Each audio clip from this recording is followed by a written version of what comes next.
All my life, I was very close with my great-grandmother. We lived down the street from her and visited every week. Then every day, once my great-grandfather passed. She had 8 children, and many grandchildren and great-grandchildren. She used to tell me not to tell anyone, but I was her favorite, because I had lived with her, not because she loved anyone else any less. She passed away last year, before my daughter's first birthday. She loved my daughter very much. In fact, she was the last child that she ever held before her passing. These last few months have been strange. I'm currently pregnant with my second daughter. I'm due to have her on July 23rd. At my OB checkup, they sent me to the ultrasound floor for an emergency stress test due to the baby not moving. After being there for an hour, they informed me that she's healthy, but that she has dropped into the birth canal and I should expect her within a week at most. That was on July 2nd. I've begun to have painful contractions and have increased pressure in my hips. I know as a mom, she'll be here as soon as the doctors were definitely right. Well, here's where it gets weird. When my great-grandmother died, about 3 days later, my grandmother had a dream that she saw her. My great-grandmother had a tattoo on her arm in this dream with a date inside it. My grandmother said, "Mom, what's that for? I didn't know you had any tattoos." To which my great-grandmother replied, "It's just a very, very important date. That's all you need to know." The date in the tattoo was July 6th.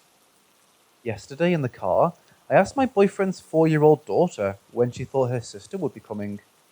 Expecting a normal 4-year-old answer like tomorrow or next week, she told me 6. No day, just 6. I'm completely shocked, and if I do go into labor and have my daughter on the 6th, I'm not sure what I'll think. I've always been a believer in the paranormal, and I've had my own unexplainable experiences. But this, I have chills. My 2-year-old has been saying, "Hi, Mom," and waving at nothing. My great-aunt swore she saw her, and my other aunt left a pinwheel at her gravesite, and the wheel began to spin very quickly, with no wind blowing when she asked her if she was there. Could it be that she wants to meet my baby before she feels at rest? What do you guys think?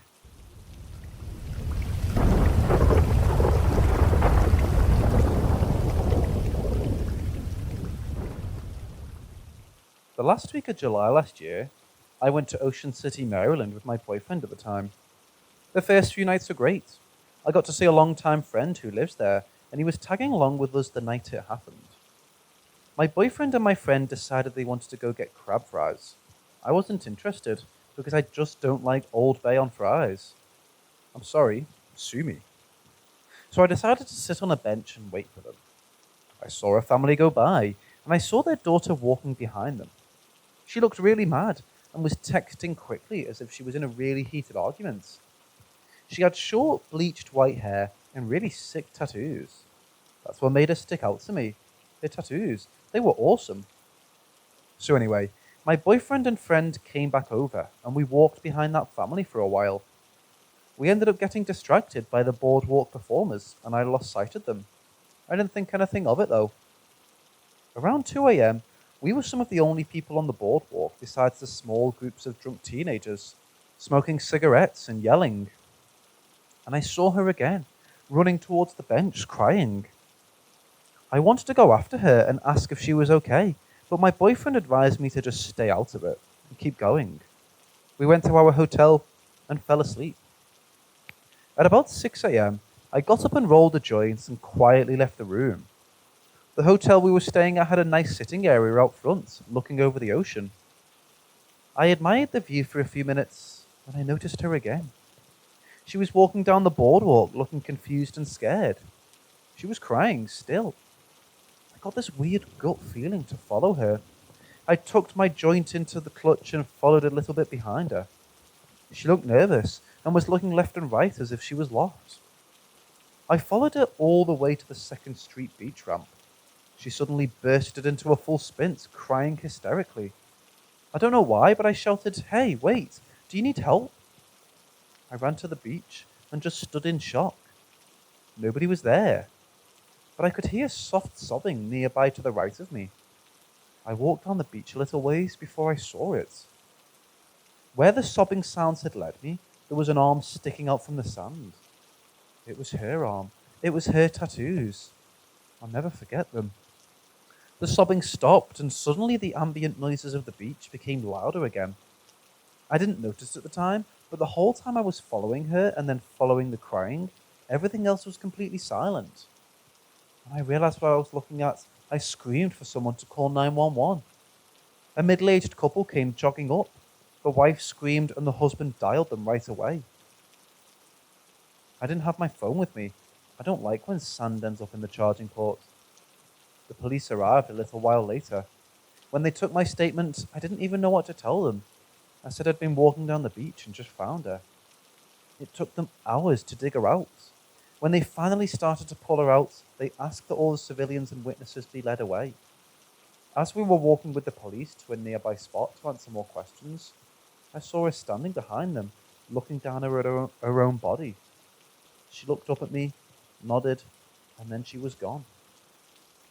Initially, the reports all said she sat in a hole and it collapsed around her, but then it was later discovered that the big sand cleaners may have pushed the sand into the hole by mistake.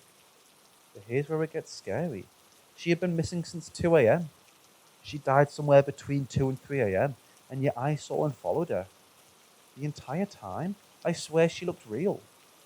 I still have dreams about her. I've never forgotten a single detail.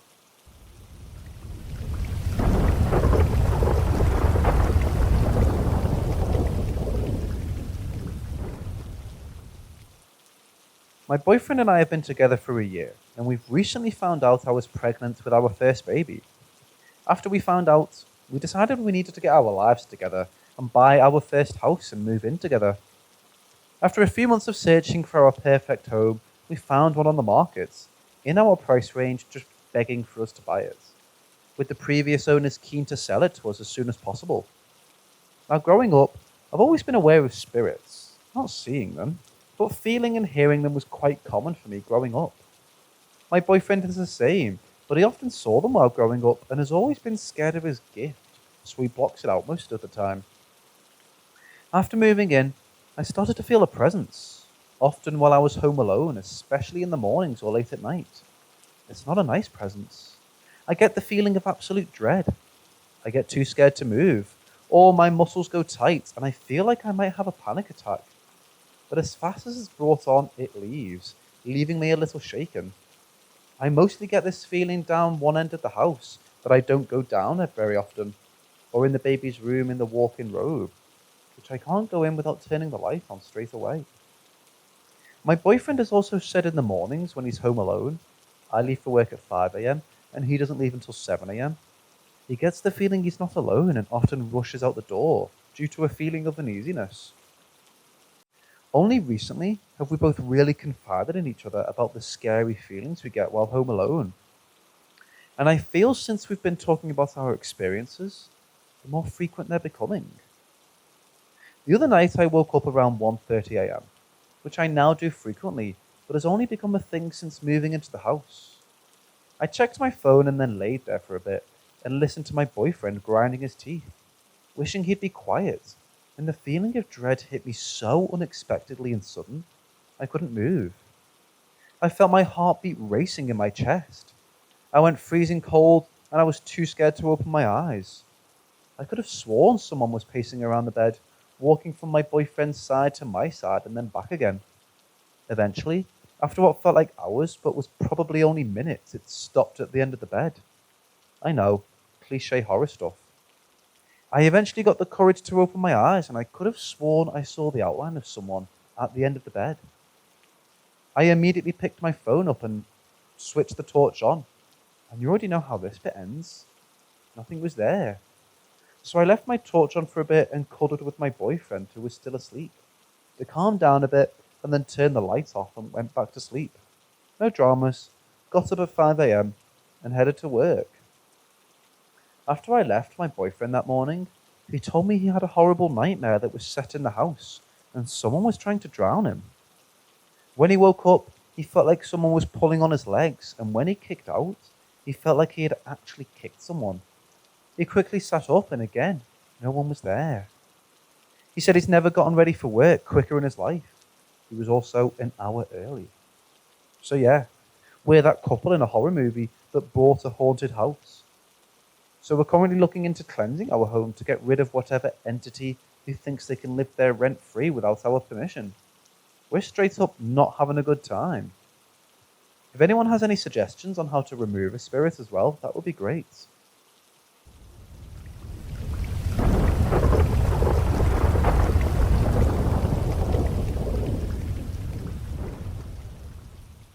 Last year, my wife and I moved into our new home. We were both so excited for many reasons, but also to decorate our new blank canvas.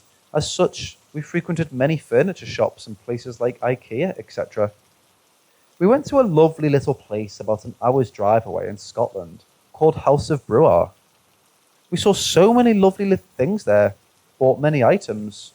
One such item that we saw but never purchased was a cutting board by a particular artist.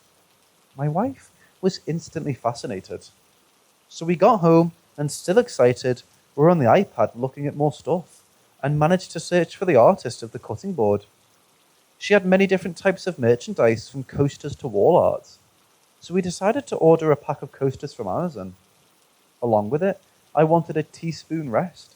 It was a specific arty one with a sketch of a cartoon-style cat. Anyway, the coasters and the teaspoon rest arrived, and I recall receiving them and taking them upstairs to show my wife in the front room. We were painting.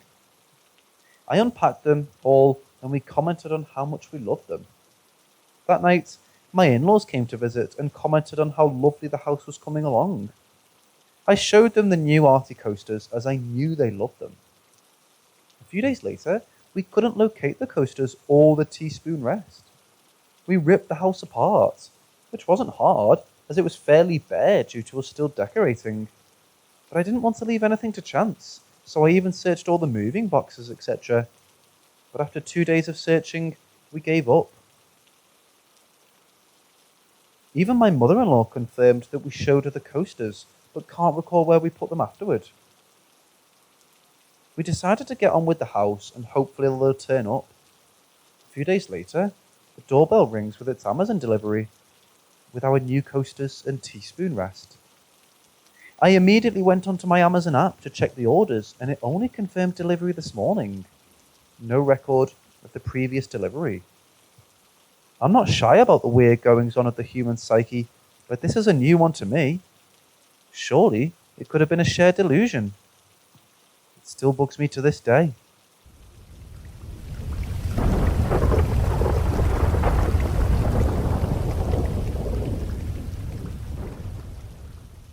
When I was 10, I was riding my bike home from a friend's house when I encountered a keelet.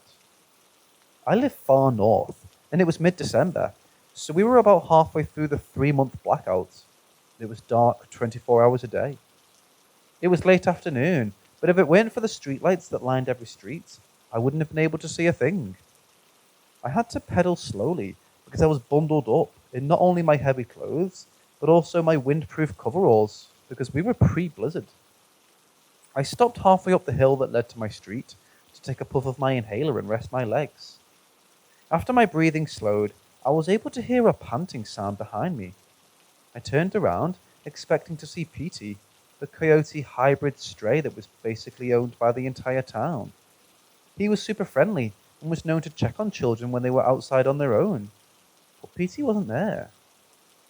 Thinking that my hearing was still a little fuzzy due to an inner ear infection that I had just gotten over, I shrugged it off and dismounted my bike. It was easier to walk alongside it at this point. As I was nearing my street, I felt a hot breath on the small bit of ankle that was exposed between my overalls and rolled down socks. Immediately, I stopped and looked around again. I was raised by a very superstitious family. My papa always says, if something seems to be a little off, then you're not perceptive enough. After a moment of surveying my surroundings, I saw a four-legged form trotting up the street behind me. It was too tall to be Petey, but too thin to be a wolf or loose hunting dog. So I began moving again, realizing that it was not an animal I could not predict. I kept my eyes on it and walked slowly, just in case it was a very malnourished wolf that was looking for something to eat. It was only when I slowly turned onto my street that the animal started walking faster. Its movements were so strange, and it made grunting noises that almost sounded human. When it suddenly began running, I pushed my bike back towards it and dashed up the hill towards my house. Our street was essentially a dirt road that turned onto our driveway. The dirt was muddy from melted snow, and I kept slipping. Rock cut my hands from stopping myself from hitting the ground, and my tiny ankles kept rolling. At one point, I couldn't catch myself in time, and I ended up sliding a few feet downhill. That's when I felt a searing pain on the back of my left leg. I cried out and rolled over to kick the animal off me. That was when I got a good look at my attacker. It was definitely a canine of some kind, but it didn't have any hair. Its skin looked like black metal under the flickering streetlight overhead. I didn't get a full look at it though, because I immediately began kicking at it with that leg that wasn't pinned by its paws and teeth. 2 good strikes to its side had it whimpering and jumping back, just enough for me to scramble to my feet and begin running again. I could feel blood rolling down my leg as my house came into view. I could still hear the dog growling as it sprinted after me. I screamed for my mom as I approached the front porch, praying that they were home and that their guns were nearby. Arga opened the door less than a moment after hearing my shouts. She says that all she saw was me half running, half crawling up the driveway, and that was all it took for her to run outside in her pajamas and bare feet. She heard a sort of howling noise as she picked me up and ran back up the steps. We got inside just as Katie was running out of the den with her 50-year-old AR-7. The rifle only worked like 40% of the time, but it was the only weapon that wasn't locked up in their bedroom closet. I wrapped my arms and legs around Arga and buried my face in her neck, sobbing violently. She could feel the warm blood from my leg against her back, and she immediately rushed into the kitchen to call Katie's mother Mary, who was staying at my Aunt Gloria's house. She's a nurse, and she'd be better than any doctor or shaman in the town. Grandma could hear my cries in the receiver and immediately got moving. Gloria, like everyone else in the family, lived on the same property, so it wouldn't take her long. Katie came in after about 10 minutes of scanning the perimeter of the house. She was soaked from the sleet that had started falling, and her hands were freezing when she ran in and started examining my face and neck. By then, Arga had gotten me to sit on the large ironwood dining room table, and they worked together to get several layers of clothing removed from my stiff body. I was still in shock and couldn't assist them in the painstaking process. Grandma and Gloria arrived just as they were getting me down to my long johns. Gloria had called my Uncle Cal and Papa before they left the house. I can remember hearing this and feeling a relief unlike any other. In my mind, they were and still are the strongest men in the world. If something hurt me, they would make sure that it would never come near me again. The 4 women panicked when they saw the source of all the blood I had lost. There were 5 large gashes about 5 inches long, with each one being about a half-inch wide. Luckily, Grandma essentially had everything she'd need to treat the wound, but she was adamant about getting me a tetanus/rabies vaccine ASAP. Kai and Parpos gathered a posse, and the large group combed the woods and streets of the town. There was a lockdown due to the possibility of this being a rabid animal. Everyone stayed inside for nearly 24 hours, until the men were able to confirm the coast was clear. Whatever had attacked me was gone. When I finally cleaned up with a drain put in my wounds, Cal sat down beside me on my parents' bed and asked me to recall everything that happened leading up to the attack. He asked if I had remembered smelling salt water, if I remembered seeing paw prints fading on the asphalt, if I remembered hearing chains rattling. Honestly, until he started asking me all this, I didn't really entertain the idea that this was supernatural. I thought it was just a sickly wolf or coyote who wanted to claim one more victim before going into the woods to die. Papa drew some sketches for me and asked if any of them looked like what attacked me. When I pointed out the one that most resembled the hairless beast, he immediately kissed the side of my head and hugged me close. Papa's a very stoic Inuit man who never physically showed affection. My moms tell me that when I was a baby, he only held me a handful of times, and it was always stiff. He loved me, they assured me, but he would never tell me as such. So when he pulled away from the embrace and stroked my hair with tear in his eyes, I became afraid. I remember asking him if I needed to go to the hospital, and a small chuckle in response. Without a word, he left, leaving Arga to assure me that I wouldn't be crossing the pearly gates anytime soon. In the 1950s, Papa had a friend that went by the name Howdy. He was also Inuit, and the two of them had basically grown up together. When they were both 15, Papa had joined Howdy on a hunting trip about 100 miles north of our property. This took place during the blackout as well. As they trekked through the thick brush of the tundra, Papa could remember seeing Howdy about 5 feet ahead of him. But suddenly, he wasn't there. There was a howl, a scream, and a growl before the overgrowth to Papa's right began to rustle violently. Before he could react, it went silent. He found Howdy's body about 10 yards away from the path.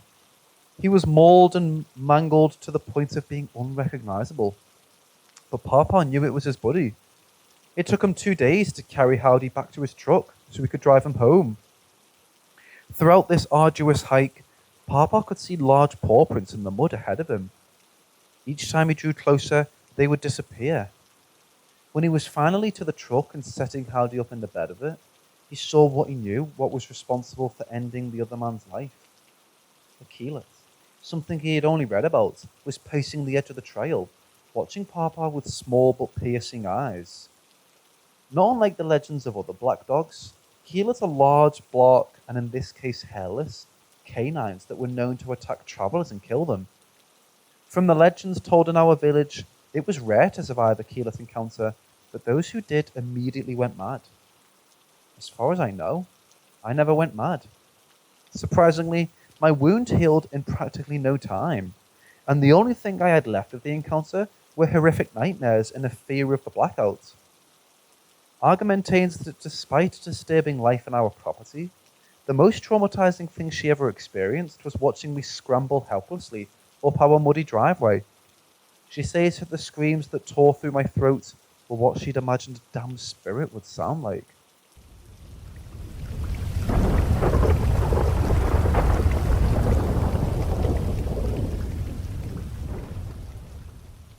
My mum and I drive around a lot, just listening to music, talking, relaxing, etc. We tend to drive to and around many small towns, but we've also been known to stay in the city that we live in. However, we have learned to avoid certain road, let's call it First Street, because of a certain phenomenon. You see, almost every time we drive down First Street at night, we see flashing lights as if a big accident had happened. It's always at a specific intersection. We'll call it First and Madison. However, by the time we arrive at the point in the road, it's all gone. No police, no ambulances, nothing at all. It's as if everything disappeared into thin air. The first few times, it really freaked us out. But eventually, we came to the conclusion that it must be an imprint of some kind, and just tried to avoid the road at night. Tonight, we were driving on a completely separate street. We'll call it 17th. And we saw what appeared to be a massive wreck. We thought it was a real one, but waited to get closer to see if the road was completely blocked off. I looked down at my phone, and when I looked up, the lights were gone. Same shtick as the other road. Understandably, we were pretty freaked out, because this wasn't First and Madison, and this shouldn't happen, right? I frantically looked for stories online of people with similar experiences, but couldn't find any. Do you have any idea what this is? Have you ever experienced this before?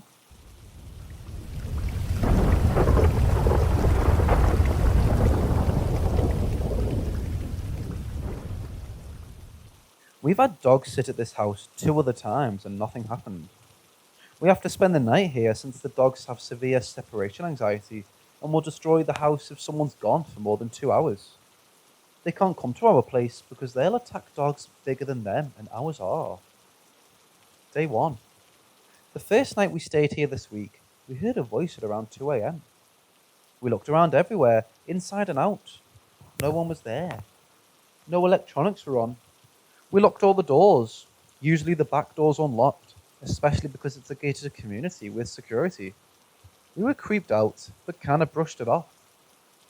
Day 2, we woke up in the morning. Everything seemed good. We checked everything out, and for some odd reason, the front door was unlocked. We knew it was locked the night before, because we checked all the locks 3 or 4 times. Day 3. This morning the gate was open.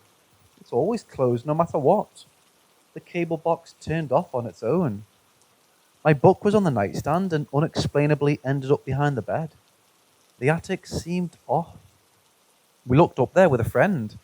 Nothing was there, but it didn't feel right. We decided to try a Ouija board. We figured out there were 3 spirits here. 2 out of 3 female 54 and 1 male. Say there's a demon here. Then, when the 3rd spirit, Molly, came in, she also claimed she was a demon.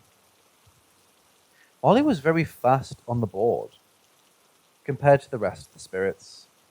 Spirit 1 didn't say much, just her gender and age, then said goodbye. Spirit 2 said a bit.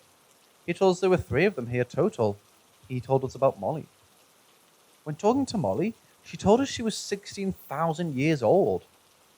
She was also saying things that didn't make sense. She said Kevin and the FM5CU brought her here. We tried saying bye. The lights flickered like crazy and she said no. Eventually, she dragged the piece off the board and left. Before she left, though, she said that she was going to continue to bother us because we were visitors. We don't know tonight how it's going to fare, but we'll see. One of the dogs has been barking at nothing recently, and that's never happened before. I've also been waking up with bruises on my body. My boyfriend and I have no idea why. We'll leave tomorrow, but we're going to dog sit more for them, but we don't know what to do.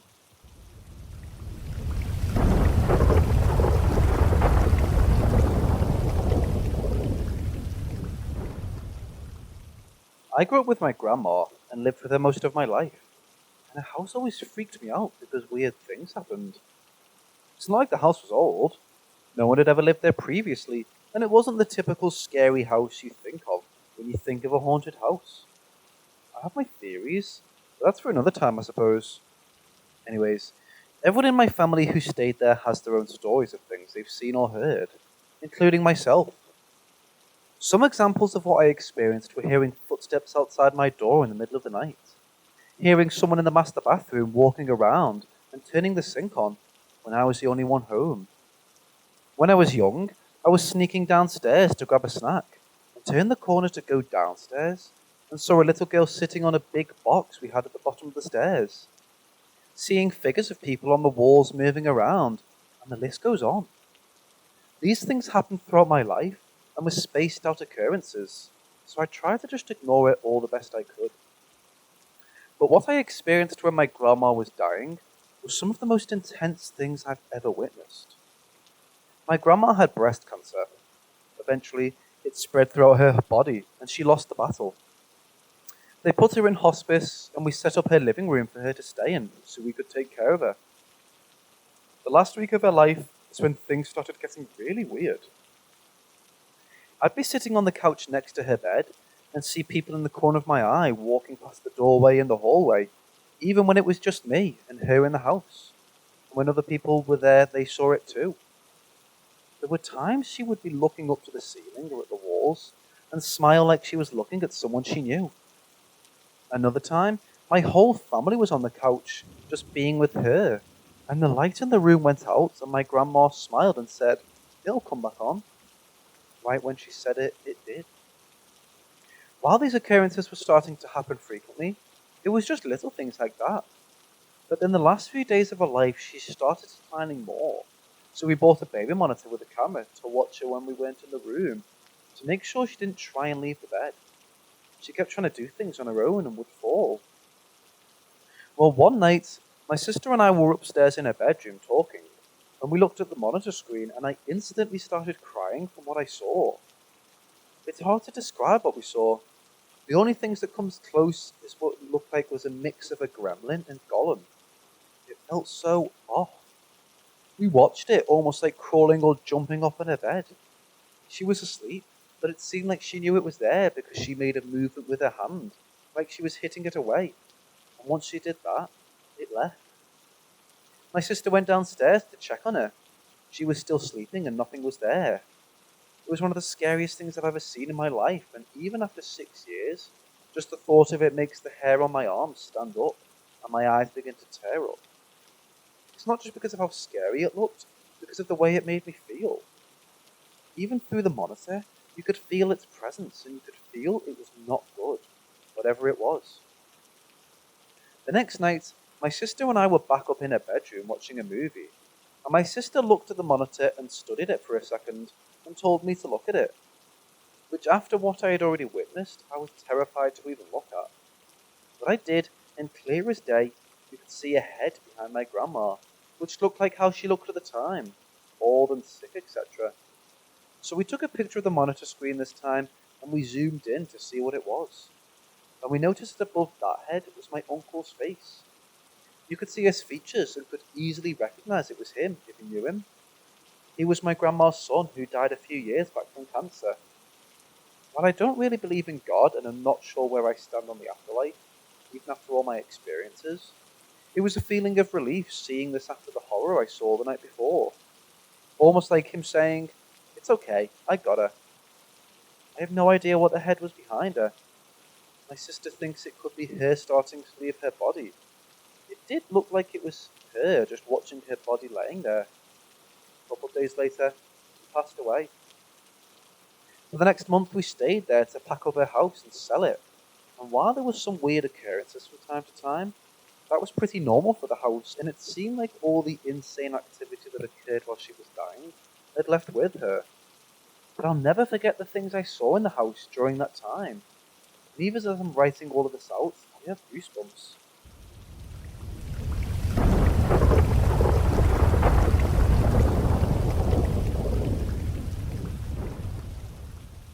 My experiences have been, 1, always feeling like something on my back chasing me when I walk through the laundry room. 2, one day, having a patch of darkness try to follow me up the stairs. I turned on the lights and it disappeared. It definitely wasn't the normal shadows that I'm used to seeing on the stairs. 3, I woke up and went back into a light sleep, where I had a dream where I approached a cat. It was fine, but then got all puffed up like cats do when suddenly scared. And it then jumped at me, but was really jumping the direction my back was turned in the real world. When I woke up, I immediately knew I had to turn. I feel the cat was giving me a warning of something. Like if I hadn't had it, something might have happened. I'm not overly religious, but I was raised Christian and wear an angel wing necklace my parents got me. And a part of me wanted to believe that's what kept me safe, as it's believed to be a sign of, among many, protection. 4, another night morning, I woke up in a somewhat sleep paralysis state. I've had it many times, mainly as a kid, but during those times, my body wouldn't move and breathing was hard. Nothing appeared. However, this time, something did. I could look around, but the rest of my body wasn't moving. I had an insane sense of danger, and as I looked at the end of my bed, I saw something. It wasn't a scary demon. It was a fictional character from a video game. He didn't turn around, though. He just stared at the wall. Later, after I woke, I realized that danger was, in fact, coming from the form I saw. It took my guard down by appearing as something I'd trust, since this character's a good guy in the game, I guess. And also, that what it was probably staring at was a saint pendant I had hanging on that wall. Most recent experience happened yesterday. I had a mystic. I'm not too knowledgeable about it myself.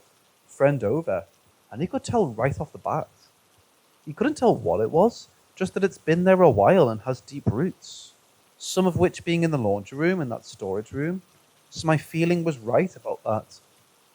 However, while looking for roots, he said that he was basically poking a stick in it, and honestly, I believe it, because last night I was literally running out of that house. I was pissed, becoming super active, causing creaking sounds. Nobody but me was home, and overall, that heavy feeling. What finally sent me to grab my stuff and leave the house was more noise and then a glimpse of something in the corner by the furnace. As I was grabbing my stuff, my phone connected to my Bluetooth speaker, and that was a mistake. The sudden loud music scared me more, and I believe it saw that as an opportunity to make a move. This feeling I can't describe came over me, and I was horrified and I ran. I left my bedroom light on and was out of there. I did turn my bike around and braved the basement to turn the light off after I calmed down a little, but it was still extremely pissed and chased me out of the basement.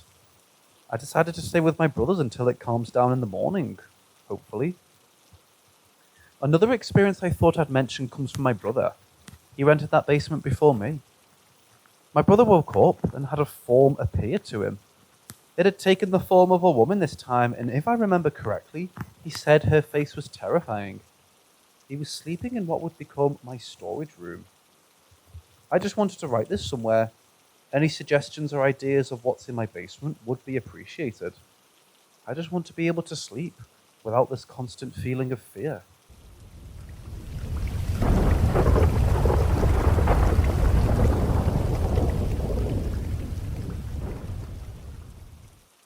This has been occurring for months now, and what began as slight anxiety is now intense paranoia. Every night, I hear my cat outside my window crying. Not meowing, crying. Cat owners will understand what I mean. The first night, I walked outside without hesitation and called my cat. When that didn't work, I worried his legs or paws may be hurt, which would explain the crying. So I went and searched for him with my phone flashlight. That detail is important, because as you probably know, phone flashlights are not very bright.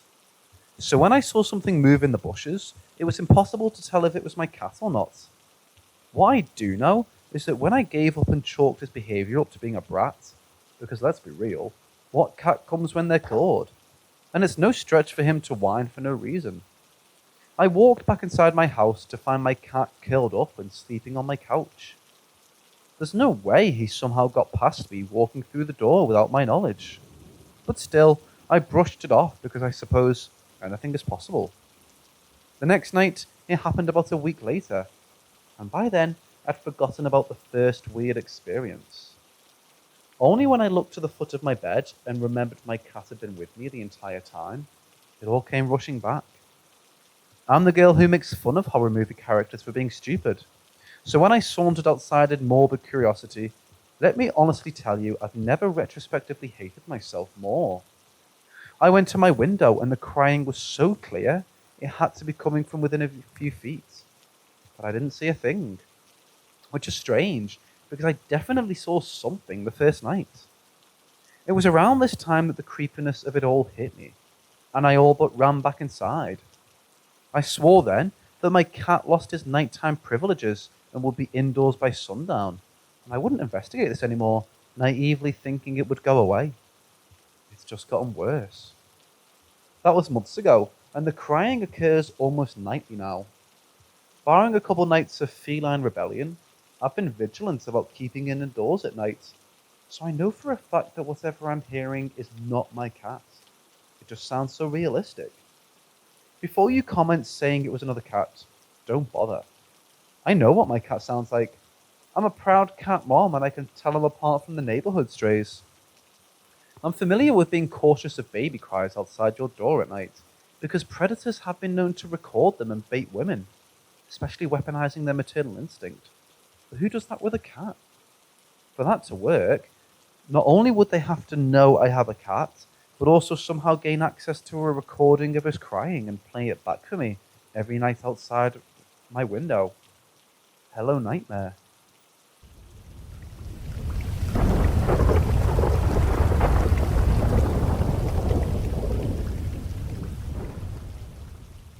I was in Juvie as a kid pretty often. I ended up doing 4 months out of a 6-month sentence for possession with intent to distribute and probation violation, which was the longest I had gone to Juvie. Ghost stories have been shared amongst the kids in there fairly often. The DOs, detention officers, would chime in time to time to tell theirs as well. Some pretty hard to buy because it's juvenile and there isn't much to do besides tell stories, especially when talking through vents and toilets. One night, it was time for lockdown, as in bedtime. So we all turned in our stuff and headed into our cells. This time of night, someone is usually talking to you through a vent, so we'd stay up a little bit after lockdown unless you were tired. Sometimes we'd fuck around and even holler out the cell door, saying insults to one another, or egging on the DOs to come into the pod just to annoy them. This night, we thought someone was fucking around. We hear what sounds like wailing, like someone pretending to be in pain echoing through a cell door. And so a lot of the kids were yelling for them to shut the fuck up and banging on the cell doors to get them to stop. A lot of threats were thrown out towards whoever was making the noise. Then, the wailing sounded like someone was actually in pain. Guttural moaning and groaning, sounds you would hear from someone dying. Absolutely terrifying to hear. I started to get chills down my back because it sounded unreal. Finally, the DOs came in and turned all the lights on and started calling out for whoever it was, seeing as someone sounded like they needed medical assistance. Then opened all of our doors and told us to step out so they could figure out who needs help. The sound kept going, even after we all stepped out and lined up downstairs. The sound was coming from the second level, from a cell that no one was inside of. 2 DOs went up and opened the door, and the wailing kept going. The DOs radio it and saying there's nobody in the cell, and they were openly talking about how creeped out they were. And then a DO rushed down the stairs and told another DO we all needed to leave the pod. We grabbed our blankets and moved to the pod across, all while this wailing was continuing. It was like something out of a horror movie. While we were waiting in the other pod for new cells to be assigned, the lights in the pod we were in had started to flicker. The look of horror on the kids' faces and the faces of the DOs sent goosebumps over my entire body, as we were all witnessing this. One DO even told us we needed to pray, so we all grabbed hands and began praying. Kids that hated each other were grabbing hands and praying. That's how wild this was. Eventually, we all were sent into our new cells and down for the night. The next morning, we were telling all the kids in the new pod about what happened, and they were shook. One DO had told us him and another DO had seen a black cloaked figure floating around in the pod around midnight, stopping at different cells. We never got moved back into that pod the rest of my time there. I saw they ended up making it a rec room for the blue shirts, kids with more privileges because of good behavior, the last time I was around.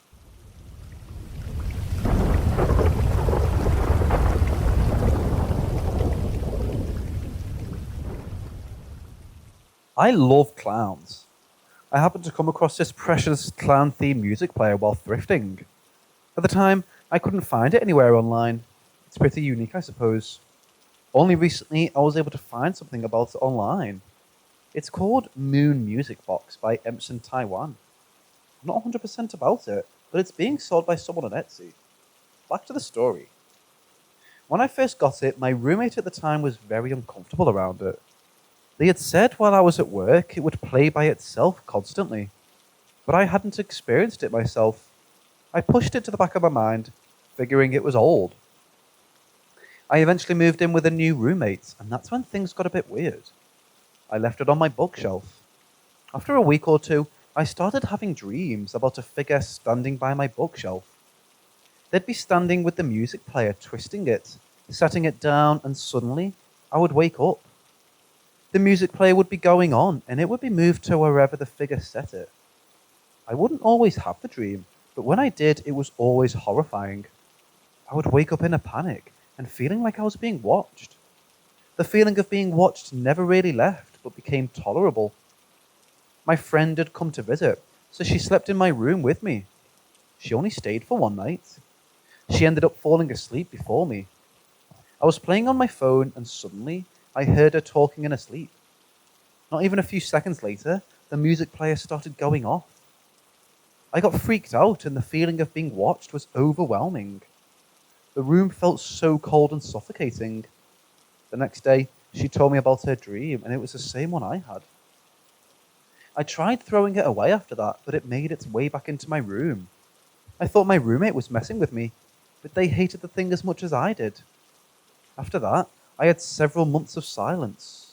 Not one dream, nothing. I moved out and was living on my own. Even then, there was no activity. Now I moved out of that apartment and living with my best friend and her husband. I didn't mention it before, but my cat absolutely despises this thing. He hisses out of nowhere and swats at it. Right now, it's on a shelf on the wall. That'll be important. I work overnight, 11 to 7 a.m. I've been living with my best friend for about a month now. The first few weeks were fine, but now things are getting weird again. The dreams came back. I dozed off at work around 4 a.m. maybe 2 days ago. In the dream, I was in my room. The figure standing by my bookshelf twisting the music player. A familiar setting, I guess. It set it down and I woke up to a text message from my friend. She asked if I was home and I said no. She said she heard music coming from my room. She went in to see what was going on after I asked her to. The music player was on my bookshelf, exactly where the figure had sat. Recently though, I've said that a lot, sorry. I had woken up from the dream, but something new happened. I was laying on my back and the figure clawed me. It was so painful. I shot awake and had a burning sensation from my shoulder down to my waist. I went to the bathroom to check it, and of course, claw marks on my back. Much too large to be my cat's, plus he's incredibly sweet and would never.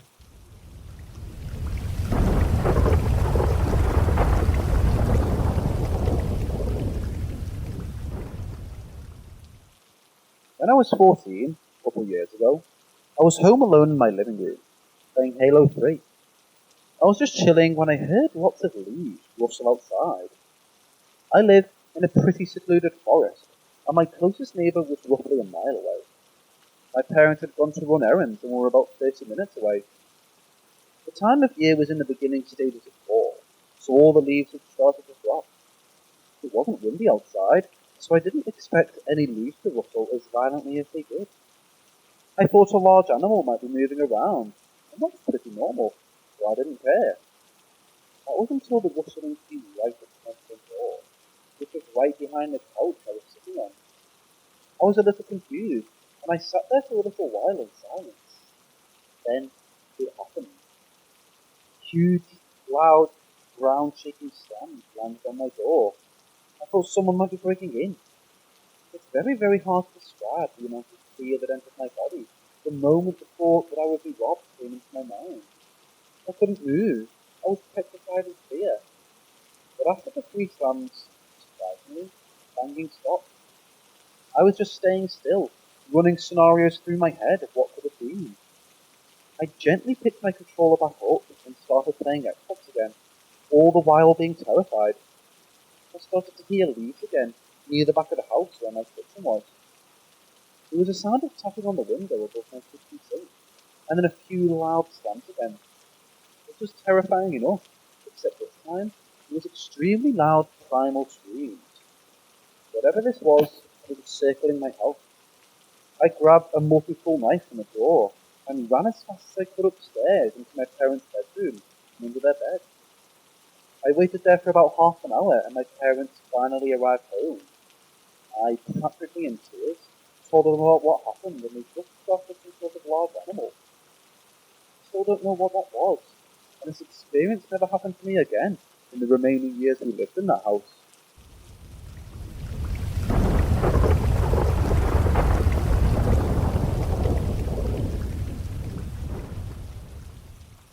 I was adopted into my current family about 5 years ago, that being February of 2017. My family had a nice house where my siblings and I all had our own room. There was also a basement, which at the time was a game room for all of us and was the biggest room in the house. Eventually, my 2 older brothers moved out during the second year of me living there. When they did, my sister and I decided to switch rooms. I got her room and she got the basement room. During those 2-ish years, my sister complained about numerous nightmares and claimed to have seen dark shadows at night, as well as hearing the boiler room and storage room door open. Me and my parents would just laugh at the claims and would say it was because of how late she would stay up and all those energy drinks she had. I wish I hadn't laughed. This past December of 2021, my sister moved out due to her graduating early, and my parents renovated the basement room where I then moved into. I was excited to have my own space downstairs. It's about the size of a smaller studio apartment, with enough closet space and a bathroom with a walk-in shower. On my first night in the basement, it was so messy due to moving everything downstairs. So I stayed up past midnight, organizing everything, just wanting to get it done. I heard the basement door open. I thought it was my mom, so I naturally joked around and said, "Isn't it past your bedtime?" I called out. I opened the bedroom door and looked up the stairs to see the door just wide open. I was kind of confused, but just shook it off and closed it. I went back downstairs and closed the bedroom door. I eventually finished and went to bed. In the morning, I asked my mum if she went down there during the night, and she denied it. She claimed it was just me being tired, so I shook it off. I didn't experience anything for a few days. I came home from school one evening. I was home alone and came home to all of the basement doors open as well as the door to the basement. We have cats that weren't allowed downstairs, so I worried that they may have gotten into things. My mom never forgets to close the door because of that, so I immediately thought that someone may have broken in. But our front and back doors were all still locked, and I had come in through the garage. I ran down to check and I saw our cat in the boiler room. She was in the far corner and I heard her hiss at something. I swear to my biological parents that boiler room door swung closed. It's hard to shut due to the wood door frame being somewhat uneven. That's what confused me. Me, trying to be brave, I went into the corner, grabbed my cat, and I opened the door. I shut the remaining doors and went back upstairs where I found my mom just coming home. "What are you doing with the cat?" she asked me. "Did you leave a bunch of doors open?" I asked her. "No, I haven't been home since 8 a.m. and haven't needed to go down there. Why?" I told her about what happened, and she mentioned how maybe my brother stopped by and pulled a prank on me. But neither of us could explain the door swinging closed. That night, I couldn't fall asleep. I began to get all paranoid and started to overthink the situation from earlier. Then it hit me. I remembered the things my sister complained about when she lived in the basement. The next morning, I brought it up to my mom, and she looked somewhat concerned. She never believed in the paranormal stuff, but I did. I'm pretty sure this convinced her. After this, it kept happening. The boiler room door would be open mostly, but from time to time, my bedroom door and storage room door would be open. Lights going crazy on and off happened a few times as well. I had my one and only incident of sleep paralysis, where I thought I saw a tall shadow in my bathroom doorway. I decided to ask for help. My friend's mom was a medium, and I asked her if she could come to look and step into the basement to see. She agreed and came over one night. It was back in April. She said she was drawn into the boiler room immediately. She claimed that the energy was dark in that room specifically, and that there was some type of spirit, and perhaps an entity that was just trying to find peace and was just angry. She suggested we get the house blessed by a professional. My mom and I appreciated the help, and she left. My parents knew the house's history, and we were all confused. To this day, now late May of 2022, these events still occur, despite having had the house blessed 2 times, but the activity has slowed down. I honestly believe that my sister's collectible antiques may have gotten attached to the house, but I'm not sure. She had a few creepy clown dolls and old frames for aesthetic purposes back in high school, but then again, those items aren't in our house anymore. I'll take any tips if you have them.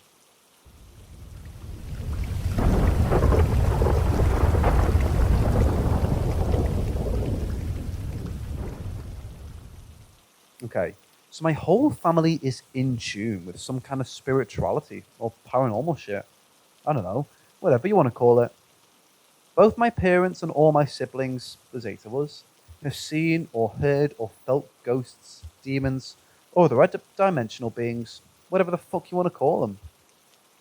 I have a handful of stories both from my personal experiences and the stories my family has told me. For now, let me tell you about these green hands I saw when I was 8 years old. I've been scared of the dark until I was 27. I'm 32 now. I was always a scared little boy because of all the shit I've seen and heard. So I used to sleep with the light on when I was a kid. I shared a room with my older brother, but my bedtime was like 8 p.m. and his was 11 or 12. So for hours, I would be too afraid to fall asleep and I would wait for him to come to bed. So I'd feel safe closing my eyes knowing he's with me, you know? Sometimes he just wouldn't come to sleep. So I eventually fell asleep waiting for him with the light on. Whenever I closed my eyes, I would be so scared of seeing something in front of me, like a huge face or monster or some shit when I opened them. So I'd pull the blankets over my head and tuck my feet in and sleep all balled up under the tight blankets and try to sleep. But because I was a fat kid, I'd sweat on the pillow because I was so fucking hot under there, breathing so hard, you know? My brother would come home late at night and be super pissed that the pillow would be damp and the blankets and all that. So we made us use a bedsheet as a blanket since it was way thinner. For nights and nights I slept under the sheet and didn't sweat anymore. But one night I wasn't tired and I just couldn't go to sleep. I remember staring around the room and just talking to myself and imagining what I would do tomorrow at school and stuff. Just kid stuff. And I remember this clear as day. Like I've told people this story and I don't know what to say anymore. I know it to be true, but who knows? So as I'm laying there on my back, I had the sheet tucked under my heels so the sheet was pulled tight and taut over my toes. It was a Mickey Mouse Goofy Donald Duck sheet, just so you know. And I don't remember if I heard a noise or anything, but I was staring at my feet and I saw these two huge green hands slowly creeping up from under the bed. The foot of the bed, not the sides. Now these hands were ugly, straight up green like a goblin or orc. Long nails, yellowish, bumpy, and each hand was the size of two hands. They both came up, hands open, like they were going to high-five my feet. And I remember it was so slow too. But I was paralyzed. I couldn't move or scream or do anything but stare. It was so unreal. They crept and grabbed the loose sheet under my feet and pulled it hard from under my heels, and then slowly lifted the sheet over my feet. Now I can see my skin. I saw my feet exposed and they let go of the sheets, and right before they grabbed me, I fucking screamed. Like instant crying and tears and screaming. I jerked my feet back and saw them slowly slither back under the bed with their hands still open. Like they looked like they belonged to that eyeball hand creature from Pan's Labyrinth, only green. I screamed for my mom and my stepdad, while crying and with my knees curled up to my chest. And I remember my parents took their sweet time to come to my aid too. I felt like I was sitting on my bed for like 30 to 40 whole seconds. So when my mom busted in to see what's wrong, I immediately jumped off the bed and ran into her arms crying. Pointing at the end of the bed, telling her, "There's hands. There's green hands. I saw them." And she's like, "What the hell are you talking about?" My stepdad came in and she told him what I said, and he was just as confused. He walked over and checked under the bed and found nothing, of course. Just a backpack and a shirt and maybe a wrestling toy. Steve Austin, I don't know. But nothing was there, and said I was dreaming. Now I know for damn sure I was not dreaming, because this night I couldn't sleep, and I decided to just stay awake and wait for my brother to come home. I never pulled the sheet over my head. That's how I slept every night, sheet over my head. I can't see them, they can't see me kind of thing. So was I dreaming? Definitely not. So now I'm a trembling, horrifying, snot-nosed, watery-eyed, rambling kid, and I begged my mom to let me sleep with my sister. She said no. Stepdad said no. It was just a dream. Go to sleep, you'll be okay. Nah, fuck that. I am not sleeping on that bed or this room tonight, you know? So I begged and cried and squeezed her harder, looking up at her, pleading for my life. And eventually she said, "Okay, just tonight." I slept with my sister for like 2 weeks. Fuck that. But my mom was religious, and we all went to church on Sundays, you know? She just wanted us to pray, and I'd be safe, but even still, I just couldn't sleep in that room anymore unless I was with someone. No one knew what happened. It was just a weird night. But my sisters knew something had to have happened because we all saw some weird shit in that house and other houses. So that was just another thing to add to why we like to sleep with the lights on. After many months, I forgot about what happened. I moved into my sister's room and we shared it. I don't know what to say. I saw green hands. I felt them pull my sheet over my feet. I saw it.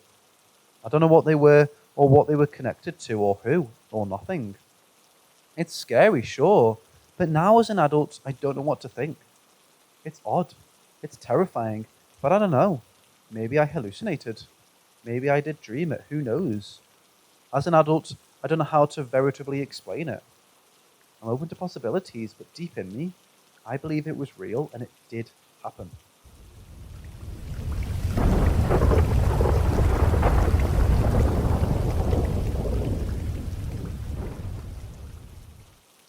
For the last few years, I keep hearing at least a couple times a day what sounds like a big truck backing up. The low beep, beep, beep, beep sound. Now, I've always just figured it was indeed just that, but I've heard it at least once a day or every other day, no matter where or what time it occurred. Whether it's in my town in Tennessee I'm from during normal times, a UPS or some kind of truck would be active, or at 2 a.m. I've heard it in Iceland and Ireland on trips that I would be the only places overseas I've been. Also, I was in Iceland during summer solstice, where it was 24 hours daylight, and was at the Secret Solstice Festival at a show where Foo Fighters was playing, and heard it, which was the first time I was concerned. Because over Dave Grohl and hundreds of people cheering, why would I hear that? I thought maybe it was a side effect of tinnitus, which occasionally I have spurts of. Weird sci-fi sounding beeps in one ear, like I'm losing signal of something. But that's all I can explain for that. I also think tinnitus is something different, and maybe that's another sound I should inquire about. I just can only assume that it is what it is.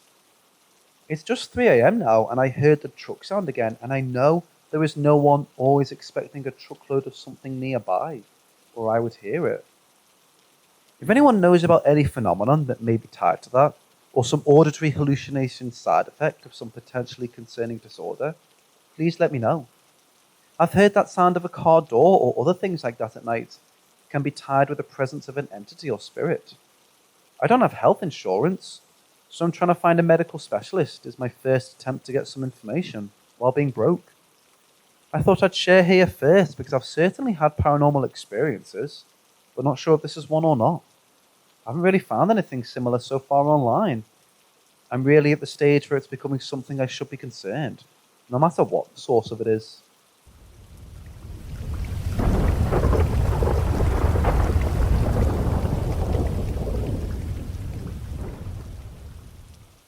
I've always been interested in the paranormal, fascinated by the TV shows, stories, mediums, evidence, etc. I had 2 unexplainable incidents happen when I was a kid, but never gave them much attention. My grandfather's house was known to be haunted, but nothing negative. My cousin and a friend went on a tour of eastern states in Pennsylvania, and I was like, if you guys do something like that again, let me know. So fast forward, a friend found this group called Ghost Hunts USA, and they take you to haunted locations and do investigations with you. They're a great group if anyone would ever want to try. They're on Facebook and have a website. We booked an event with them at Mid-Orange County Correctional Facility in New York in the summer of 2019. This tour changed everything and left us with more questions. We heard disembodied voices, equipment was successfully going off, but it wasn't until the guide took us to this hallway and separated all of us. She had us stand in the doorways of each room down this hall. She began speaking to the spirits, telling them she was sorry for the way they were treated, to show us we're here by giving signs or making noises. This we would hear bangs all over. There was no wind or any kind of weather elements that could contribute to these noises. She then told the spirits that they could touch us appropriately. I felt a tingle on my back. I felt a pressure, almost as if someone had their finger pushed into my shoulder blade. The guide kept talking about the abuse they dealt with. I began to feel sad. I leaned over to my cousin and whispered, I feel sad. Then I called out to the guide that I really feel sad. This all happened so quickly. Within seconds, and I suddenly felt so overcome with sadness, I began sobbing uncontrollably. I felt the deepest sorrow and despair, complete heartache. This was bone deep. I felt it to my core. The guide and my cousin had to remove me from the building. As I left, I began to feel lighter and stopped crying, but the feeling of sorrow stayed with me. I paced outside for a good 10 minutes, trying to understand what just happened. I didn't understand. I didn't know anything. I was then told I had experienced depression. Spirits can project their emotions onto you. Afterwards, my chest hurt for a long time, and I refused to return to that hallway. I was shaking. We investigated a building just off the hallway where that happened, and my name came up on a spirit box app. After this, we became invested and started our own ghost hunting team where more crazy things have personally happened. We visited the real conjuring home, which left me feeling sick. That's a whole story of its own. In 2021, we started a video documenting everything and started a YouTube channel.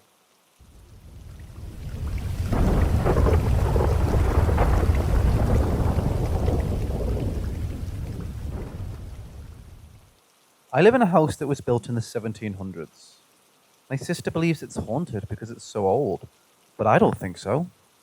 Yet sometimes things happen that I don't immediately have an explanation for. The most bizarre thing that's happened to me so far is the following.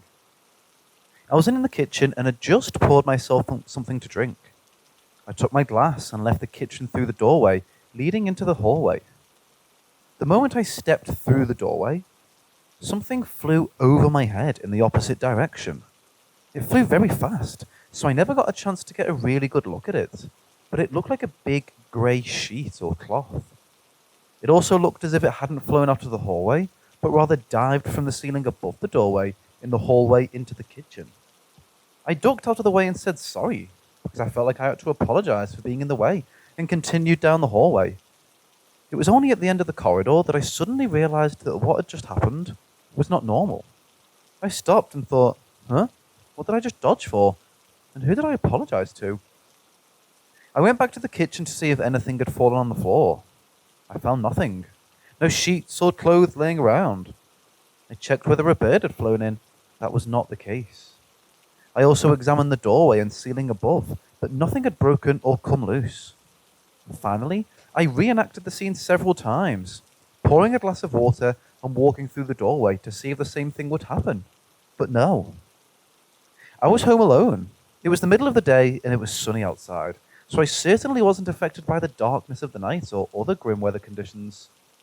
The windows of this house are quite small, and there were no plants in front of them that could create shadows.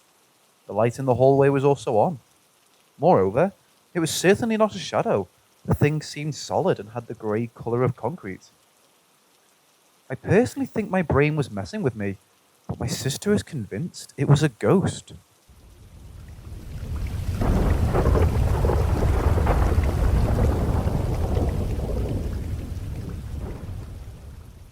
When I was about 6 in the early 90s, I lived with my family in a small Ohio town close to West Virginia. We lived in a Victorian house built in the mid to late 1800s, which had survived 2 major historical floods. Our house was also located right across the street from a funeral home, so seeing caskets and hearses and otherwise strange things was a normal part of my early childhood. On this particular night, I remember waking up from a dead sleep to full alertness. My brother Victor and I had a system.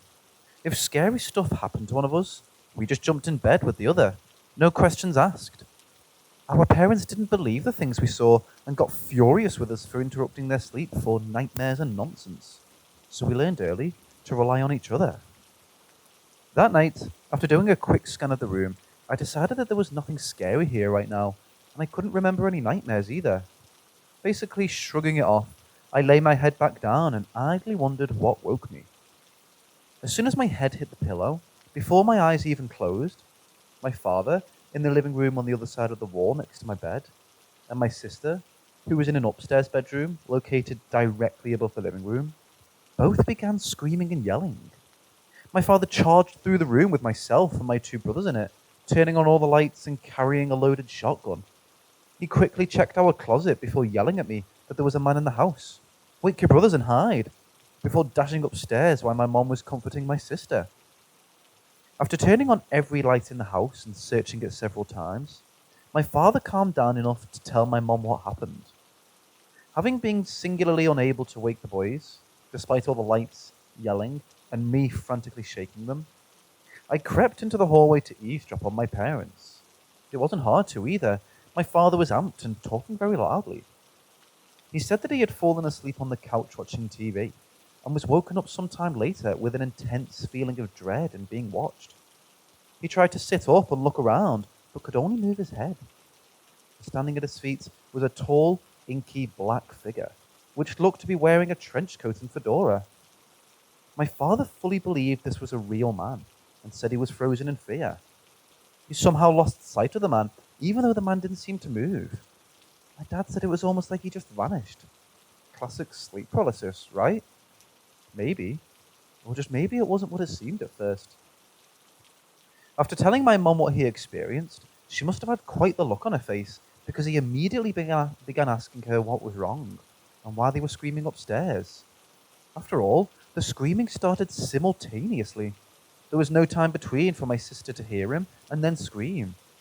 This was my mum's response. She said that while she was comforting Lacey, sister, and reassuring her that her dad was making sure that there was no one who would come to hurt her, Lacey told my mum what made her scream. Lacey said she woke up with a terrible feeling of danger and like someone was watching her. She tried to sit up but could only move her head. At the foot of her bed was a tall, dark figure in a hat and long coat. She said she was too scared to move until the man just disappeared, and she then began screaming. So I know a lot of sleep paralysis experiences are not paranormal, but after living through this, I'm not so sure that all sleep paralysis experiences are just in our brains either. My father and sister were in different rooms and on separate floors, yet still managed to have the exact same experience at the exact same time. And whatever it was woke me up in the minutes that they must have been laying there paralyzed, only a few feet from me in my father's case, as only a thin wall separated where we both were sleeping. Plus, a 2 and a 4-year-old slept through a virtual Armageddon of screaming, lights, loaded weapons, and physical shaking to wake them. They never even twitched. Anyone with children knows this isn't standing operating procedure for such young ones. In addition, this was in the early 90s, pre-internet, and my parents were staunch disbelievers in anything paranormal. They had never heard of the Hat Man or shadow people at this point. In fact, I was the one to tell them about it many years later in my early 20s, when I ran into one myself and did a little research. So, what's the community's opinion on this? Was this totally explainable and I'm just missing an obvious explanation? Or do y'all believe that this was an actual supernatural event? I'm really curious to hear some outside theories, because I've wondered about this for years. I was a bartender at a pool hall on the outskirts of New Orleans for about 10 years. Our main patrons were older men who mostly lived alone. We were the spot they came to socialize. Many came for long hours every day, whether they played pool that particular day or not. Over the years, many of these men passed, a few even dying in the building.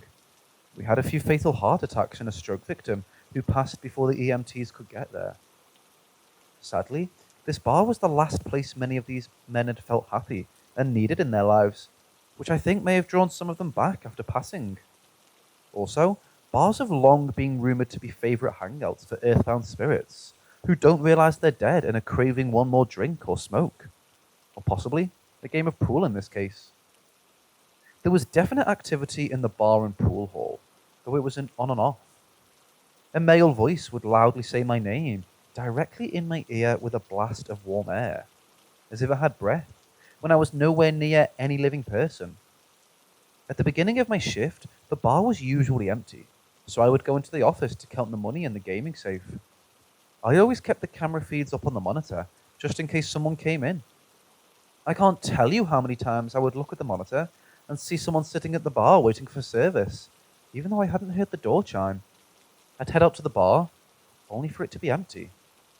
Most often, it was a really pale white guy with dark hair, white tee, and black jacket. One day, My first customer of the shift came in and sat in the seat that the pasty guy had been in on the camera feed about an hour or two before. I didn't say anything, not wanting to sound crazy. I was behind the bar and about 10 feet from the customer when he screamed like a little girl and jumped up so fast that he sent his chair flying backwards. He swore up and down that someone had grabbed his leg and squeezed. He said he could feel the individual fingers and everything. We were the only two people in the bar. He left immediately, still shaking. I saw people in my peripheral area that weren't there when I turned towards them. Many times I would be serving drinks and call out, "I'll be right with you as soon as I finish here," before turning to see no one. I thought it might just be me seeing things, but it literally never happened anywhere else except at work. And several times, customers remarked that they could have sworn they had seen someone who had just been standing there as well. To get behind the bar, you had to go to the end farthest from the entrance, where a section of the bar lifted up like a door. To the right was where the bartending happened, but to the left was a hallway that had the office and rooms with the safes, extra liquor bottles, etc. Basically, everything down that hallway had a lot of value, and the bartenders were expected to make sure that no one came behind the bar or gained access to the hallway. I always saw people walking back there, not from my peripheral either. These people looked very solid and real. I could easily describe their skin and hair color, outfits, the whole shebang.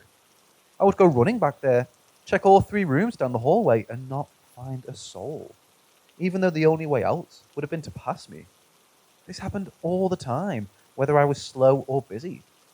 It actually seemed to happen more when the bar was packed. My regulars were very familiar with this routine and teased me about it unmercifully. However, word of this did cause my co-workers to begin sharing their own experiences with me, so I was able to get some confirmation at least. The activity, which had always been intermittent, got really intense for almost 2 months. Then, everything stopped. For months. The guy who got his leg grabbed and a few other regulars who had witnessed some things commented on it, and so did my co-workers. No more chasing shadows or disappearing customers. It was great. A few months after the activity stopped at the bar, I'm taking a shower at home. Stand-up shower, no tub. I noticed that the far right corner of my shadow seemed very dim. I peeked my head out to make sure none of our 3 bathroom bulbs had burned out. They were all shining away. I shrugged it off, even though I had a slightly unsettling feeling. It was nothing major. This continued for several weeks, although not every day, and the feeling of unease grew. It wasn't always dim over there, but when it was, I swear I could feel it before even looking. The shower is my happy place, and I hated this newfound creepiness invading it. I tried to think of every possible explanation. Seasonal changing of the angle of sunlight, weather or cloud condition, my mental state, you name it. However, I had lived there for over 5 years at this point, and had never seen anything remotely like this. I have one tiny bathroom window with thickly frosted glass and a screen, so it's never really affected the lighting in the bathroom, and it's angled away from the shower. As time went on, the dimness grew more pronounced. It now looked like a diffuse shadowy mist than a dim spot. The feeling of unease began to change too. I started feeling like something was watching me while I showered. I found myself refusing to close my eyes or turn around when showering, and seriously considered how long I could go for between showers before it became noticeable. I'd been trying to convince myself that it was all some kind of stress-induced psychosomatic weird thing my brain was doing, or a strange type of vision anomaly. I was unsuccessful. I finally accepted that there was actually something there, watching me at my most vulnerable. Enough was enough. I contacted a friend and told him a little of what I'd felt, and expressed my desire to do a house cleansing. I didn't want to do it alone, and he agreed to come over in 2 days. Feeling better about the whole situation, I had a slightly smug air as I started my shower that night. And lo and behold, there was no darkness, no shadows, no weird feelings. Yes. Maybe I had been tripping after all, so to speak. I'm under the water with my eyes closed, enjoying the hell out of my bright, peaceful shower, when a shock of alarm jolted through me. It felt like someone was standing right there in front of me and staring at me hard. When I opened my eyes, The shadow was there and looked different than before. It was much darker. There was a clearly visible oval or egg-shaped center of deeper darkness in the middle of the shadows, although I could still see through it. The top of it was slightly lower than my upper chest. I'm just under 5 feet, and it didn't have hard edges, just kind of diffused out to light a shadow.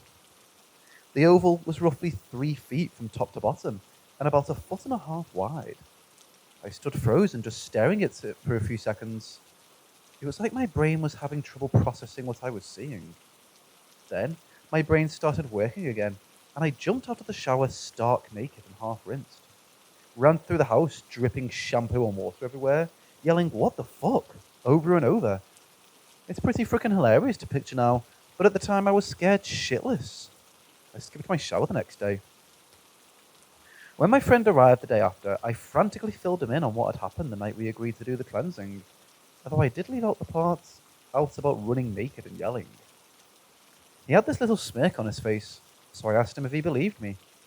"I believe you believe that you saw something." Slightly patronizing, but understandable. Besides, I thought having a skeptic on hand could be a good thing.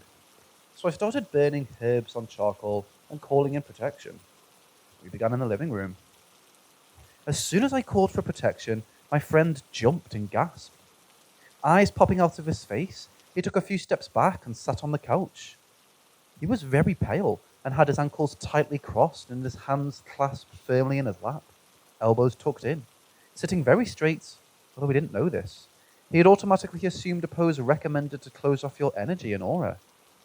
The poor guy looked horrified. He claimed that as soon as I called for protection, a bone-chilling blast of frigid air went straight through his entire body.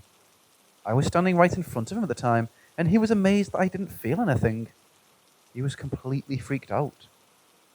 I convinced him that finishing the cleansing was important after experiencing something like that, so he bravely got up and helped me cleanse my place. After we were through, I decided to let the herbs finish burning out in the shower. When I went to the shower, which we had just spent a lot of time in, smoking it out with herbs, there was a single fat black fly lying dead on its back, right in the corner the shadow liked to hang. We were both absolutely certain it wasn't there a few minutes before. While I realized flies get into houses, the timing and placement were freaky as hell. I've been here 7 or 8 years now, and that was the first, last, and only time I've ever found one of those big black corpse flies in my apartment. I haven't had any issues with shadows in my shower since. To this day, my friend gets noticeably freaked out when I bring up the cleansing, so I like to do it when we're drinking, and his expressions are even funnier than usual. But I don't think it was a shadow person or demon or anything like that. I think it was a ghost, without the energy to fully manifest, but who still liked to peep on 20-something females while they were showering.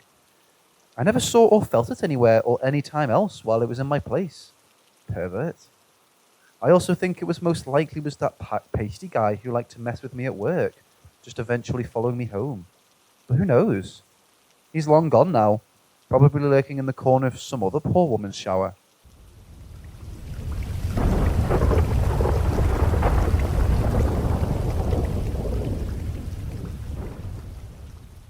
This story needs background to convey some factors that were potentially involved.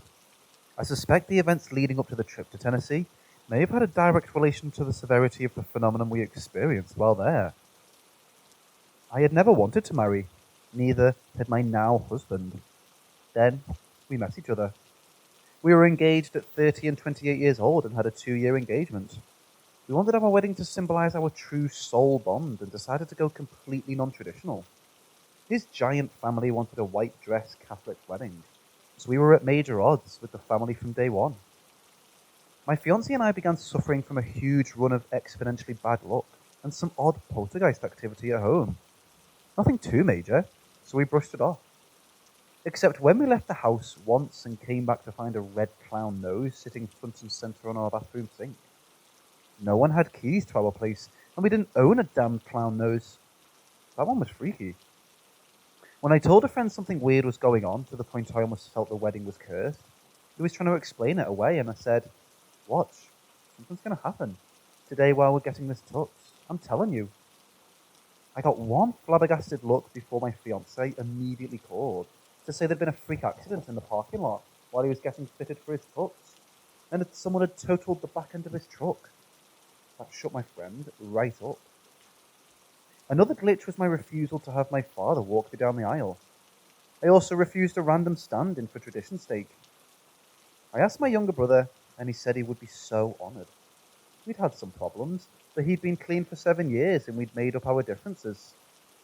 Losing our middle brother to a drunk driver had driven us apart for a while, but brought us back closer a little later down the road.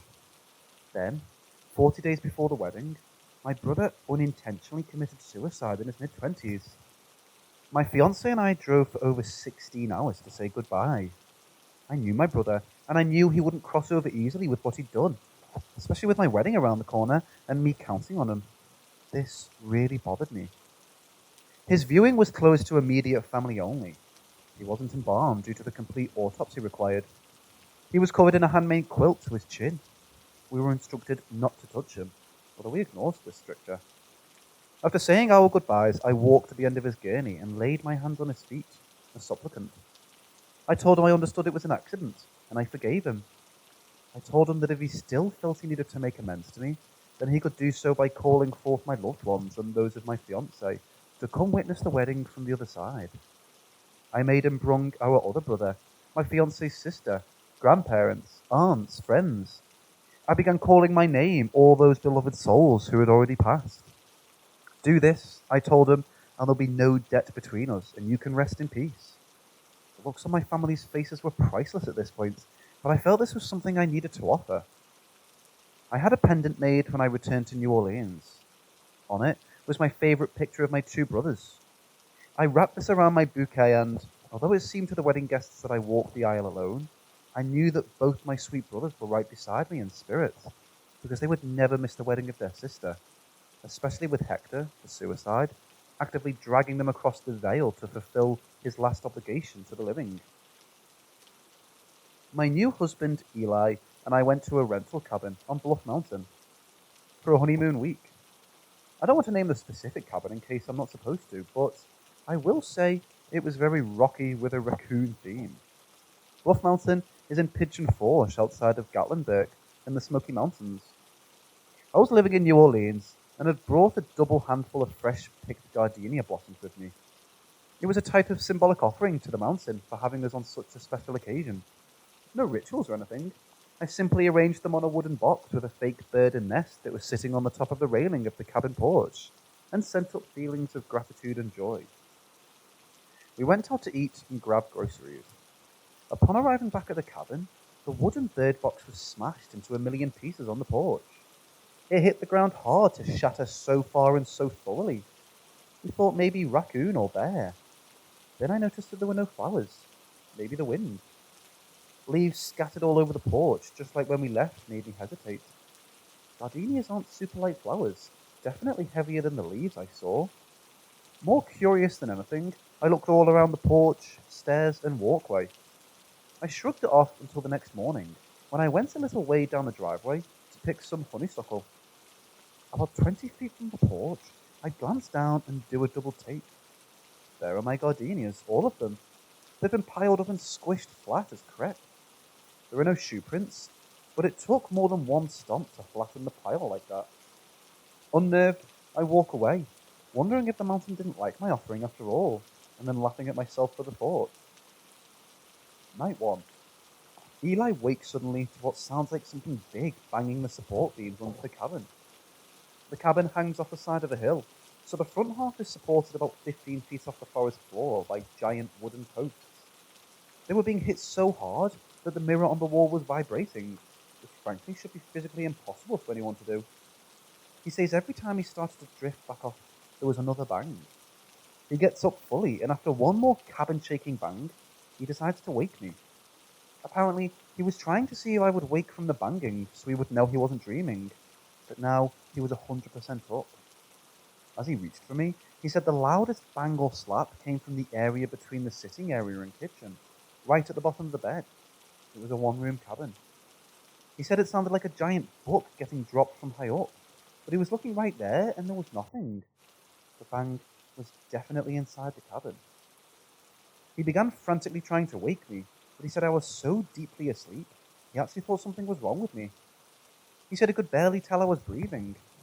Then this strange metallic jangling sounded from behind the TV, directly across the cabin from our bed. He said it went on forever, but he was too scared to go look for whatever it was.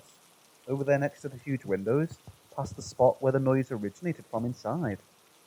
It was the insistent buzzing that finally woke me. I remember it was so hard to come back to consciousness.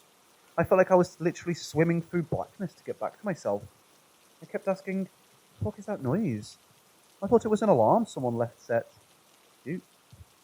When I finally woke up enough to move and sat up to go find and smash the offending noisemaker, the trilling stopped. Groaning.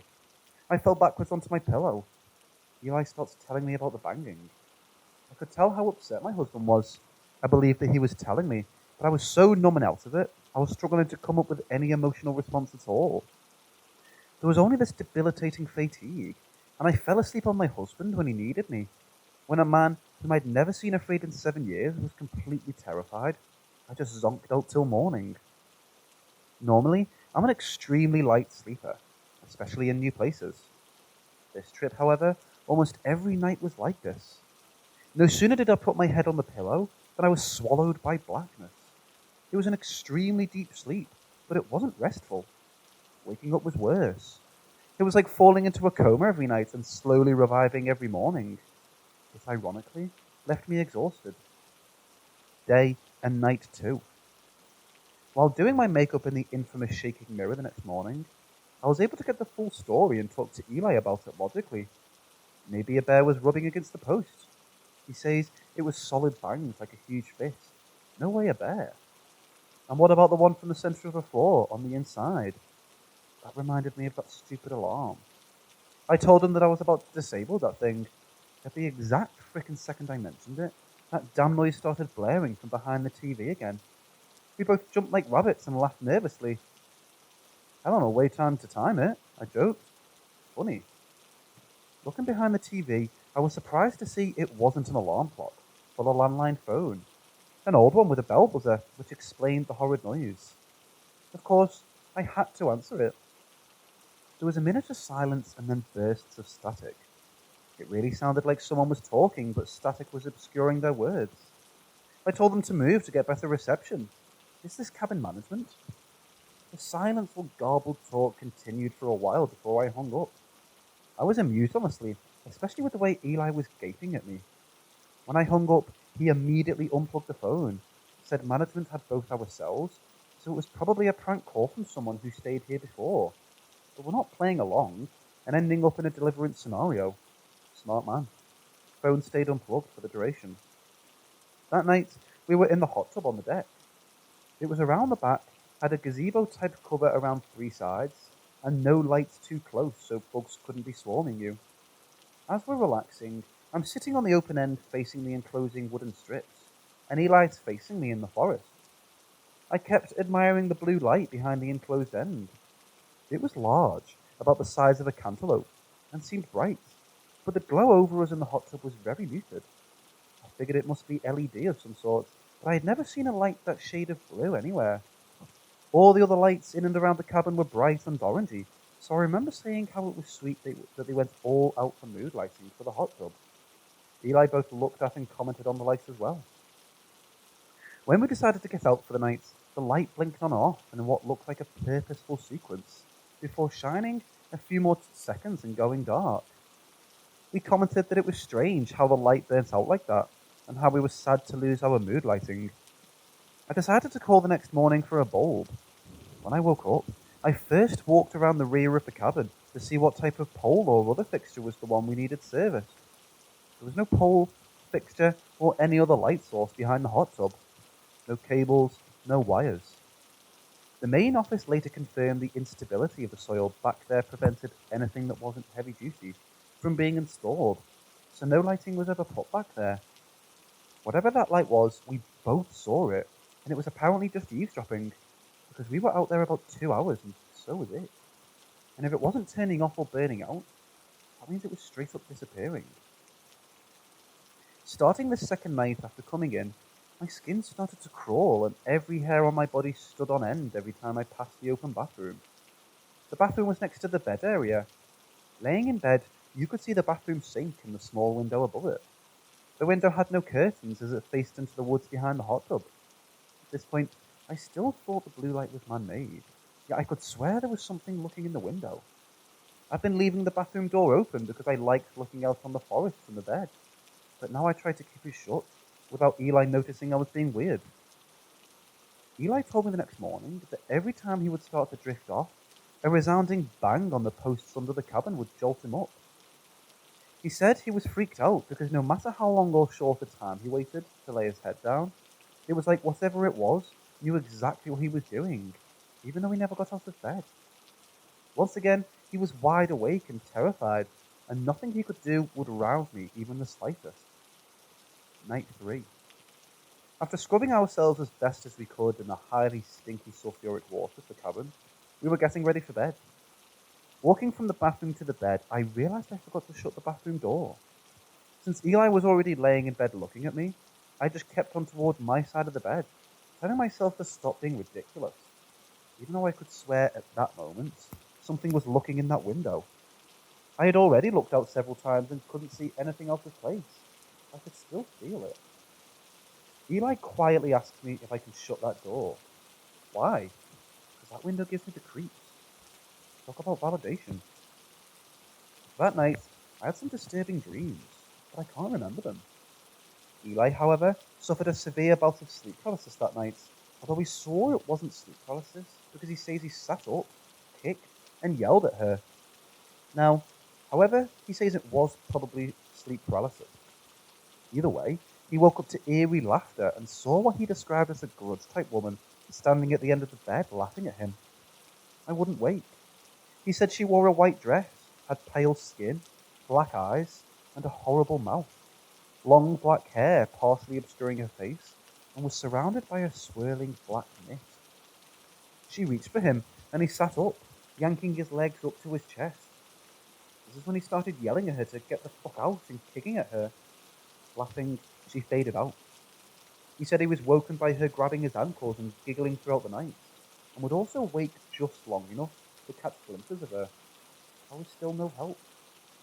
Night 4, repeat sleep paralysis experience for Eli, but he said even more intense. Same lady in white. I had also realized a trinket I brought for luck and put on the shelf next to my side of the bed was missing. It was a tiny cabin and we tore it up looking for the next 2 days, but I've never seen it again. It was worthless except for personal reasons, and no valuables were missing, so I don't think someone came in and snagged it. Night 5. Whenever I sat up out of the water on the side of the hot tub, I started to get the same feeling of being watched I'd felt from the bathroom window. I would literally break out in goosebumps.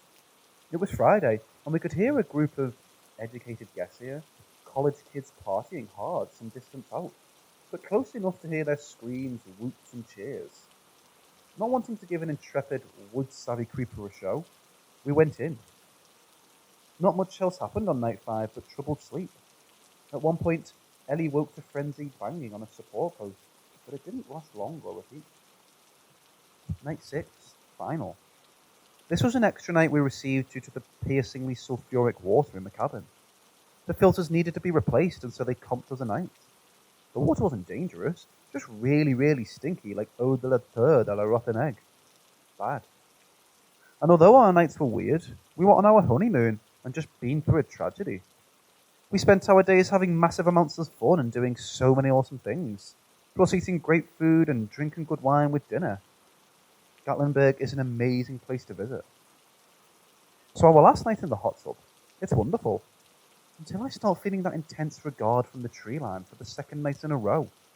This time it's worse. I can actually feel the ill intent in this gaze. Whenever I came up to cool off, I literally find myself unconsciously wrapping my arms around myself and slipping slowly back down into the water. I remind my new husband how many years he's known me, and ask how many times he's known me to be scared or paranoid. I tell them there's absolutely something aggressive in the tree line looking at me, and it's not a college kid. We can hear them again tonight. He scoots over and I move to the covered end with him. Within 5 minutes of me moving, we hear a tremendous crashing from the brush behind us, and then something big stomping around directly below us.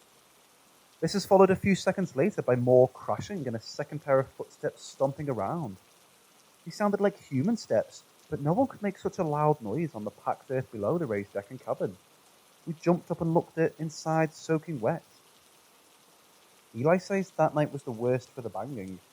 He said there was banging on at least 3 widely separated posts, and it went on all night. He said when they did let him sleep, the woman would come. I slept like the dead, unresponsive to everything. Morning of day 7, leaving day. Something was demanding my attention, pulling me back toward consciousness. At first I thought it was the mounted police or one of the mule-pulled carriages that sometimes passed my place. No, this was definitely a whole plethora of horses. Was there a parade I didn't know about? Slowly, I remembered I wasn't in New Orleans, and although I was hearing sounds like hooves, there was no paved roads anywhere near me at the moment, just a small gravel driveway out front. Quickly snapping awake, I realized the sound was coming from the roof. I checked my phone and it was a few minutes after 8 a.m. I groaned. Why the hell would nobody tell the roofers that the cabin was booked until 11 a.m.? I looked over at Eli. He was pale and breathing very slowly. I half-heartedly poked him a few times, but he was out. Ruefully, I thought of all he'd been dealing with while I slept as deeply as he seemed to be now, and left him alone. I'd been with him nearly a decade at this point, and he'd never spoken of things like this before. Whatever had been going on, he deserved sleep. At least it was roofers in the sunny morning, and not weird shit at 4 a.m. At this point, it crossed my mind to wonder what roofers worked on Sundays. I listened closer. It definitely sounded slightly metallic, but I decided my initial impression held. It sounded like a horse was kicking the shit out of the cabin roof. Well, what the hell do I know about roofing equipment anyway? I'd have to ask them to stop until we checked out. I pulled back the covers and swung my legs off the bed. The instant my feet touched the floor, the pounding on the roof stopped dead, and the handle to the main door, which was about 3 to 4 steps in front of me, started jiggling wildly. 2 things. There was no pause between the noises. They went from on the roof, slightly towards the opposite side of the cabin, above where Eli was sleeping, to the doorknob in front of me without a time delay. Also, the top half of the door was glass with a sheer curtain, which the sun was shining directly through. I could plainly see that no one was near the door, yet I could also see the handle rattling wildly. I yanked my feet up and dove under the blankets, up to my chin like a child, I'm ashamed to say. As soon as my feet left the floor, the doorknob stopped rattling, and the incessant pounding on the roof resumed in the same spot, again with no pause between them during the switch.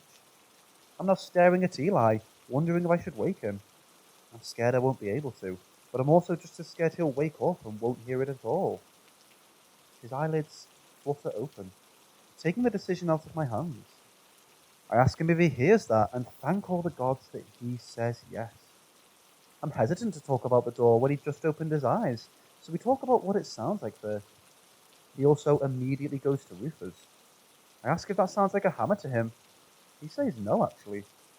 We agree that it does sound like hooves or something slightly softer than metal. The whole time I realize we've automatically been whispering, and this pounding just keeps going on and on. Looking around the cabin, we see the mirror shaking, glasses in the kitchen area rattling, the cabinets quaking. Whatever is on the roof shook the walls of the cabin repeatedly. The pounding lasted about 35 minutes because I checked my phone right when I woke up, and right after it stopped. From 8:02 a.m. to 8:36 a.m., although I'm not sure how long it had been going on before it woke me. It was loud and strong, and absolutely terrifying. We lay there whispering for a long time. No way was this a person or people. We started thinking it, whatever it was trying to bust in through the roof, although the glass doors would surely have been easier to get through. When Eli said he was getting up to look, I told him about the doorknob shaking when I tried to get up. After a brief hesitation, he threw back his covers and sat up. The pounding stopped. He and I both froze. A terrible grating noise sliding on the roof broke the silence. We both looked at each other with big eyes and pale faces. Was that claws? I hissed in the quietest voice I could manage. He leapt back up onto the bed. The banging resumed. The quietest discussion ever followed about if we really had just heard claws up there. We thought it was exactly the sound huge claws would make. But really, it could still be anything. Eli grabbed his legally owned firearm from the bedside drawer before quickly standing. The pounding stopped for a second to allow for another grinding rasp to sound across the roof. That is definitely fucking claws, I said. The pounding immediately resumed, twice as fast and even harder if that were possible. I could now feel the thumps reverberating through the bed. Ellie told me to stay inside and listen. Whatever it was, it sounded huge, and he needed me to let him know what direction I heard it moving if it ran out of his view up there. He burst out the door and aimed his gun at the roof. Pounding stopped. There was absolute silence. There was no sound of running anywhere on the roof, and the roof didn't have a damn thing on it. In addition, being perched on the side of the hill as the cabin was, with no trees close, there was nowhere anything up there could have gone. We packed at max speed. They did have one last smoke in the driveway to help with the shaking in the nerves. It was open, which seemed relatively safe. While we were smoking, we could hear the people who had been partying the last few nights. They were all out yelling for a missing friend. We heard them yelling about the last time they saw him, which was apparently the night before. We could hear their panic as they screamed his name over and over. Eli and I tried to find the group to help look and ask if they'd seen or heard anything weird. However, the winding one-way dirt roads were confusing, and we ended up lost. We actually think they may have been locals, and we couldn't get to them because we were on rental cabin roads, which don't connect to local roads and driveways, for obvious reasons. I really hope they found him passed out drunk in a bush somewhere, and regret not being able to locate them and help them look. I have no idea what this was. Nearly every major paranormal MO showed up, from orbs, weird calls, and poltergeist activity to cryptid-type goings-on and the lady in white. Yet it all really did seem like one thing in different outfits, if you will. After coming home, we had no more weird activity at the time.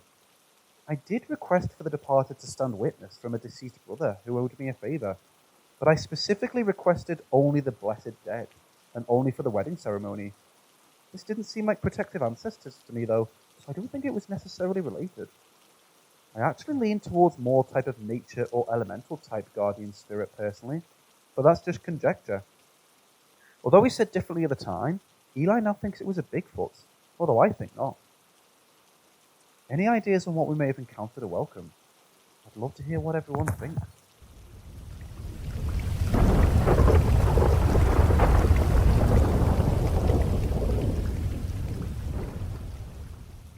This all started around early October, when I had just moved to the house with my new puppy. It was early evening on a Friday, and due to my new job, environment and puppy, I was exhausted. I had crawled into bed and was laying down when I noticed my dog was in a particularly adorable position on the bed next to me. I pulled my phone to take a picture, but as I swung the phone back in front of me, I saw an old woman in a nightgown standing over our bed. It was only a split second, but she looked like a squat woman with salt and pepper hair and well-worn skin, and above all, she looked displeased. I chalked it up to hallucinations after a difficult and sleepless week, and quickly fell asleep. After all, I have a history of hallucinating when sleep-deprived, but I've only ever hallucinated after an extended period awake, so this confused me. Later that night, at about 3 a.m., my dog woke me to go to the bathroom. All was normal until I tried to get him to go back to bed. It's important to note that my dog's favourite spot in the house is the bed. It's where he runs if he's ever startled. I had forgotten all about my experience earlier in the night until I studied his face and saw fear. Nothing short of carrying him up the stairs could get him to follow me. The same thing happened again around 5 a.m. After that, it was a long time before I heard or saw anything, besides a pretty steady schedule of nightmares, but this is normal for me. Sometimes while waiting in the low-lit kitchen in the middle of the night for my dog to do his business, I would see figures shrouded in a shadow, walking between the dark spots of the living room, but I again assumed it was just late-night hallucinations. A few months later in December, after we'd both settled in more, one of my dog's other favourite places became a bed I'd got for him I'd placed behind the couch. I got used to the pitter-patter sound of his footsteps on the tile behind the couch, and even found sounds comforting. One night, I was doing schoolwork on my couch, and I noticed the pitter-patter sounded more like a scurrying back and forth. Confused, I swung my head to look behind the couch, but in doing so I saw my dog, napping several feet away, and I jumped up and startled both of us. Just as I jumped up, the scurrying stopped. I don't have any signs of rodents in the house, and have never heard or seen anything like that since. Later, in the early spring of February, I had my most undeniable and startling encounter. It was late afternoon, still 2 hours or so before dusk. Me and my dog attempted to do our usual walk around the neighborhood, but when we left the house, he became very anxious, sat down, and started to whine. I wasn't sure what was wrong, but he clearly wanted to go back inside, so I obliged. As soon as he walked back inside, I heard two incredibly loud booms. It sounded sort of like door slamming. I was convinced someone was inside the house, but I wasn't sure what could be considering we never left the front lawn. I threw open the door to the guest bedroom, where the sound originated from, and found nothing. I was so convinced someone was in the house, I dialed 911, but didn't end up calling. After waiting to hear for more noise when I heard nothing, I settled down. I ran down the list of what could have caused the sound, and nothing fit that I could think of. While working in the house, I've also heard a voice whisper, "Hey," to me. And this week, I found the frame of my favourite art print tilted to an almost 45-degree angle. As I said at the beginning, I don't particularly believe in ghosts or the paranormal, but my time in New Mexico is challenging my belief. If anybody thinks they can debunk some of this, I'm more than receptive. But what do you think?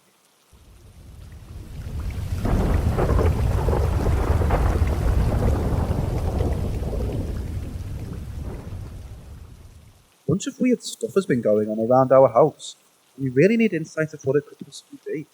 Because we're stumped. First of all, I'm a skeptic of the paranormal, and look for reasoning above all else.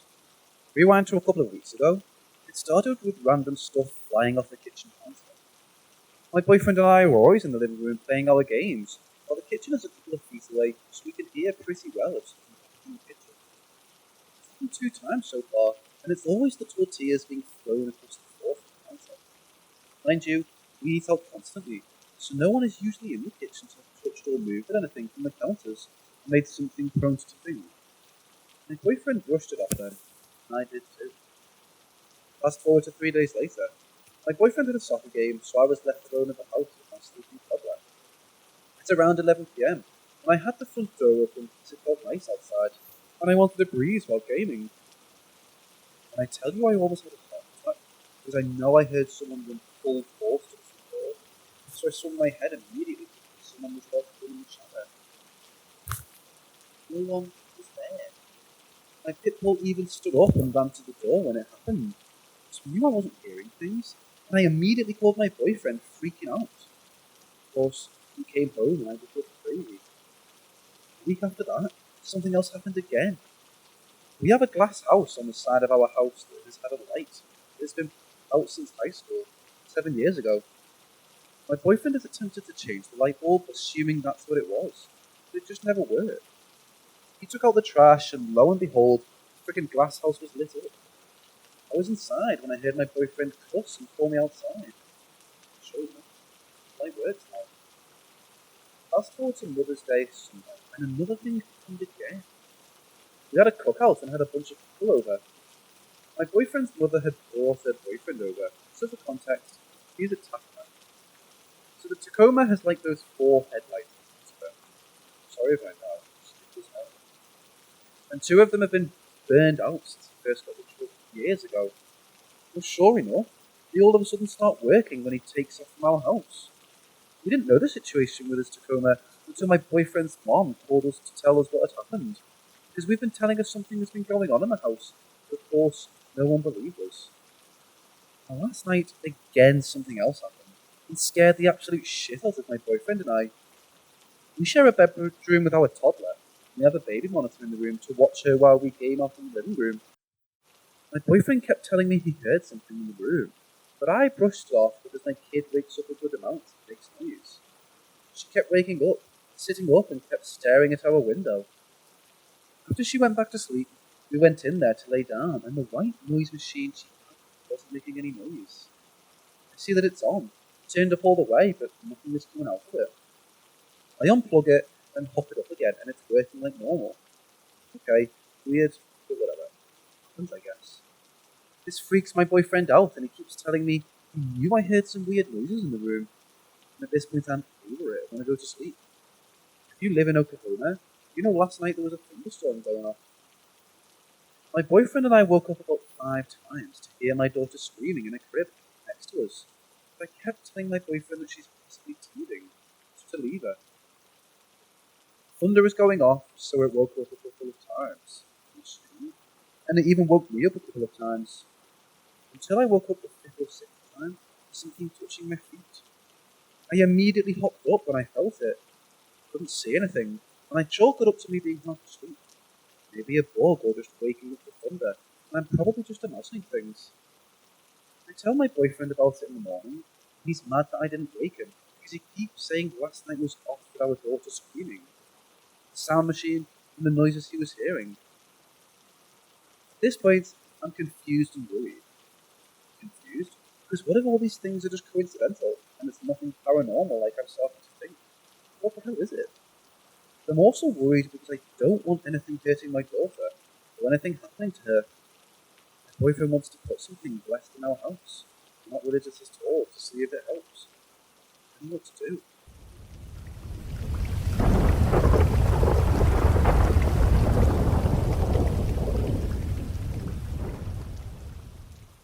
One night, I heard muffled footsteps and a light switch go off, and another time when I was home alone, I could smell a flowery perfume. Most nights I'll be lying in bed under my covers at a moderately hot temperature. Then it seems really fast. It goes to the point where I'm unbearably hot and sweating, and it'll just kind of stop. I also wake up between 3 or 4 a.m. almost every night, and lately I've been hearing faint whispering that I can't make out, almost as if it was blending into the ambient sounds around me. I've also had weird experiences as a kid, which I mentioned in my other post, where I said that my mum told me that I was a kid she would come to in my room to find me talking to what appeared to be nothing. But when she asked me about it, I'd say I'm talking to the old women. Another time I was home alone with my brother, and only I heard the pots and pans clattering and smashing in the kitchen. So my brother went to check, and nothing was there. Ever since watching these films, Insidious and The Conjuring 1 and 2, I've been having these weird experiences. But since my last post, a lot of people just said a film can't open up to a haunting. So I shrugged it off and thought it's just in my head, and me being paranoid after watching the films. This morning, I had an unsettling dream where me and my dad were in our car, and he looked at the house and looked back, and he has the face of a decaying old woman. I then woke up to the feeling this pressure on top of me, but nothing was there, and it just suddenly stopped. I then felt like I was being watched and realized my phone was on. I reached over to grab my phone, and it has the calculator app pulled up and had a really long number typed into it. I then started smelling a really weird smoky smell that disappeared after a few seconds. What really worried me, I don't possibly know how that could have happened, and the pressure on my chest, and the smell. I don't know what to make of it all, I really don't. I haven't had any experiences like this since I was a kid, and they all stopped for so many years, until I watched a few haunted house films, and it all starts back up. It's really weird.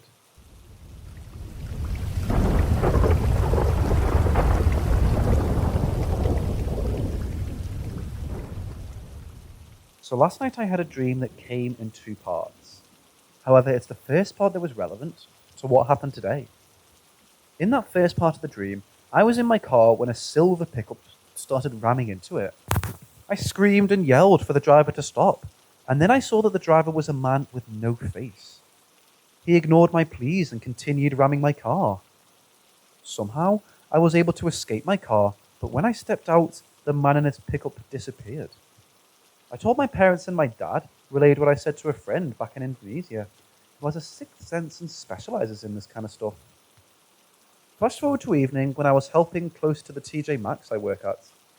My manager and co-workers were having a huddle today, when my manager said she thought she saw someone walking around the back of the store. Thinking nothing of it, I volunteered to investigate and make sure there was no more customers lingering. Checked the restrooms, the janitorial closet, but it was when I checked our back room where we stored items that would be put in the sales for later on. The moment I stepped into the back room, I got goosebumps and felt dizzy. I felt like there was something coiled around my head. As I walked closer to the electrical room that had the power switches to our store, the feeling got worse and worse. Of course, I was afraid and refused to push my luck, so I left and reported to my manager that there was nobody there. We continued on the process of closing the store, but the feeling of being watched lingered. When I got home, I told my parents and my dad messaged his friend. What we were told was the first part of my dream was a warning for today's events. Whoever my manager saw was in a bad mood. Later on, when I was cleaning up one of my dogs, I was overcome with sadness out of nowhere. Tears welled up in my eyes. I don't know why I started crying, and I became afraid that I was followed home. It was crazy, because a few weeks ago, a different manager during the closing shift thought she saw someone walking around the back of the store, but we didn't investigate. Anybody got any advice on what I should do? I've encountered spirits before, but never have I ever encountered a bad spirit like my sister did. The last one is a story for another day.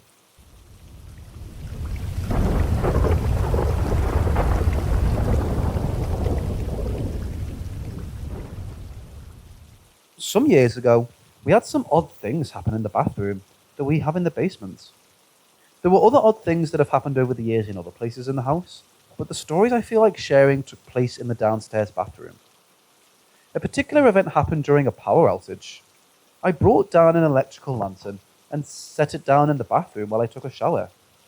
I made the mistake of not bothering to take out my earrings for some studs, figuring it would be fine.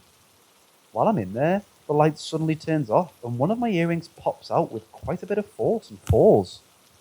The light came back on about 5 seconds later. I'm unable to find the earring, and I assume that it went down the drain. Several days later, my dad finds the earring sitting on the sink. That shouldn't be possible. When taking a shower in that room, occasionally I'd hear somebody knock on the door and I'd have to ask multiple times what they wanted. I would assume it was one of my parents. But it turned out, nobody was there. Then one day, I was taking a shower and I felt a hand touch my shoulder. I thought maybe I touched the soap holder and it wasn't really a hand at all, so I tried to prove myself that's what I actually felt. I leaned back until I touched it, but I had to lean so far back I almost fell. I was weirded out by that, but it didn't take long to get over it, and I figured I must have imagined it or something. When I got out of the shower though and was drying off, I heard the sound of scratching at the door. Like as if somebody took one finger and slowly scratched the door several times, one after another, at about chest level. I got pretty nervous and asked who was out there, and there was no answer. I resumed drying off, really nervous while doing so and trying to hurry up. Before I could finish though, the clock CD player combo thing we had in there turned on by itself. It started playing the CD I'd left in there, and it started playing in the middle of a song. I'm not sure if it's supposed to be able to start in the middle of a song. It's nothing I'd remembered being able to do with it before, but maybe I just didn't fully know how it worked. The song was Up Through the Ashes by Camelot, starting with Raise Me Up Through the Ashes, Take Me On Into the Light. I kind of froze in place for a moment. Then I rushed over and turned it off, and got out of there as quickly as I could.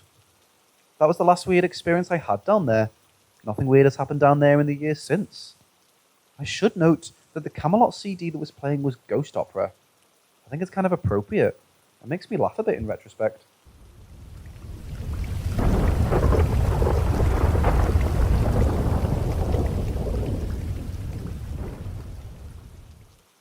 So I have 2 really solid ghost experiences in my life so far, and a third that could have been my imagination as a child. I hope that my stories don't come off as bullshit, but here we go. Sometime in 2011, my parents and I travelled to my mom's hometown to celebrate her 40th grad reunion. My grandfather passed away a few years back in 2008 when I was 9, so I didn't really get to know him. It was a fun trip as the town was a really nice place with a German-styled plaza. As of right now, my memories of what I was doing exactly are fuzzy, because it's nearly 10 years since it happened, but I know that I was walking alone through the plaza to find my dad at one of the small shops.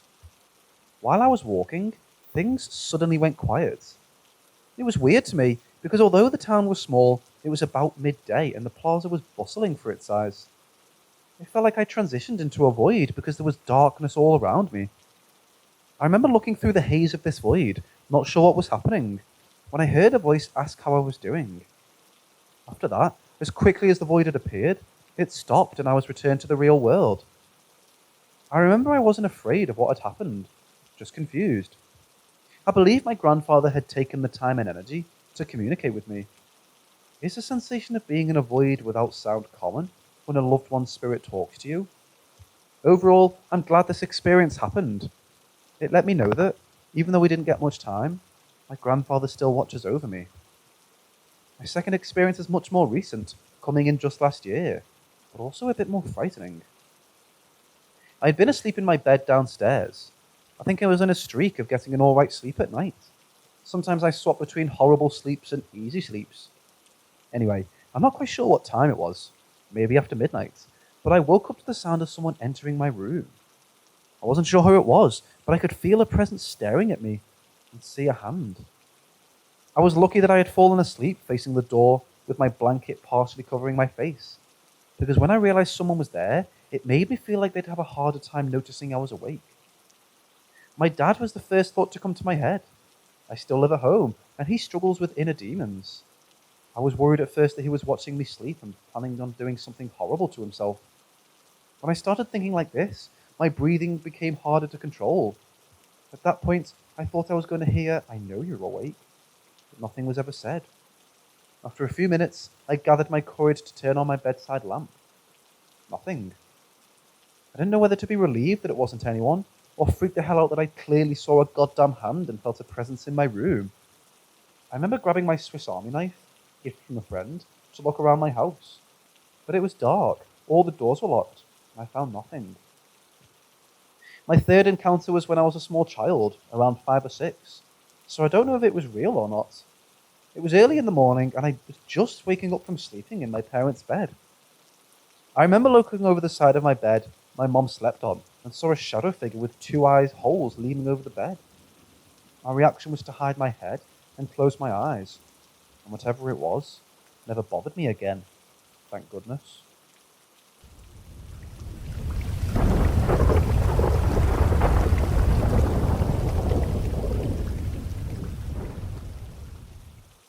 I know that people can be touched by ghosts, a touch on the shoulder, tugging of clothing, etc., or even attacked by ghosts or something more aggressive. But is it possible for a ghost to touch you in a very inappropriate way? I ask this because back in 2008, I was living in an apartment complex where there was my place and an apartment directly above mine. At the time I moved in, I didn't know that the people who lived above me had been murdered. I discovered that close to a year later. It was a woman and her 2 small children. Her boyfriend was crazy and killed them all before he ran and was captured by the police later on.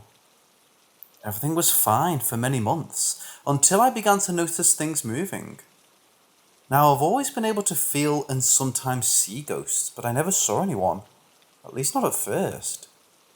I did notice things moving and misplacing things, so I decided to try and talk to whoever might be there. I could feel they weren't evil, just playful and curious. This seemed to help a little until things grew more active. I began to get touched, tugging on my shirt or untying my shoes, playful things. But then I felt someone touching my body. I would feel hands on my arms caressing me, a soft touch groping my butt, a hand stroking my chest. It was confusing, but didn't feel threatening. I'm guessing this is where I messed up because the touches became more adult. I'd be watching TV in bed and feel someone climb in bed with me, and feel what felt like a woman's arms cuddling me. Feel a hand groping down the front of my pants. Feel the sensation of being kissed. This had me worried, so I spoke aloud to try and figure out what was going on. I asked what they wanted and what they were doing, but received no response. I told her that I didn't mind her being in my home, but she might be confused and think I was her loved one, boyfriend or husband, etc. Things quieted down for about a week, and then I woke up one morning to something I didn't know could happen. It was summer and my AC wasn't working properly, so I slept on top of my sheets. I felt, well, I don't know how to politely state it, but I felt sexual sensations. And as I blinked myself awake, I could feel like someone was having sex with me, but there was no one there. Confused, I didn't know what to do, and soon I reached completion and felt a soft feminine kiss on my lips, heard a soft giggle, and then smelled perfume and she was gone. This happened a few more times before everything stopped. I didn't know she was dangerous, so I spoke to a local Wiccan who became very embarrassed and a bit angry, and she did something to my home. And that was the last time I felt or saw anything there. What I'm wondering is, was she a ghost or something else? Was she really trying to romance and have sex with me? Or was it perhaps something evil or demonic?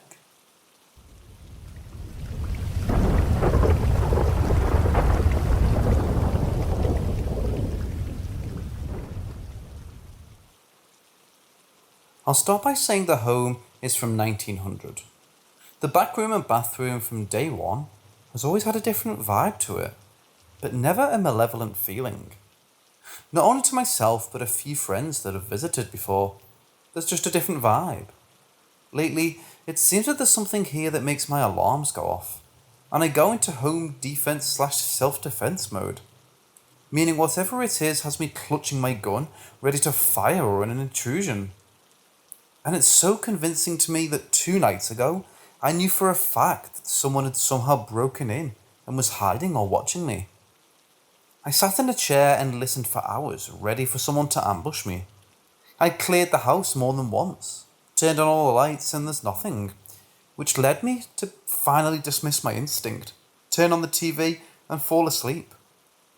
I'm proofreading this as I'm typing it, and it sounds almost delusional, but I know the feeling of someone or something watching me. Imagine as if a tiger is hiding in tall grass, stalking its prey. I do know for a fact we have senses that can feel its eyes locked in on us. It's extremely intense. Anyways, I just want to vent my dilemma to others who may have encountered similar occurrences. For the past 2 days it's been fine. I've heard a few knocks and maybe a cup falling in other areas around the home, but that's always happened and let it slide off my agenda of concern. Like I said, I've had a lot of activity here and I can deal with the shadow and bumps and grinds, but the cause of that paranoid defensive trigger is something I want gone. It's now happened 3 times in the past 2 months. First time wasn't as bad, because I just left and stayed off that night.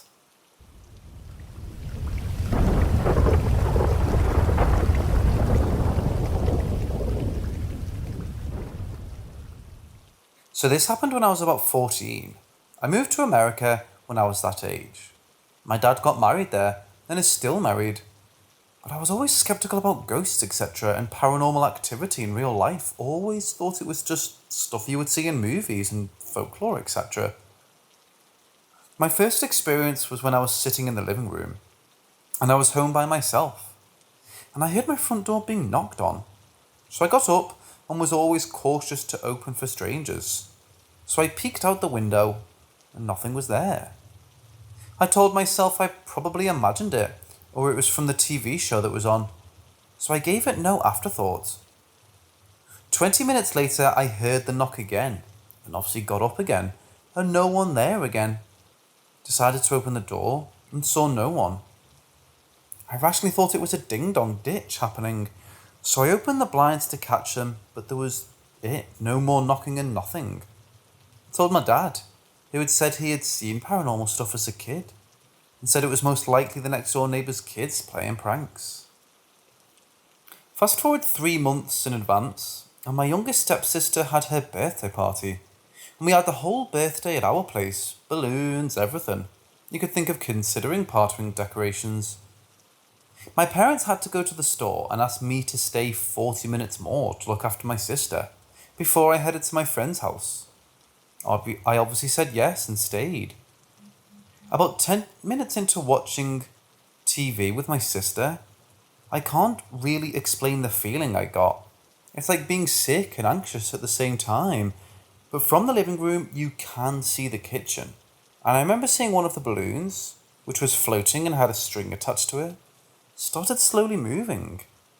But the part that actually made my heart sink into my stomach was that it looked like something was tugging the string and moving it.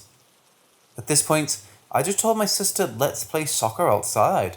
And she did, because I didn't want her to get scared. My parents came home and I told my dad what happened. And he always was very trusting and said the first thing is to get a carbon monoxide reader, just in case of hallucinations, etc. Got one a week later, and no carbon monoxide or anything. Never did drugs or have any mental health issues in my family or myself, so that was out of the picture, but was all in all weird. A month later, I was in the kitchen with my dad and it was only us. My mum was with her sister, who was in hospital at the time, and she took my two sisters with her. We didn't go because it would have been crowded, etc. I remember we were listening to music, playing Monopoly, and just having a ton of fun. And then all of a sudden, my dad just kind of looked into the living room and said, "Did you hear that?" We turned the music off and nothing for a few seconds. And then the worst sound I'll always remember until I die was a little girl laughing in the living room. I absolutely freaked out. My dad was cool and told me to calm down. He said, "You'll make it worse the more freaked out you get." Needless to say, he managed to calm me down, but we had to tell my mum, etc. the house was haunted, which no one believed us. They thought we were joking. This was the last experience I had, and the worst was when I just got back home from a concert at 11:30 at night. My dad was up and wanted to hear how it went on such an amazing night. But obviously, he went to bed and I hadn't eaten in ages because the food in the venue was ridiculously expensive and it was too late to cook. So I poured a bowl of cereal and sat at the kitchen table. My older sister came out and she decided to talk with me, and she was making hot chocolate as she was talking to me. I actually froze. My literal body couldn't move. It was the strangest yet scariest feeling I've ever had, but I remember my sister talking to me and I couldn't answer back. She ended up saying, "Are you okay, dude?" And all I could say at that moment was that there's something standing next to me. I couldn't see anything, but I could feel something there. She started freaking out, saying, "Stop joking around." And as soon as I tried to get up, the chair got pushed with me on it. And she screamed so loud I couldn't say anything, because I couldn't comprehend what was happening at the moment. My brain was trying to process everything that happened. My dad came running out asking what was going on. Our next door neighbour came to the front door. I just remembered my dad talking to me, and I couldn't process any form of communication because I was terrified. After that night, my dad got a priest to come in, and after that we never got any more paranormal activity again. It took me months to be able to sleep. To this day, I still sleep with the light on. I can definitely say there's an afterlife after we go. That's for sure. My sister still keeps with the light on too. And no, have never encountered anything since, which is great.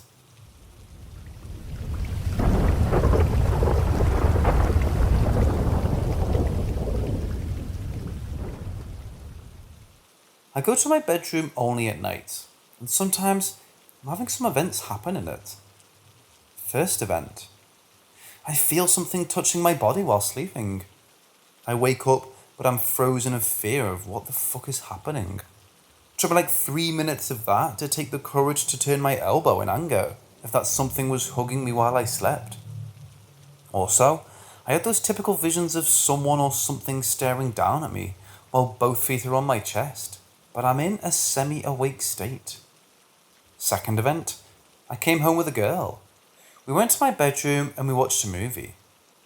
When we decided to sleep and all was dark, here we go.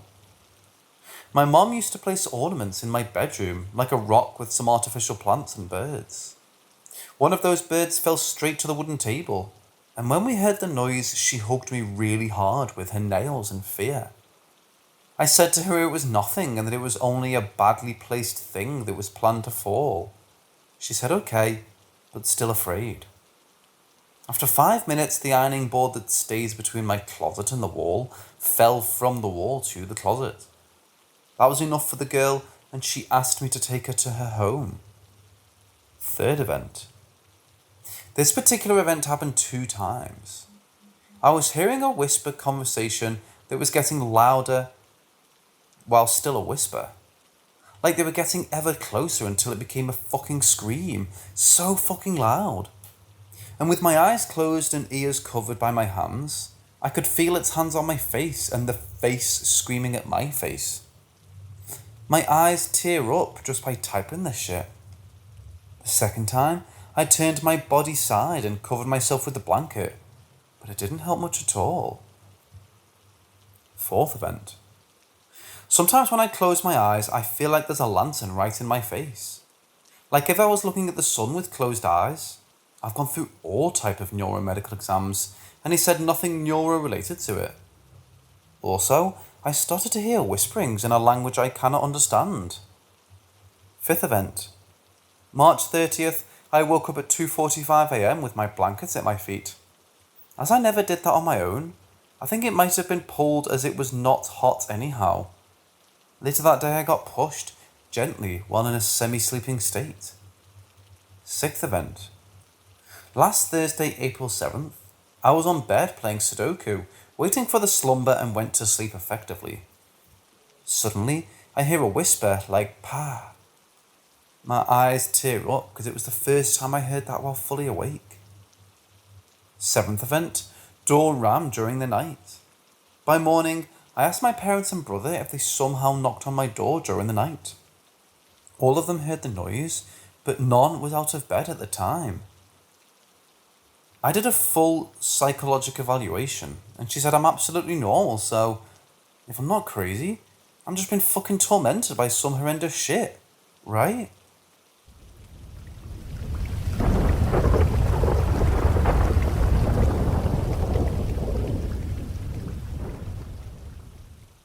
I'll start the story by saying I was in state care at the time, an orphan in the care of DSS. My adopted family has turned me in at 12 for being too difficult for them to handle. I bounced through several state programs. Then at 16, I ended up at 577 Mass Avenue, Boston, a residential home called the Sargent House. It was a semi-independent living home, meant to help the kids who lived there transcend to living in the world by allowing them unsupervised outside time. Everything was fine for about a year. The building had 4 floors, a first, second, third and a basement, where we took our meals as a kitchen/dining room. I was staying on the second floor with a kid I'd known from a previous program. There were never any problems until the dame came where we had to leave to go to a different program. That was when the staff decided I had to go up to the 4th floor and bunk with another kid I got along with, Brandon. He was cool, so I didn't put up a fuss. The only concern I had was possible heat gathering up there. This was the middle of the summer, and the program had central air, so the staff assured me the top floor wouldn't be too sweltering. When the time came for me to go up to the 4th floor, I packed a box of my things and set off up there. I remember what happened next as clearly as the moment I experienced it. I stepped on a stair about halfway up the 2nd and 3rd floor staircase, and cold washed over me. It felt like someone had left an air conditioner running for weeks, or the inside of a fridge. The exact same time the cold hit me, a heaviness hit me, like someone was pushing down on my shoulders. And paired with these physical sensations was an overpowering thought. You should not be here. I remember freezing for a moment. Then staff herded me the rest of the way up the stairs and into my new room. It was a sizable room with low slanted ceilings due to the roof, and a closet that adjoined another room, the only other room on the 3rd floor. They shared a closet that way, one door from each apartment, opening into the other. At the time when I moved in, the other room was empty. When I opened the closet to put my things away, I remember opening the other door and looking into the empty room on the other side. An undressed bunk bed and empty dressers. Small windows with a view over the street. I remember looking into the closet and seeing it had 2 sides. Both with a high shelf you couldn't see above, and a tall ceiling with some dark space you couldn't see into. even with the door open. There was no light switch. I don't remember how many nights it took, but I started having nightmares.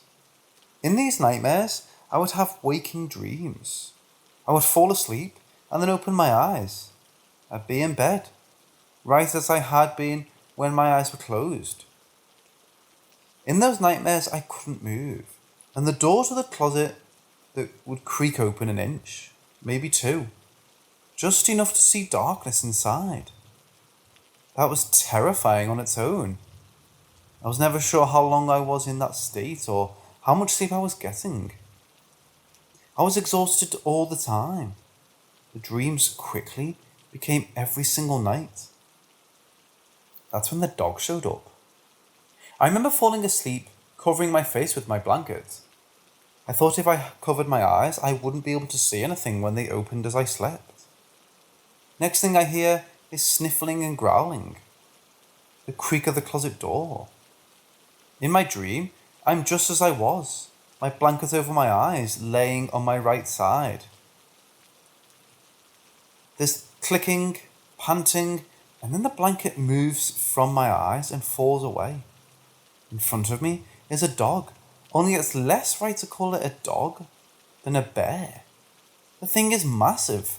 Its fur is inky black, almost oily and sharp looking. Its eyes are just massive, glowing red things like heated coals over a snout full of sharp teeth. Canine's about an inch long and bared as it growls at me. It's looking me dead in the eyes. I remember having the feeling that I should move, that I should run or fight or do anything. But I was also overwhelmed by a second feeling, that it wouldn't matter. What I was looking at was death. In my dream, it lunged forward and grabbed me. I felt searing pain on the sides of my head, and then I was blind. I couldn't see it or what it was doing anymore, but I remember just feeling more pain all over my body. My arms, chest, ribs, neck. My belief was that it was tearing me apart. I woke up during the attack at some point. It was early morning. I remember when I woke up, I was as before, but the blanket had fallen off my face. No one was reacting as though I'd screamed or yelled, and the closet was open.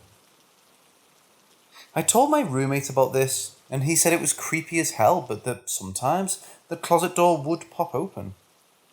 We theorized it was probably because of air currents flowing between the two rooms, causing pressure and pushing the doors open. But every once in a while, with a soft click, one of the doors would pop open. The dog dreams, once they start, never stop. Nearly every night I was attacked in my sleep. Eventually, through sheer willpower, I did manage to move in my dream. I ran from the 3rd floor to the basement. It mauled me there. It would follow me wherever I went, and if I tried to attack it, it would just ignore me and continue biting and tearing. Around the same time, my roommate started having persistent nightmares he couldn't recall as well. Eventually, I complained to the staff and was prescribed sleep medication. This seemed to work as I stopped having dreams, but something stranger occurred. I started to sleepwalk. The staff would catch me standing at the door to the closet. My roommate said that I had started whispering in my sleep, as though I was talking to someone. I remember waking up one night to my roommate staring down at me in the bunk bed. He asked me if I was okay. When I was confused, he told me I'd gotten up, opened the closet door, and just stood there staring into it for at least half an hour. I didn't dare give up the sleep medication, but it didn't matter because the situation came to a head very suddenly. I remember I came home from school, had dinner or did some homework. Usually dinner was a communal thing, but my roommate wasn't there. The staff said he wasn't feeling well. I ate, then proceeded upstairs to the top floor. At this point, we had roommates on the other side of the closet doors. They were notorious pranksters, pulling tricks on each other's shoes and pissing in each other's laundry baskets. Following this event, they claimed to have nothing to do with this. They claim they were not even in the room at the time. To this day, it's still one of my top beliefs that they did. I describe this as vividly as possible. I went to the top floor and found the door closed. I turned the door and opened it. I called his name a few times with no response. He just laid there and I stared at him. Then, with a slight click, the door to the closet opened and slid open about a foot, slowly. It was perfectly dark inside. I couldn't see anything. I slipped my eyes back over to Brendan's face, and now he's looking directly at me. His eyes are angled downwards, looking along the length of his body, directly into mine. He says, "Don't worry, they won't hurt you." The second time he finishes speaking, he begins to spasm. His arms and legs shake violently, and his head starts banging off the floor, his mouth frothing. Sheer absolute terror overwhelmed me, and I charged down the stairs, screaming for staff. He was taken out by ambulance. He didn't come back to the program after that, and we don't know where he went. I refused to return to the 3rd floor, and was given a room on the 2nd floor again. I continued using my sleep medication until it occurred where I was found wandering up the stairs to the 3rd floor in my sleep, and was stopped by staff. After that, they discontinued my sleeping medication despite my protests. I started having nightmares again, but the dog wouldn't attack me in these versions. It was standing outside on a fire escape that connected the 3rd, 2nd and 1st floors, outside of the window. It would growl at me, and in my dreams I even walked up to the window sometimes, and it would just stand there. I had a strong feeling that it couldn't come into the 2nd floor. Over time, the dreams became weaker and eventually stopped, until the day I moved out. I've never seen Brendan again, and I don't know what happened to him.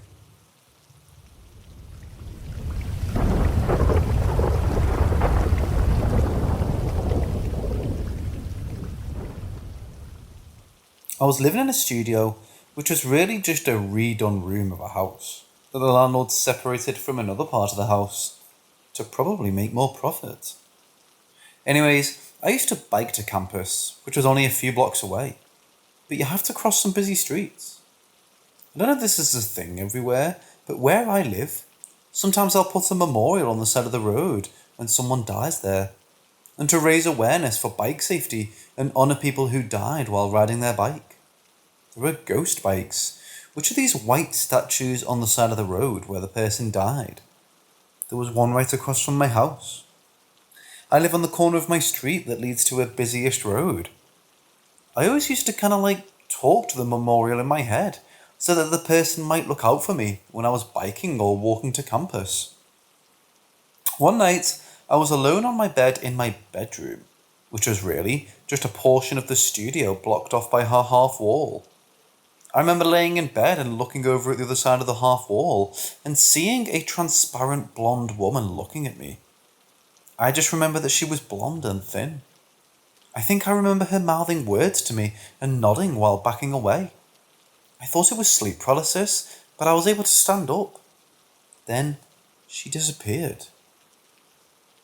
It was so weird, and I think for a second I was worried because someone was in my house, but I didn't feel scared. And even now, I almost don't believe my brain, but I can't explain it. Then I looked up the Ghost Bike Memorial online because it was the person's name.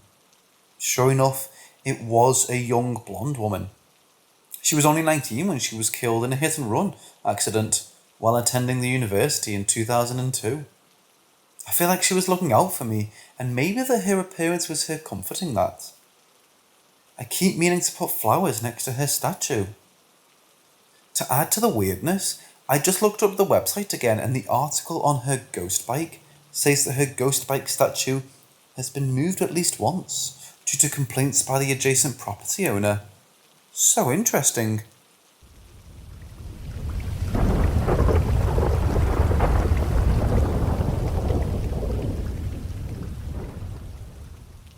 So to preface this, I was about 7 to 10 years old. I can't remember the exact age. And my sister and mom were on a girls-only vacation with my extended family. My dad and I were the only ones home. I shared a room with my sibling, and it was at the very end of our hallway. I could see straight down into the living room and partially into my dad's gaming room and office. My bed was on the wall right ahead of the door, so I could see the aforementioned rooms from my perspective, but my sister couldn't, for example. Regardless, his office was close enough to my room that I could see about half of his monitor. So I got into my bed and I vividly remember trying to go to sleep, and all of a sudden, I remember a noise on my windows, blinds to the right of me. It sounds like they were moving, but things make noise, right? Well, for some reason, I remember feeling urged to look, and it still freaks me out to this day. Directly in the middle of the window, the blinds formed the outer shape of an eye. I saw it make the shape. Imagine it sideways, and that was the shape it had made. As it was nighttime, it looked like a black void just staring at me. I was so frozen when this happened, I didn't know what to do. I remember thinking that this had to be a dream, but as I peeked into my dad's gaming room, I saw he was on the same exact part of the game I was watching him play before going to bed. I always watched him play video games. The shape didn't move. The shape didn't make any noises, except for when it formed. And the window was closed, so there was no possible way this happened from the outside. I remember just being in so much shock that I put my blankets over my head and went to sleep. When I woke up, it was gone. I still have no idea what I witnessed, but that's probably one of the only things that's happened in my life. I can't explain.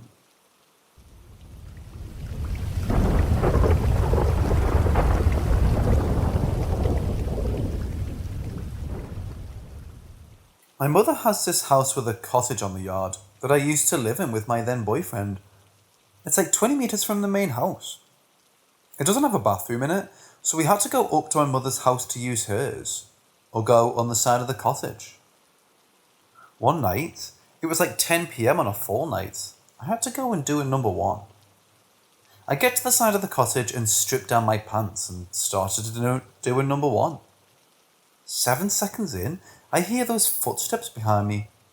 Thinking it was my boyfriend trying to scare me, so I say, "I hear you." Then, I hear this blood-sound scream right behind me. I got so scared that I dragged up my pants and ran up to my mother's house just to see that my sister and our stepbrother sitting on the porch smoking. And I say, "Did you hear that too?" They look confused and say, "Hear what?" So I told the story, and they looked more confused than before. I then slept on the couch in my mother's house because I refused to get back down to the cottage. Another story? This was also in the cottage in my mother's yard. I went to bed, and as I lay down on the bed started to shake. And I heard this growl or some sort of, and I got so scared I would freeze. This is a story that happened to my mother. One time when she was like 16, she had a sleepover in her friend's house. They went to bed and fell asleep. Then my mother woke up and saw this witch floating right above her. And the witch took her own finger and stuck it in between my mother's rib, further and further in. She never slept in her friend's house again.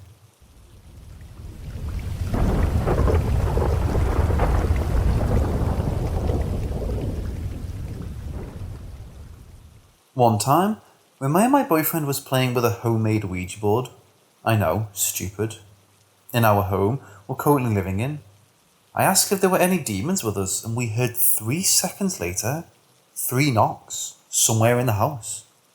Another time, when we were about to go to bed, my boyfriend was in the bathroom and I was sitting on the edge of our bed. Suddenly, I felt like it was vibrating under my feet, so I jumped up in the bed and my heart raced. I don't know why I got so scared. Another time, when me and my boyfriend was in my mother's house, we were alone, and we heard footsteps on the stairs and someone flushing the toilet upstairs. Can they do that by themselves? One time, when my mother was home alone in her house, her husband was on a work trip, she heard someone walking up on the stairs outside her entrance. Then it was quiet for about 4 seconds, and then she heard someone really try to open the door.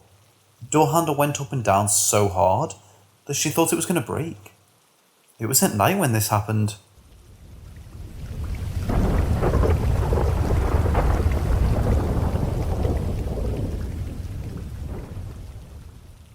I've seen a lot of spooky things in my lifetime. It seems to follow me. I stopped physically seeing it a while ago, but at the last house it got really bad. To be clear, other people had experiences too.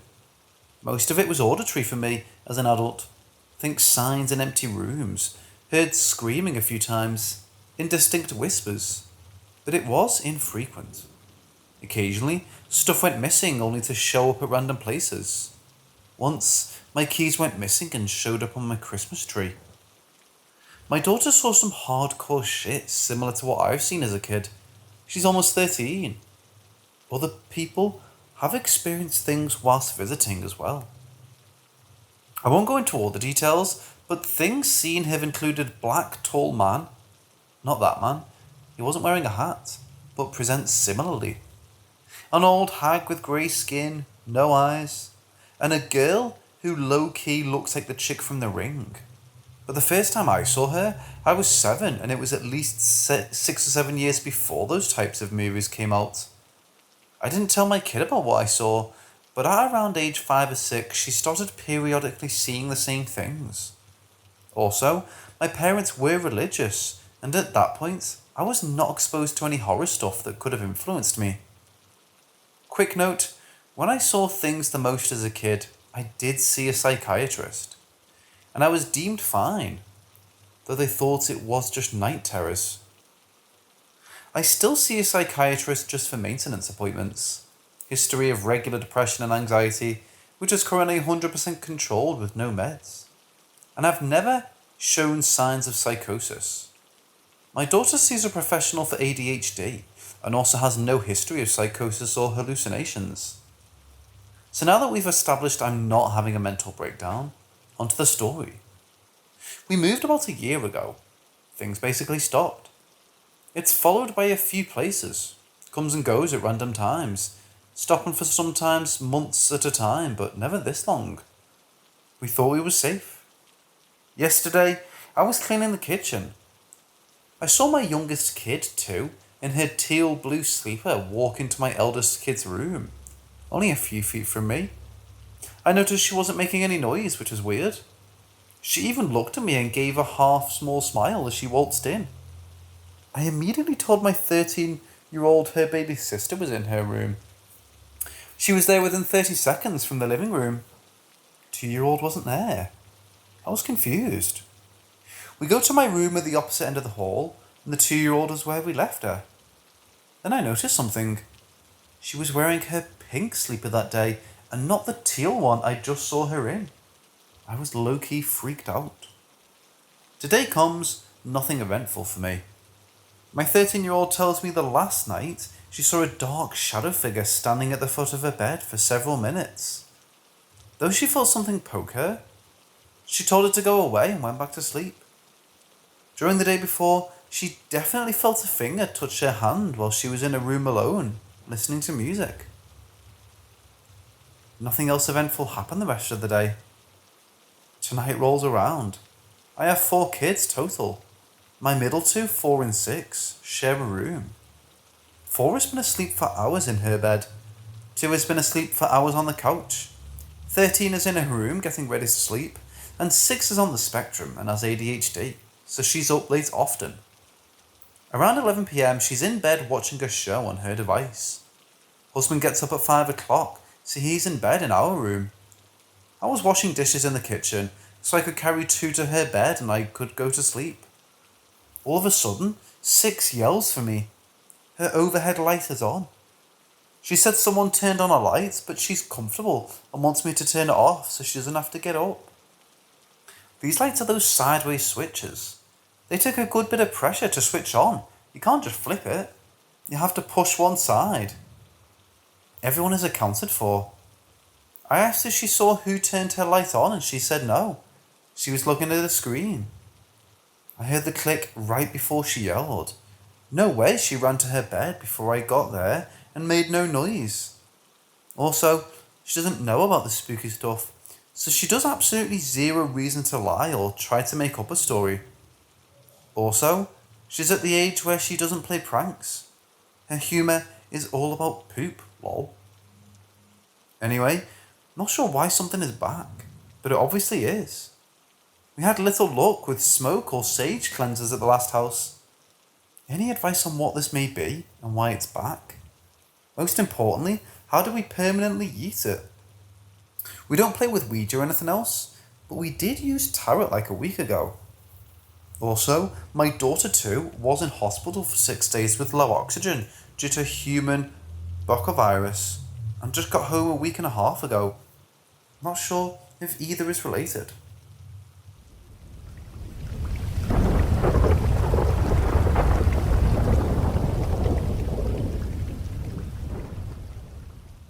The first time she saw it was last night.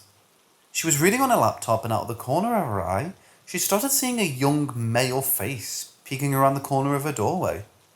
She could only see the side of the face and he had no facial hair, and his hair looked very straight, black and tidy. Though he was orange, her logical brain was thinking it was probably her dad, even though her dad was a beard. He normally will do this to check on her. So she goes to turn her head to look at him, and she sees the male head move away out of sight, like a person would have. She got up and looked immediately to see who it was. No one was out of their room, and the curtains in her doorway weren't moving or anything, like a person had been there. Today, she was looking for her sister to ask a question, and saw a being with orange skin and thin, long and black hair move out of sight in the bathroom as she passed. She flung the shower curtain, thinking it was one of her sisters, and nothing was there. She's 12, and not one to have an overactive imagination about things. She has ADHD, but has never been diagnosed or suspected to have mental illness. Also, she's not one to seek out attention by lying. She's pretty mature for her age, and if she wants to get attention, she'll just be blunt and say, "We need to hang out. I need time with you." I've got no idea what it could be. As we live in a haunted building, but all the spirits we've seen and heard surrounded and looked human.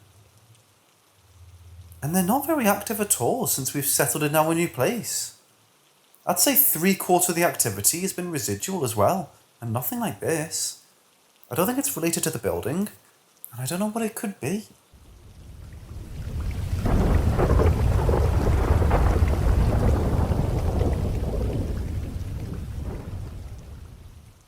I came from a reservation in South Dakota, and my family loves telling stories from their childhood, so I know all kinds of stories my grandma told me.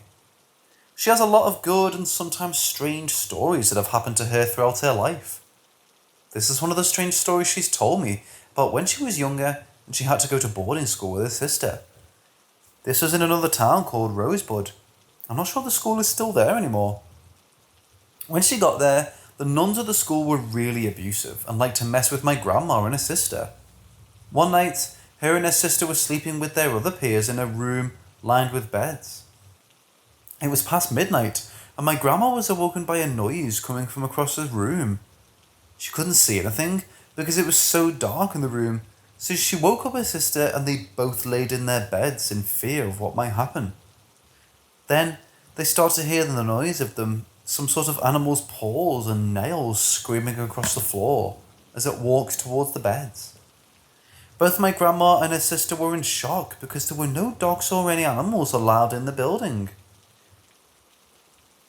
My grandma thought one of the nuns were just messing around and trying to scare them girls. Then, my grandma felt her bed spring lift up, and soon whatever was in the room with all of them was under her bed.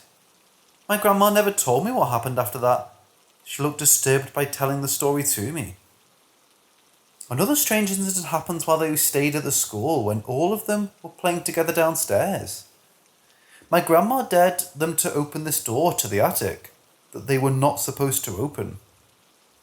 Once my grandma opened the door, they all heard thumping and then saw a pair of legs bolting down the attic steps. She told me there was no upper body, just a pair of legs running at her. They all started to scream and took off running away from the door and never went near it again. After hearing about the stories she's told me about that place, I don't think I'm ever going to allow my children near that school.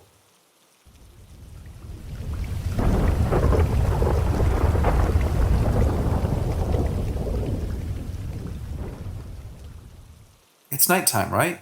Just to preface whatever happened, all of the windows in the house are closed except mine. My brother said he let both my cats out a few minutes ago, and there's no way or reason for him to lie about that. He's a night owl and always up all night, so it's kind of his duty to let them out every night, or else they keep everyone up. I was sitting in my bed listening to music and reading on my laptop. The door fully closed and the hall light on outside, so I'd know if it was opened. My cat loves to cuddle up any time of the day and sometimes likes to sit underneath my bed. Left a favourite blanket under there for him. What I thought was my cat came up to my bed, seemingly to jump on it, so without looking properly I started patting the bed and making a noise, which is just something I do for him to get on. He's shaking side to side like he's going to jump up, but he doesn't. And at this point, I think he looks really weird from the corner of my eye. I glance at him for a second, and he looks super weird. I can't see his face, but telling from the dark and light from my laptop, he looks really fucking scary. I don't know how to describe what I was looking at, but it was this hairless and really sickly pale grey coloured cat. And not wrinkly, but still shaped like a blobby cat. Looked like bread dough, but with legs for real. I thought I was tripping out because it was dark, so I looked back at him and bent down to try and stroke him, but he jumped onto my bed. Yes, jumped. Ran so fast that it wasn't running, it was more like one motion. This wasn't like a corner of my eye type illusion. I glanced at him, thought, he looks fucking weird, and then looked back at him straight on, and saw the same thing. It's not even like it could be the lighting either, because he's a fluffy brown and black cat. So why would he look like that? It couldn't have been something on my floor either, because I keep my floor spotless. After 10 minutes of shitting myself, I manned up and got off my bed, turned on the lamp and looked under, but it was entirely empty other than the blanket. Then I looked around all of the places a cat could hide in my room because nothing. Everything he could get is closed. And the door is too, so he couldn't have run out. It just kind of freaked me out. I don't know if I'm just crazy, but at first I thought it felt like him. Like his presence just felt like it was his, so I didn't think anything was wrong. Then I felt kind of ill when I got a glimpse. After having a gas leak, seeing a ghost cat, or should I go see the doctor for a diagnosis of schizophrenia? He was a dead twin brother, if that means anything, but he wasn't bald, nor did he like to cuddle. Only at night when he slept with me, but not in the room I'm in now, so I don't know.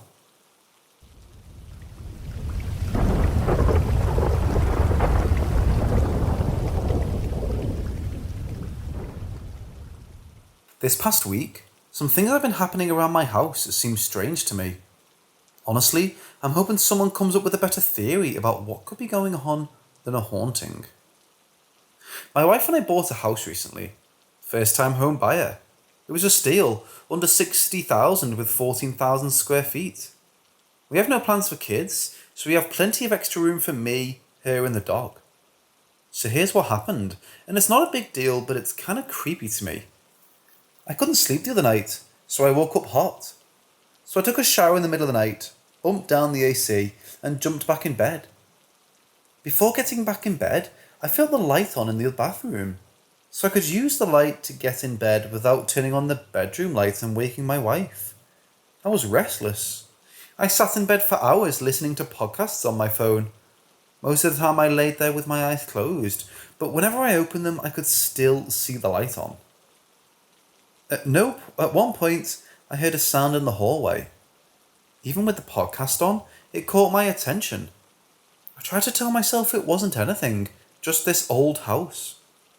I eventually brushed it off. I laid in bed for another hour with my eyes closed, and when my wife's alarm went off, I got up. I noticed the light was off in the bathroom before getting out of bed. Then my dog got up at attention, walked down the hall and barked. It sounded like an alerting bark. I don't know how else to say it. My wife said, "What's he barking at?" She sounded worried. So I grabbed my gun and walked down the hall. My dog was just standing there looking down the hall. He wouldn't go any further down the hall until I did. That made me freak out. He normally walks around the house like it's his. His water bowl and food bowl is down that hall. Here's the thing. When I say I was laying in bed, yes, I have a podcast on, and my eyes were closed, but I'm almost certain I wasn't sleeping. I was listening to a podcast and it was catching my attention. And I would have heard my wife get out of bed. Would have felt it. I would have heard her use the bathroom. It's close to the bedroom. Would have heard the flush. She says she didn't use the bathroom. So how did the light get turned off? And why was our dog nervous to walk down the hallway without me? My wife thinks I'm being ridiculous, and I would have forgotten about this in a week, but I just got off the phone with her. She's working from home right now, and she just told me the dog walked over in front of the bathroom, and he started barking at the closed door. There's no one in there, and the lights were off. Look, I don't know. We had the house treated for pests, and have seen nothing to make us think there's bugs or rats. Is it possible I fell asleep? I guess so, but I really don't think so. If I fell asleep, is it possible I didn't feel my wife wake up? Maybe. Is it possible my wife got up and didn't remember? Maybe. Is it possible the dog was just being silly? Maybe.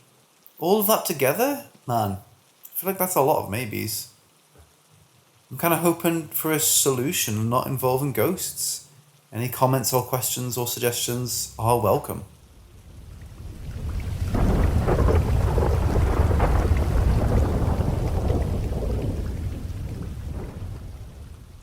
I have to be at work super early, so my alarm wakes me up every day at 4:45 a.m. I'm a huge procrastinator, so I also have a second alarm set for 5 a.m. Well, as usual, my 4:45 alarm went off. I picked my phone up off the bedside table and turned it off. I laid back down and closed my eyes. I had a dream, not sure I can even call it this, that I was in the bathroom on the toilet and playing around on my phone. Don't judge me, I'm sure I'm not the only one. This wasn't the bathroom in my house though. For some reason, the door opened outward, like if you were going into the bathroom. You'd have to pull the door open instead of pushing it open. Well, the door was open outward, and there's a wall behind the door, so the door was touching the wall, creating a small space between the wall and door. Out of nowhere, a little girl appears behind the door.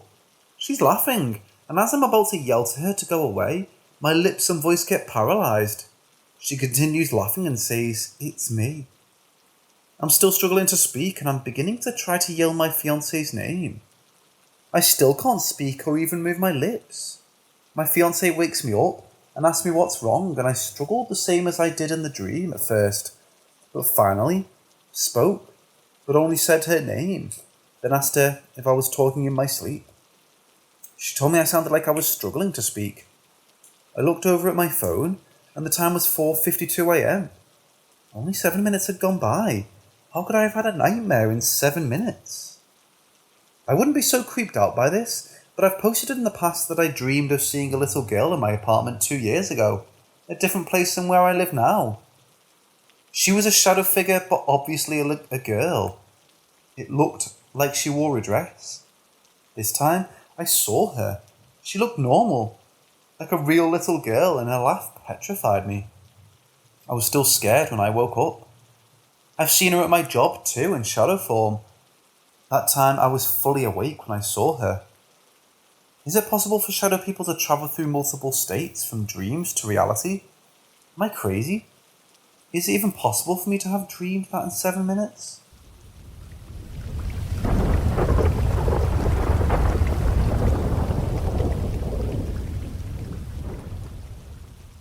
I was in like the 4th or 5th grade, so it was maybe 1974 or 75 when this happened. My nieces, Jean, Bernadette, Darlene, and 2 of my brothers were there. We were outside playing tug of war with the water hose, boys against girls. The girls decided to let the hose go to make the boys fall, so we let go. When they fell, we all started laughing. All of a sudden, the water hose started moving backwards. The little house was there back then, and we were looking at it, standing between the little house and the big house. The little thing was holding the water hose, and it was laughing. It looked just like the Hamburglar from McDonald's. It wore a black cape and a black hat, just pulling at the hose, and it was the creepiest laugh ever. I can still hear it laughing. I'll never forget that laugh. It ran right past us, so we all took off running, chased it around the side of the house, and then it crossed the street and ran under a car. We never saw it again. I remember the colour of the car. It ran under Miss Vida's blue car. And that laugh, I could never forget that laugh. It was the creepiest laugh you could ever hear. The older boys went looking for it, but they never found it. I think it went back to hell, to you, to tell the truth, because the boys never found it. I remember everything that day like it was yesterday. I'll never forget seeing that thing. I saw it again a couple years ago, mid-2018 in my house. She now lives in my grandparents' home, the same home where she saw the Hamburglar 40 years ago. I was laying in bed, and this time I saw a tall black figure with long fingers coming toward me while I was in my bed, and I yelled, "Get out of my house!" Gary, her husband, was in the living room when it happened, and he came into the room asking why I was talking to myself. I told him I wasn't talking to myself. I was talking to this thing that was just standing by my bed. I told it to leave my house, and it turned around and walked away. That thing has been in our family for years. My daughter even saw it a couple of times. It's scary, but I just say a prayer and it'll go away. Just act like you're not afraid of it, and it'll go away. I've tried researching this Hamburglar figure, and I couldn't find anything other than the Hat Man. Could it have been a small Hat Man, or could she have been mistaken? The others all have sworn they saw it over the years. They refused to elaborate on what they saw, but they say they saw it. My mother was visiting them there that day, and she's always said the kids all came into the house screaming about the Hamburglar. She said that she didn't believe it at first, but she began to believe the longer time went by, and none of their stories ever changed. Does anyone have any info on something like this? Could a demon or entity show itself in a form of something we recognise? And if so, could that have possibly been what happened?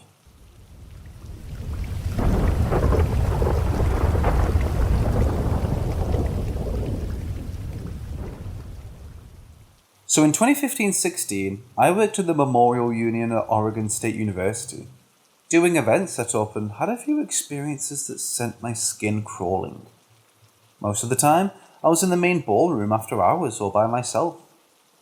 So a little bit of background. The MU was built in 1926 and it's at the centre of campus. In the basement level, there's a large open ballroom with a stage at the east end and two smaller rooms on the west end, and east wings with stairs up the middle. Beside the stairs, there was a long room that we stored equipment in, with a smaller room at the end of it, which always gave me the creeps. One night, I went down to the equipment area to grab an extra chair, or something like that. I remember walking straight down the long room to the far end to grab what I needed. When I turned around to leave, I looked ahead, and there was a table cart in the middle of the aisle that had definitely not been there before. I had heard no noises, no one coming in behind me, the doors were old and quiet, and definitely not the cart moving. Freaked me the fuck out. Another time, the ballroom was closed to everyone for an event the next day. I went downstairs to get stuff from the equipment room as always, but when I got down there, I heard the distinct sound of someone walking around in the east wing. A little freaked out, I froze and listened, and the sound stopped. I shook it off, grabbed what I needed, and started for the exit. The sound started again, and I called out to them that the ballroom was closed. It was quiet for a moment, and then the steps started coming towards me. I panicked, ran upstairs, and grabbed a janitor and asked them if anyone was downstairs, which they assured me no one should have been. They checked it out not long after, and of course no one was there. After that, I stopped going in the ballroom alone and always carried a walkie-talkie with me. I don't have any stories after that, since I stopped working there, but I had co-workers saying similar things.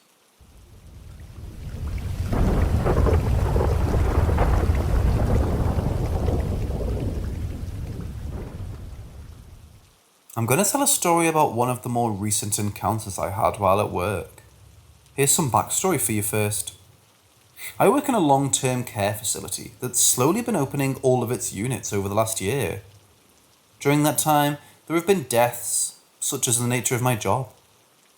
I have friends who work on different units, and they have told me about strange occurrences on the first floor. I hadn't experienced anything down there, but I paid attention to what they were telling me. I'd been patiently waiting for one of the specialised units to open up down there, so I figured I should know what to look or listen for. The day finally comes and I'm working in that specialised unit. It's a night shift, so it's quiet and empty, except for one of the other staff who was working with me, and the occasional check-in by security. It's easy to hear security coming through because the keycards unlocking the doors are quite loud. The doors are also in sight from the nurses' station. The staff room is in sight as well, and the lights are operated by motion detection. I mention this because security had not been on the unit while these strange things happened. My co-worker and I were sitting at the computers of the nurses' station, chatting and getting some work done. I always get a weird itch on my skin when I sense something is visiting, and this was one of those times. I look over from the computer out of curiosity, and I see the light in the staff room turn on. My co-worker sees it and looks up too. She confirms with me that the light has a motion detector. The light stays on for a few minutes and then turns off. Half an hour later, the light turns on again, stays on for a few minutes and turns off again. My co-worker then starts getting a little nervous. Keep in mind that I'm used to this sort of thing, so I thought it was funny that she pretended to be calm. I can sense those things too. A few hours pass and the lights have stayed off. Security has come and gone and it's all quiet. I sense my co-worker is no longer nervous and we decided to branch out into different areas. We aren't very far apart and the areas we've moved to are still close to the nurse's station. My co-worker pops in her earbuds and I continue my work. Then I get that weird itch again and I wonder if the lights will turn on once more. I giggle at the thought of my co-worker coming back because she's nervous. It wasn't the lights this time. Instead, I hear a woman's voice, faint and far away down the hall. I brush it off. It's just a voice. Periodically throughout the night, I hear the woman's voice down the hall. I continue to brush it off. I'm guessing the entity belonging to that voice was becoming impatient, as my entire spine feels cold and itchy. I hear someone yell, "Hey," in my right ear. I look around, but I know nothing is there. Then, the loudest whistle I've ever heard a human make sounds off in that same ear. So loud it makes me jump. I realised there were two visiting. I felt a little disoriented, so I stood up to try and get my bearings. The itch in my back goes away and I start to feel normal again. The entire time, my co-worker has her earbuds in and doesn't hear a thing. The rest of the night remained quiet. I wondered if whoever was in my ear was satisfied and I heard him and decided to wander off. That's a hard no, but a story for another time. Security comes in for a final check before shift change. He proceeds to tell me the unusual things he's seen on unit. He tells me he won't go down the hall because he's heard a woman's voice down there. That hall has been empty since opening. Typically I don't startle too easily. That night, I did feel a little nervous because I've never heard something that loud before. I definitely pay close attention when I'm working in that unit.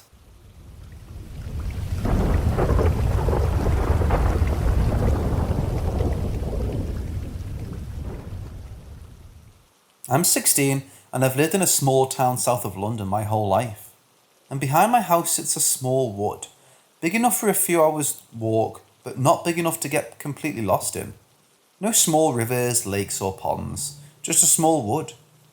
This is where my issue comes in. Someone or something abnormal will be found within some time. So let's start. A couple of years back in my primary school, we used to go on cross-country runs and jogs quite often for our sports lessons.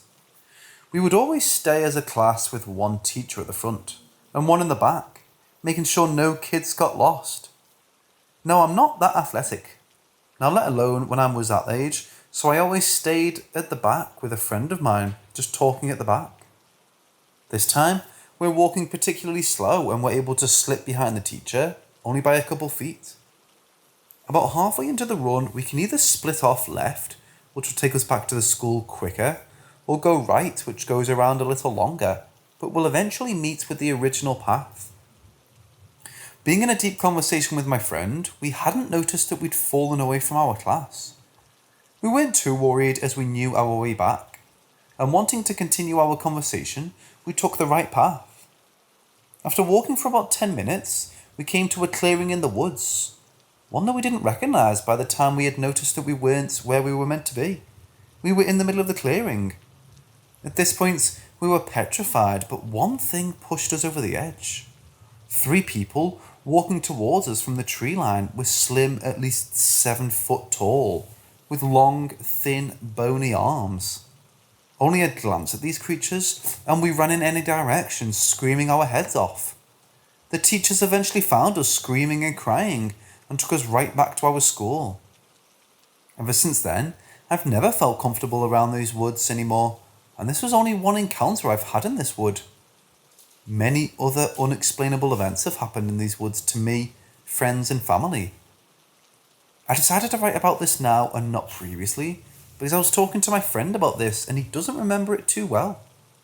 He only remembered entering the clearing and being found by the teachers. He says once he entered he saw something else but can't remember what. I don't know what to do, as I have a feeling that something is going to happen. Something big. But that could be me going crazy.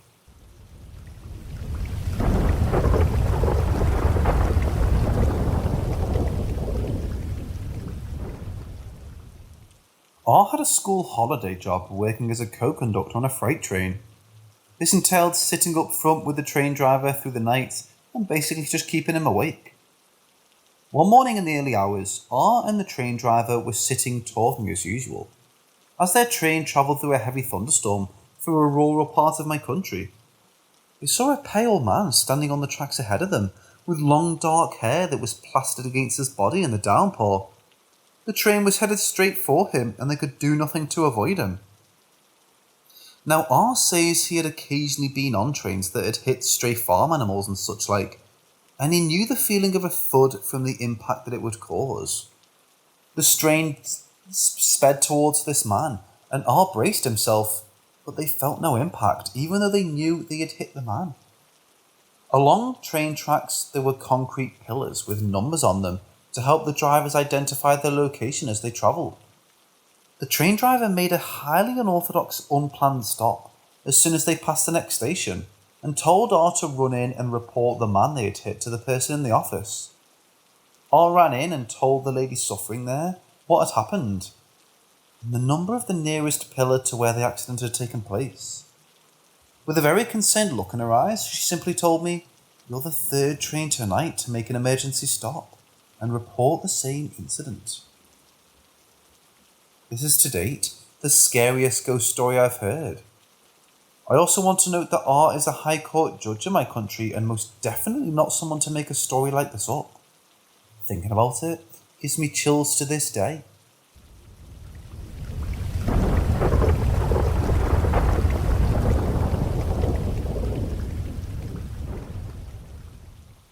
Let's give these guys some names. Let's call the friend witnessing this with me Zach, and the one being possessed, Dylan. It all started with me and Zach in the basement at Dylan's house. We were hanging out whilst Dylan was getting ready to go outside and check out the trampoline. He suddenly stands and stares at me and Zach and the top of the steps with a blank face for about 2 minutes. We were calling out his name and he just simply wasn't responding. Once he snaps out of it, he says nothing and we call him over and tell him what just happened. And he turns out having no recollection of what happened. We didn't think of it too terribly much at the time. Maybe he just blanked out or something. After all, he's a pretty weird dude. We decided to go to Zach's place. On the way to Zach's place, we all have a dark feeling in the car, as if someone else was in the car with us. Once we get to Zach's, we all hang out downstairs. Dylan is getting a really bad headache and feels super tired. Me and Zach start to feel very uncomfortable, as if there was something very dark there, watching us and bringing us down. So we go upstairs to chill out. I want to go downstairs to grab my blanket, to sleep up there with him. Up comes one of the scariest moments within this haunting experience. So as I went to exit the room to go downstairs, I suddenly ran into Dylan. He's standing at the doorway. The look which he gave still haunts me, and I still have a difficult time explaining the look. His head was angled down, with his eyes looking directly into my eyes, into my soul. He had a demonic smile with angry eyes. The look on which he gave scared me to completely pale. I felt as if my subconscious left my body. He pulled out his pocket knife and started to walk towards me. I turned around and slammed the door shut, using my foot as a wedge to stop him from coming in. I felt as if something left my body, my soul. Zach told me later on that I was unbelievably pale. The fight or flight instinct kicked in. We were in fear for our life. We heard him stab the door 3 times, and the marks on the door are there to prove it. We lock the door and we go and grab rifles and prepare. We were truly scared for our lives. We wait 10 minutes, and later we suddenly hear Dylan say, and I quote, "Dylan is sleeping. It's safe to come out now." We waited there for at least 30 minutes until he knocked on the door, asking to come in as he was very scared. He sounded sincere, and so we let him in, and he suddenly asks why we're holding rifles, and we tell him. He was bewildered and had no idea. Whilst in Zach's room, I witnessed a dark mist arise from the ground and then suddenly shoot right towards Dylan, where he feels as if he's pushed back. None of us were comfortable there, so we went to my place, a 15-minute drive away. On the way back to my place, we felt it following us. So before Dylan came into the apartment, we decided to salt every entrance in the apartment, including windows. The second we stepped into the salted apartment, there was a huge sense of relief. It was like 110 pounds was lifted off our shoulders. We stayed there for a few hours before Dylan, the smart guy he is, decides to try and fight this demon himself. He walks into the unsalted hallway, where I saw the figure itself for the first time. It was 6'2" or so tall, dark and like a shadow. As the fight begins, he decides it's a great idea to try and antagonize the demon by taunting it.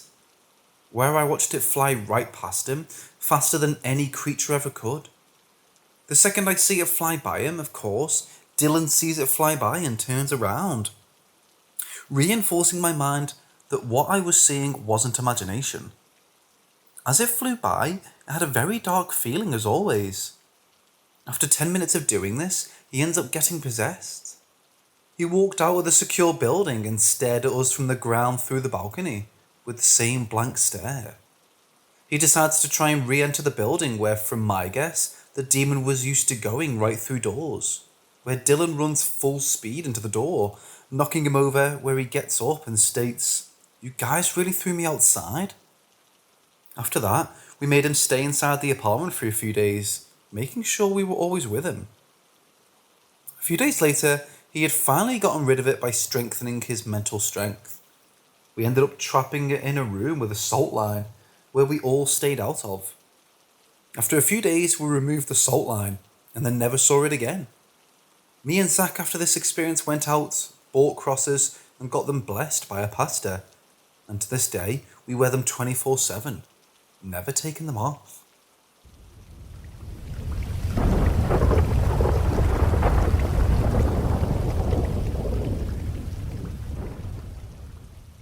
This story I'm about to share happened to my brother, sister and myself back in the early 90s.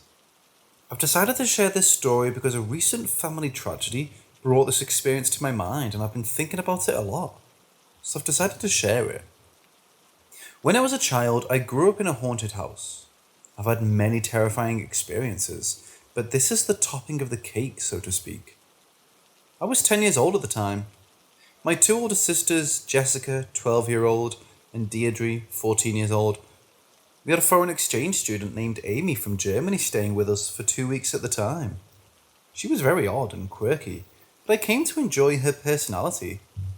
I also must add, this will be important, that we had a dog named Cookie.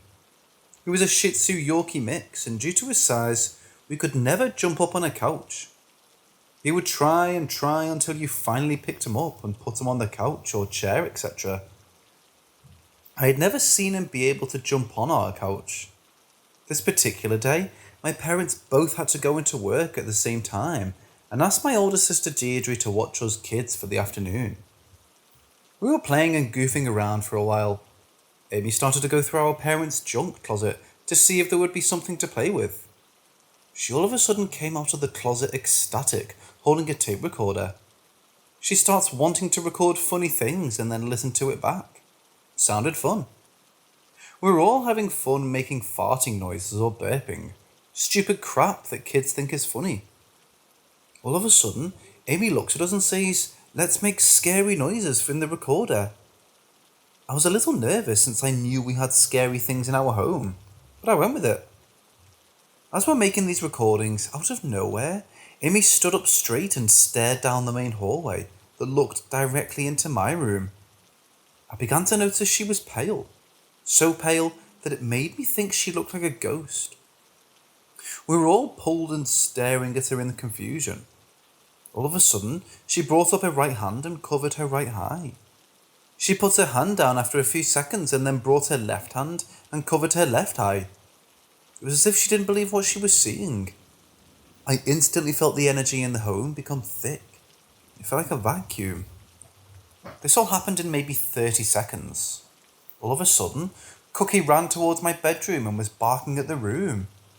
Then he whimpered and bolted down the hallway and jumped onto the couch. Right after that moment, we started to hear something run full force down the hall towards us. We couldn't see it, only hear it. We jumped on the couch and cuddled together, sobbing and terrified. We could hear it running down the hall towards us.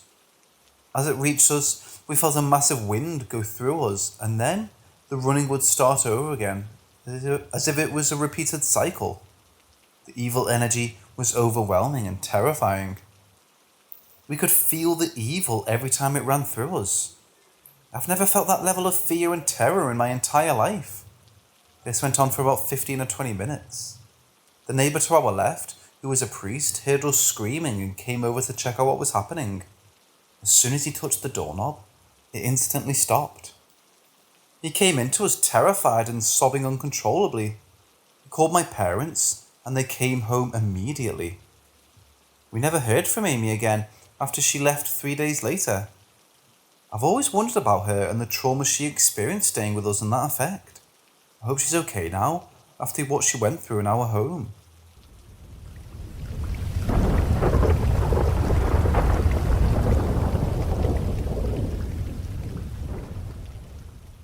I'm currently 31 years old. I've been dealing with mental disability since I was in the 4th grade, but didn't end up in a psych ward until I was in 6th grade. So I've dealt with a lot of shit. So the worst experience I've ever had in a psych ward was when I was 17. I was the only guy admitted to that wing at that particular time. All of the other people were female, even the nurses. It wasn't the worst time I've spent there until my 3rd month. I had this insanely vivid dream of one of the nurses coming in to tell me they got a new patient, and she was a paranoid schizophrenic, and she was a lot like me. I woke up and looked through the other bed to see this black mass while on the bed staring at me. No distinguished face, but somehow had a gaping mouth. All it did was scream and cry. I ran out of my room in a cold panic, and all I saw was black walls covered in blood and guts. The floor was pulsating. As I stared in terror, I felt a hand on my shoulder. As I turned around, I heard a moan. It was the thing. It was holding me and crying. All I did was scream. When I came to, I was on the floor of the main room with all of the other patients standing above me, with the nurses holding me down. All of them had worried looks on their faces. The new girl was there. She looked like she already knew what I had seen. After a few days, I was informed of what I'd done. The nurse was showing the new girl around the wing and explained that I was the only male there, so we would be sharing the room. But they'd be watching us closely as it wasn't technically allowed for males and females to share a room. As they were talking, I sat up in my bed, looked directly at them and began to point and scream obscenities. Then I got up and began running around like a psychopath, swinging my arms and cursing. 2 security guards came to subdue me and ended up getting the crap beaten out of them. I broke one security guard's arm and the other's nose within 5 punches. Then I turned around and just screamed at the top of my lungs before collapsing. When I was refused to the psych ward, I was met with cold stares and terrified looks. The new girl and I sat together, and after a few minutes of silence, I asked if I had seen him. When she described what she was talking about, my heart dropped into my stomach. She had said she sees him every night, and all he does is scream and groan. She had tried to talk to him, but he never responded, only screamed and cried. Skip ahead a few weeks. Her and I had gotten to the point where our dreams were almost in sync. If I had a dream about him, so did she. One night, I actually heard a word from it. Lost. That was it. Lost. After this dream, he only appeared once more. It was my last night in the ward. I woke up and he was sitting at the edge of my bed. There was a new girl sitting up here looking at him. She looked at both of us and waved, and then he was gone. Since that night, I've never seen him again. I was discharged and kept in touch with the girl for 6 years afterwards. She was doing better and had not seen him again either. I've spent a good portion of my life dealing with medications and disorders and disabilities. This was one deciding instance that made me give up on meds. Whether it was the meds that did it or not, it was still my worst experience ever. And yes, I am a diagnosed schizophrenic, but it's almost impossible for 2 schizophrenics to experience the same thing like this. Whether you believe me or not is up to you, but please, if you have any explanation, I'd appreciate it.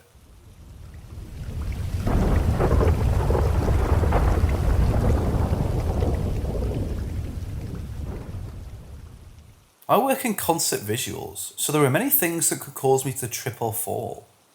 Most of the time in the warehouse, I'm very careful and watch where I step, but lately I've been hearing things that don't make sense. Most of my co-workers just joke about the warehouse being haunted.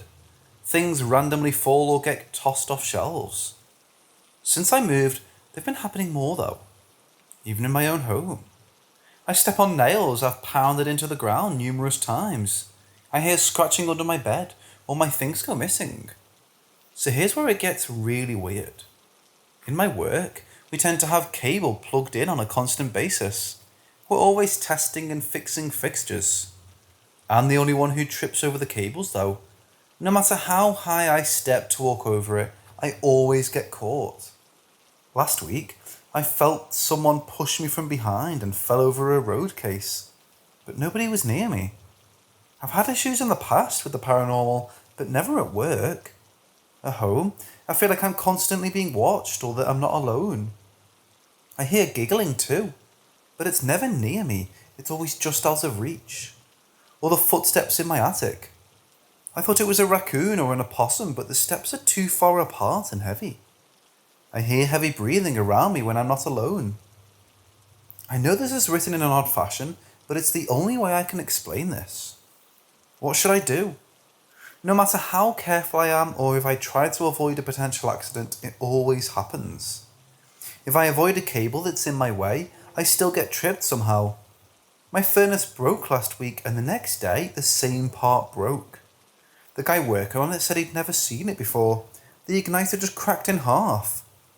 Am I just overthinking it, or is it something trying to ruin me? Please help.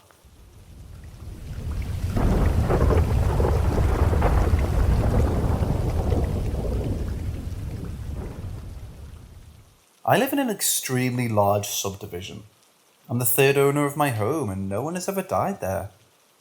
My home is only 20 or so years old and I've been there for most of that time.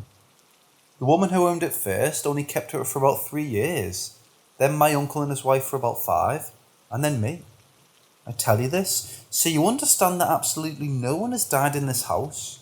It's fairly new and should not have any ghosts. Everything started a few months after I moved in. My mother-in-law was the first one to experience anything. She was in our living room playing a game on the computer, and I heard her yell at my son, who had been asleep for hours. I came out and asked her what's wrong, and she said she thought my son had run through and hit her on the back of the head. I checked on my son and he was passed out in his bed. She wouldn't drop it though. Someone had hit her in the head, and she could have sworn and it had hurt. We were all on edge for a couple of days after that, but eventually things went back to normal. One night, I was sitting in my room watching TV. My cats were in the room with me, one curled at my feet and the other in the windowsill. The next thing I knew, I saw my cat. Well, the form of my cat as the curtain was in between him and I, lifting up. This is a rather large window. It goes very nearly from floor to ceiling, with an ornate fan window at the top. He went to just under the fan window, and like a bolt was thrown, there's no other way to describe it, into the wall across the room, where he slid to the ground and lay perfectly still. I thought he was dead. By this time, my other cat had bolted out of the room, hissing and growling.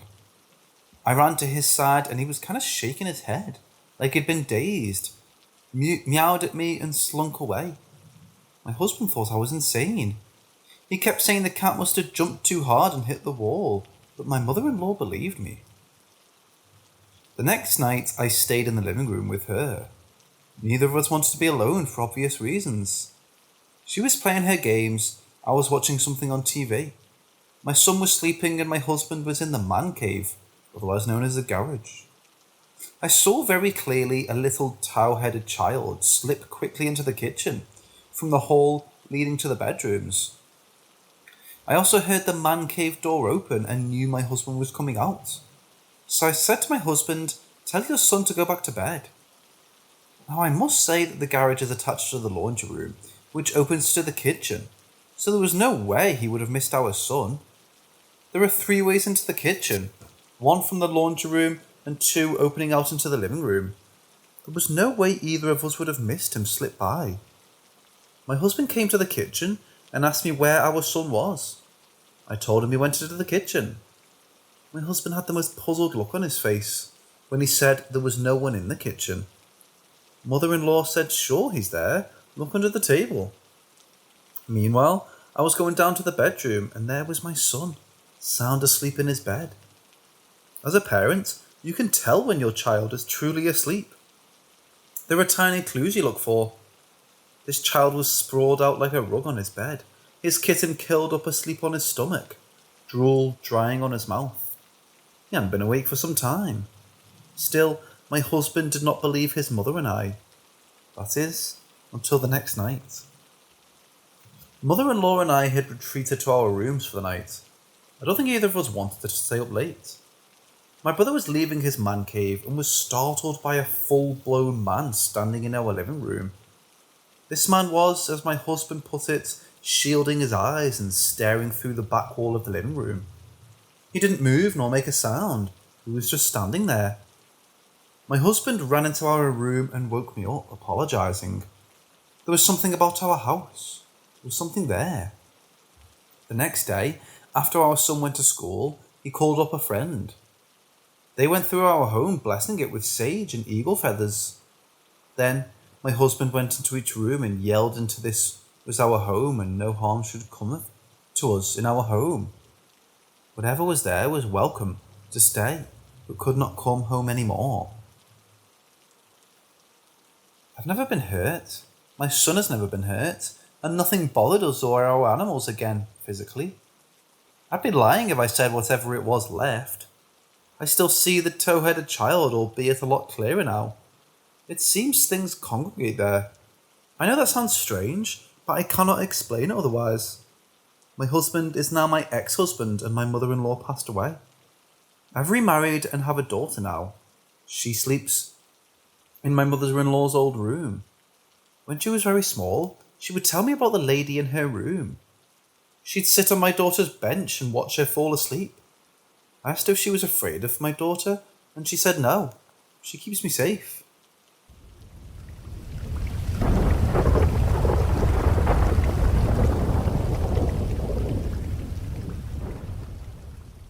I feel I must address the lady in my daughter's room. She's not my ex-mother-in-law. She's been there for a long time. When my ex-husband and his mother moved out, my son moved into my mother-in-law's room because it was larger. I would sometimes hear him singing and talking to someone while he was playing in his room. Or at night, when I put him to bed. Honestly, with it just being he and I there, it was super freaky. My son was a bit older by this time, I think 8 or 9, so I didn't think it was the elusive imaginary friend most children have.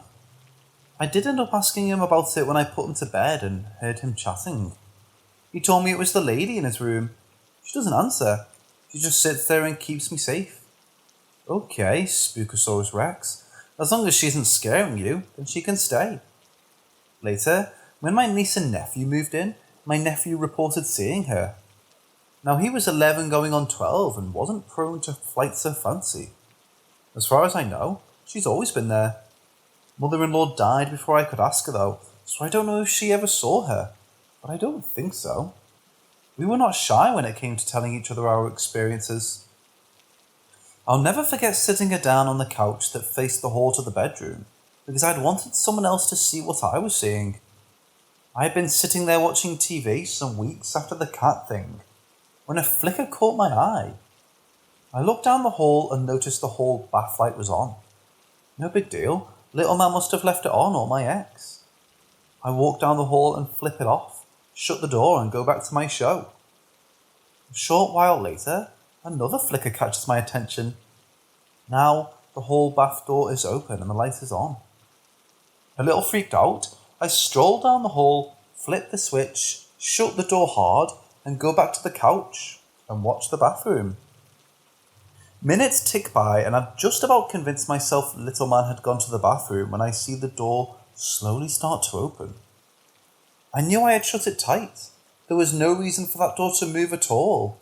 I keep watching and flick. The light comes on. You can see the light switch from where I was sitting. It's on the wall that was facing the living room. I didn't see any hand.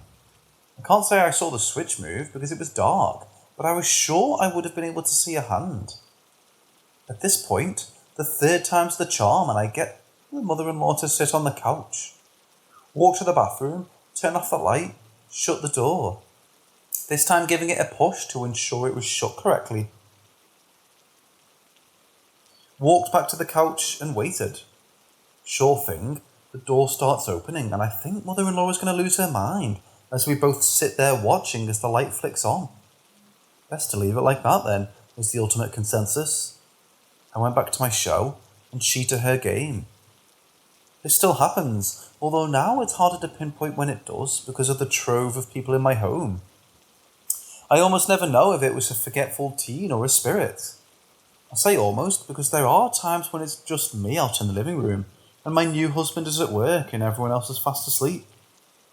You know, my mum has to have some time alone. Bathrooms are strange in my house.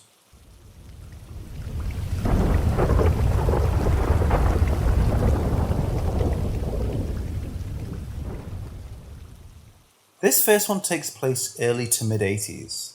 I was 9 or 10 years old. My brother was about 2 or 3.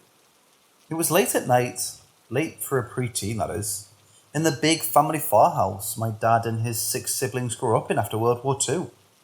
We were in our summer holidays, and every now and then I met some relatives I had no idea existed. So I wasn't too surprised when a late middle-aged man in a rough-hewn linen shirt and black frieze pants shook my hand in the middle of a large hallway.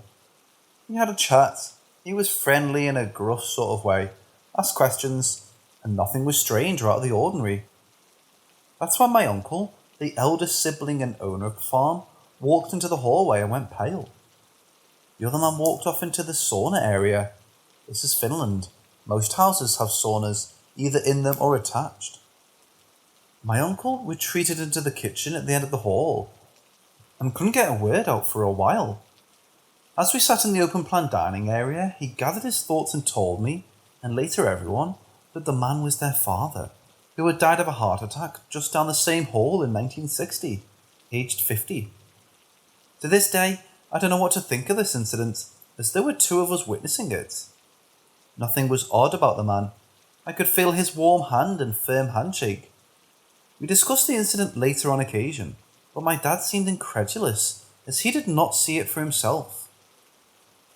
The uncle, though, was a changed man. That makes it slightly less likely to be imaginary.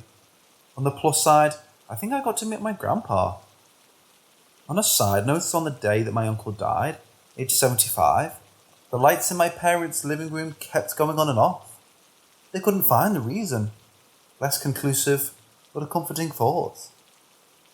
The second experience connects to the earlier one. My dad, the skeptic, is the youngest and the last survivor of 7 siblings, 5 brothers and a pair of twin sisters.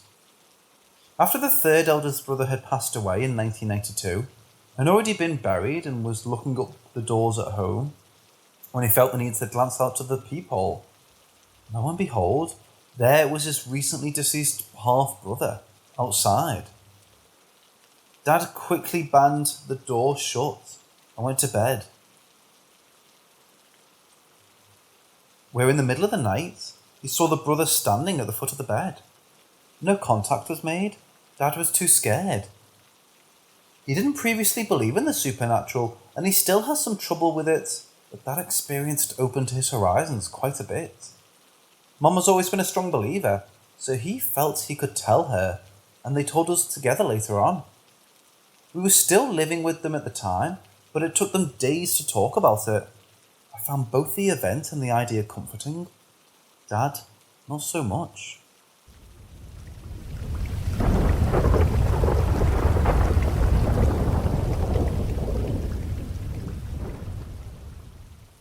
I was about 17 years old when I experienced my first encounter with a hooded figure that still leaves me perplexed, almost 13 years later. It was the summer of 2006. My family was moving a lot due to financial troubles. At this point in my life, I was going through emotions from depression and my first love. I would usually stay up rather late compared to other members of my family, and would usually crash around 4 a.m. I'm a firm believer in the witching hour, aka 3 o'clock in the morning. Over the years, I've felt the uneasiness that can come with that groaning time of night. Feelings of being watched, hearing strange sounds, or the horror of the deafening silence. This night was no different. From my room, I can see the kitchen. Only feet away and through a small hallway, I can see the kitchen table and a few cupboards. My bed, 6 to 8 feet from my door, lay parallel to the doorway. I stayed up late again, as usual. Growing tired, I turned out my line and lay down in my bed.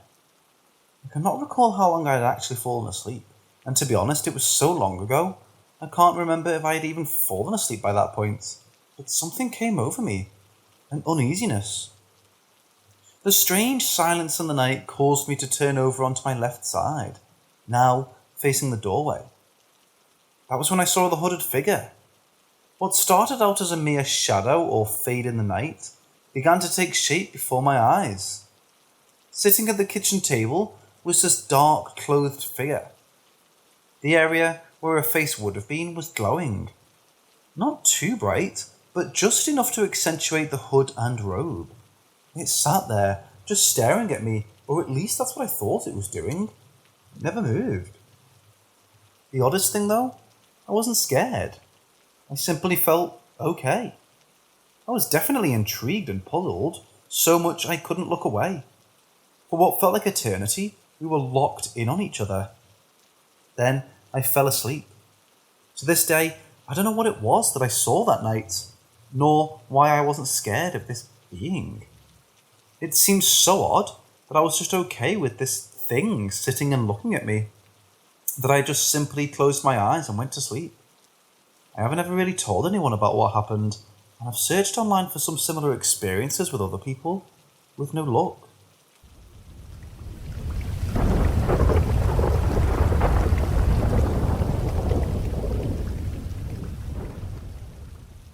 I was getting ready for work and my daughter was asleep on the bed as I did so. She's 20 months old. All of a sudden, Her toy bus started honking and the music started to play. There weren't any toys on top of it on her toy box. It kept glitching, like 2 honks when it's 7, and saying words like it's trying to form a sentence. Batteries are pretty new. I got home from work. My brother was babysitting while I was gone and said something had happened. He goes, her toy bus kept honking and talking. Also, her ball slide toy kept playing sounds. I told him that can't be, as I've had it turned off for the last month, and I took the batteries out. There's a switch you'd have to move to make it turn on. He double checked, and the batteries were back in there. He also mentioned that my daughter says Papa and her eyes follow something in our room. She's never been able to meet her grandpa. Our father passed away almost 4 years ago, and we think it's him trying to say hi, but we aren't questioning it, and not messing with anything to find out, as we've both had our share of paranormal experiences and hauntings in the past. Anyone else's child's toys do this? Has anyone had their toddlers see things?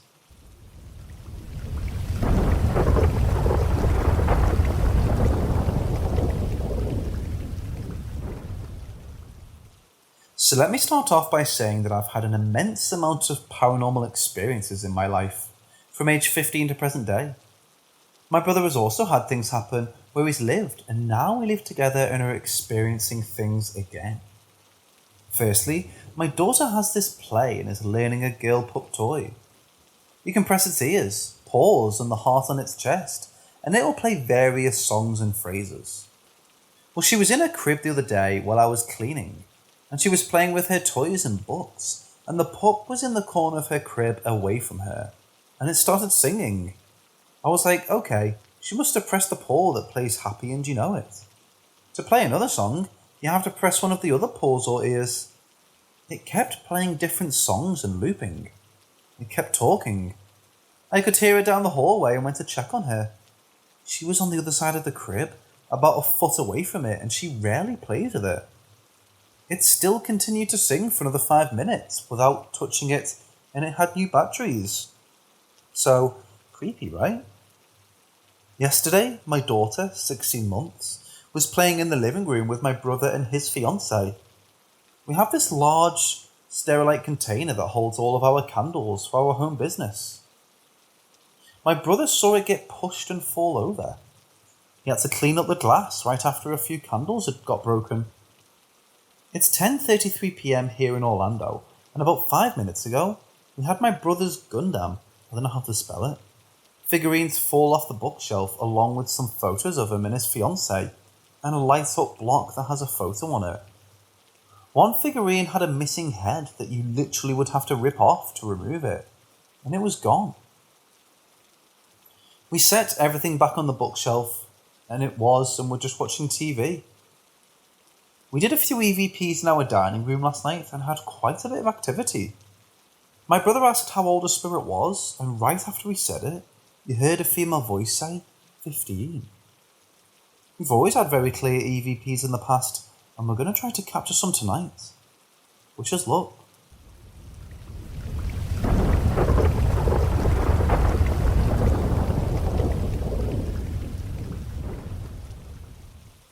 This all happened at the same house, which was a 100-year-old farmhouse that was also part of the Underground Railroad. We no longer live there.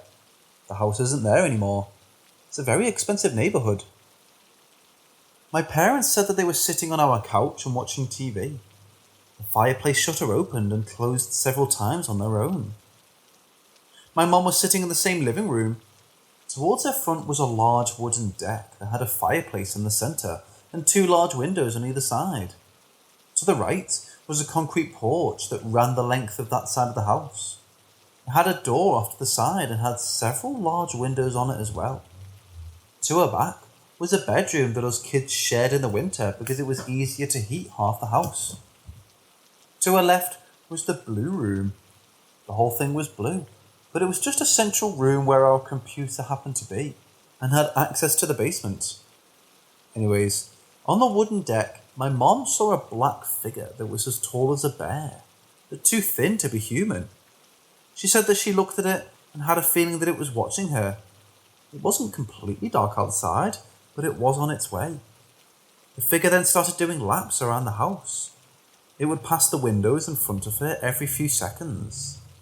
This was a 2,500-ish square foot farmhouse. It was incredibly fast. We had a small family farm. Chickens, goats, pigs, quail, turkey, ducks, etc. Nothing big. We had about 30 chickens at the time. Living that far out in the country, we always set up traps by the coop to catch opossums and raccoons. Anything that ate chickens. Well, we go outside one day to see piles of feathers throughout the yard around the coop. Every single pile had a head on top of it. 30-ish piles, and that many heads. No puddles of blood, no insides anywhere, just piles of feather and heads. Shortly after this, my dad, sometimes myself as well, would go out at night with a shotgun to see if we could find anything. We had gotten more chickens and nothing unusual in the traps. Just cages. My dad was a manly man. Wasn't scared of anything. I've seen him move a tree by himself out of the road that 4 grown men weren't able to get together. He's tough, to say the least. So he goes out, like he usually does. Our kitchen coop sits about 50-ish feet in front of our garage. It was really just a 1,000 square foot ranch outbuilding. We just called it the garage. So we hear 5 blasts or so from the shotgun, and very shortly after, my dad comes through the front door with tears running down his face. He's visibly shaking. After he calms down a bit, he explains that while in front of the garage, he heard a real guttural growl coming from the tree line, right behind and above the garage. He said it wasn't like anything he had ever heard in his life. And he was an avid hunter growing up. He's heard and probably eaten just about any animal that Indiana has to offer. He said it was low and demonic. He said he could just feel that it was evil. He immediately unloaded the shotgun and ran to the house. I don't like to talk about this one much, but it's relevant. I would hear voices in that house. One night, I woke up my parents crying to let them know that the devil wanted my soul and wouldn't stop trying to get me to give it to him. I don't remember much about it because this was about 5th grade and I'm 31 now. I've since been diagnosed with general anxiety disorder. I could see where it might have just been my anxiety, but I definitely remember sitting on the living room floor, sobbing at like 3 a.m, just begging for the voices to stop. I haven't had anything else happen at all similar to this ever happen. My parents found a tunnel in our basement that we assumed was part of the Underground Railroad. My cousin was over at the time and asked if he could explore it. It was covered up, about shoulder high to an adult, and an adult could crawl through with not a whole lot of extra room. He had a flashlight and was gone for about half an hour. We were starting to get very worried when he could see the light again. He came back and said that there had not been an end in sight. She was getting nervous having crawled so far. He was probably 16-ish. We always had dogs and we could find our dogs in front of our house just dead. No wounds, prior symptoms, just dead. Sometimes 3 at a time. We found out after we moved that there was a practicing coven that met not far from our house. We heard that a lot of dead animal remains had been found. A decent amount of years later, I went with my sister to Chicago. Her fiancé had graduated from boot camp and was going to A school. I'm not a military guy, so I'm sorry if I word any of this incorrectly. I'm just ignorant to it all. They do a ceremony for the family with their group flags and such. They hang out for a bit and then leave for A school. On the way home, I was asleep in the car and my sister had gotten lost. I shot about asleep and told my sister to pull over the car. She did, and I told her to wait her turn. She asked what's wrong, and I said that I woke up because we were by our old house. I could feel it. She made a turn and we passed the front gate of a cemetery that was right by the house. Had she kept on in that direction, she would have passed right by it. What was at the start of all of this was a dream that my sister had. I think we had some dogs die before this point, but we didn't find out about the coven until several years after we moved. I didn't find out about the dream until I was probably in high school. Anyways, surrounding the end of the property there was a tree line that separated where the coven met and our house. My sister said that in her dreams, there were monsters tearing down the tree line, and that she knew if they tore it down, that they were coming for me. Like me. Not my sister or any of the other 5 people in my family. Me specifically. Well, not long after, in preparation of turning the property into a subdivision, they tore down the tree line. All of a sudden, stuff happened. My parents decided one day that we were moving. We rented. And we had a house purchased on contract and were completely moved out in 2 weeks' time. I remembered this one late and am fully aware that this is the hardest story to believe. In my opinion, at least. This is definitely an event that's the foggiest in my memory because I didn't really get it. So I was in Boy Scouts and it was the time of year for popcorn. I sold enough popcorn to be one of the top in the state. That's what my parents told me at least. I just knocked on doors and pushed the popcorn. Anyways, my parents had just loaded up the van with all of the popcorn we were going to deliver the following morning. It was an old brown/tan Astro van. The ones with the weird curtain in the windows.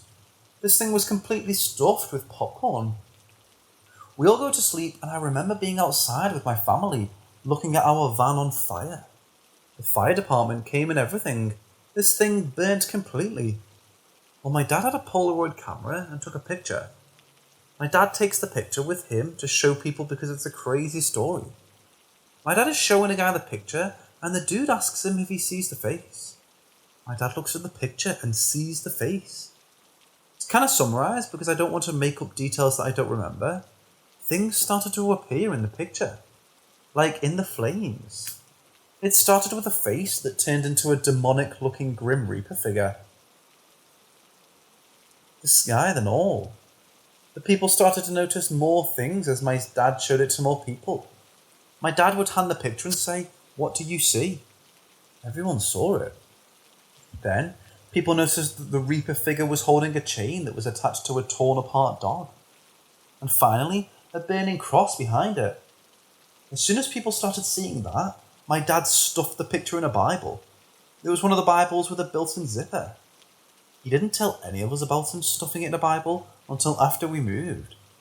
He pulls out the Bible while we're moving and the picture is gone.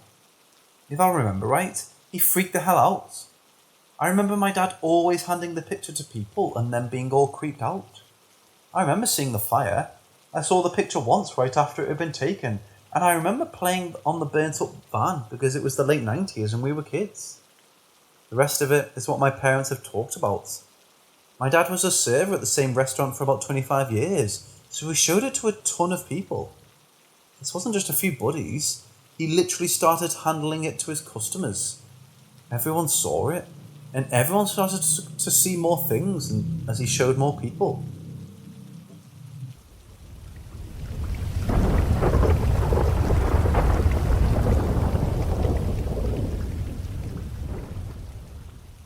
So quite a few years back, I had met one of my now really good friends on the internet. I'm in Alabama, and she's in Washington State. During some of the first few months of our friendship, we started discussing paranormal things and whether we believed in them or not. We were young teens, around 15 or so if I remember correctly. Being that age, we hardly took anything seriously, so we brought up the topic of Robert the Doll, discussed his origins, and then started poking fun at him. We'd made remarks about it being comical seeing him run around through the windows if you were a neighbour. How scared we'd be even if he was locked in the attic. I believe that's where they said he was put one time.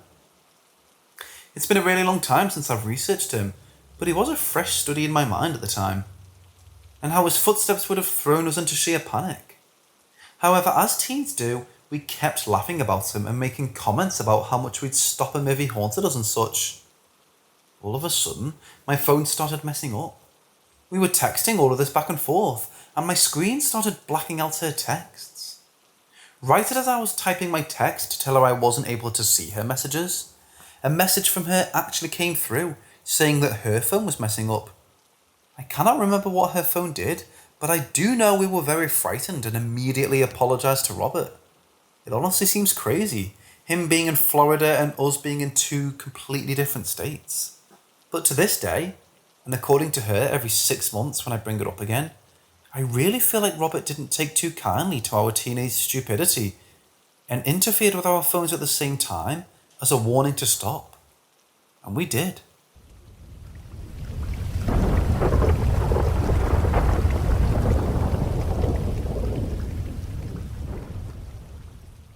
This happened to me about 10 years ago, but still sticks with me to this day. I was around 15 years old, and my mum and dad decided we would take a trip to my aunt and uncle's new house they had just bought in Gridley, Illinois, to stay for a few days. We lived in central Indiana, so it was about a 3.5 hour drive to get there.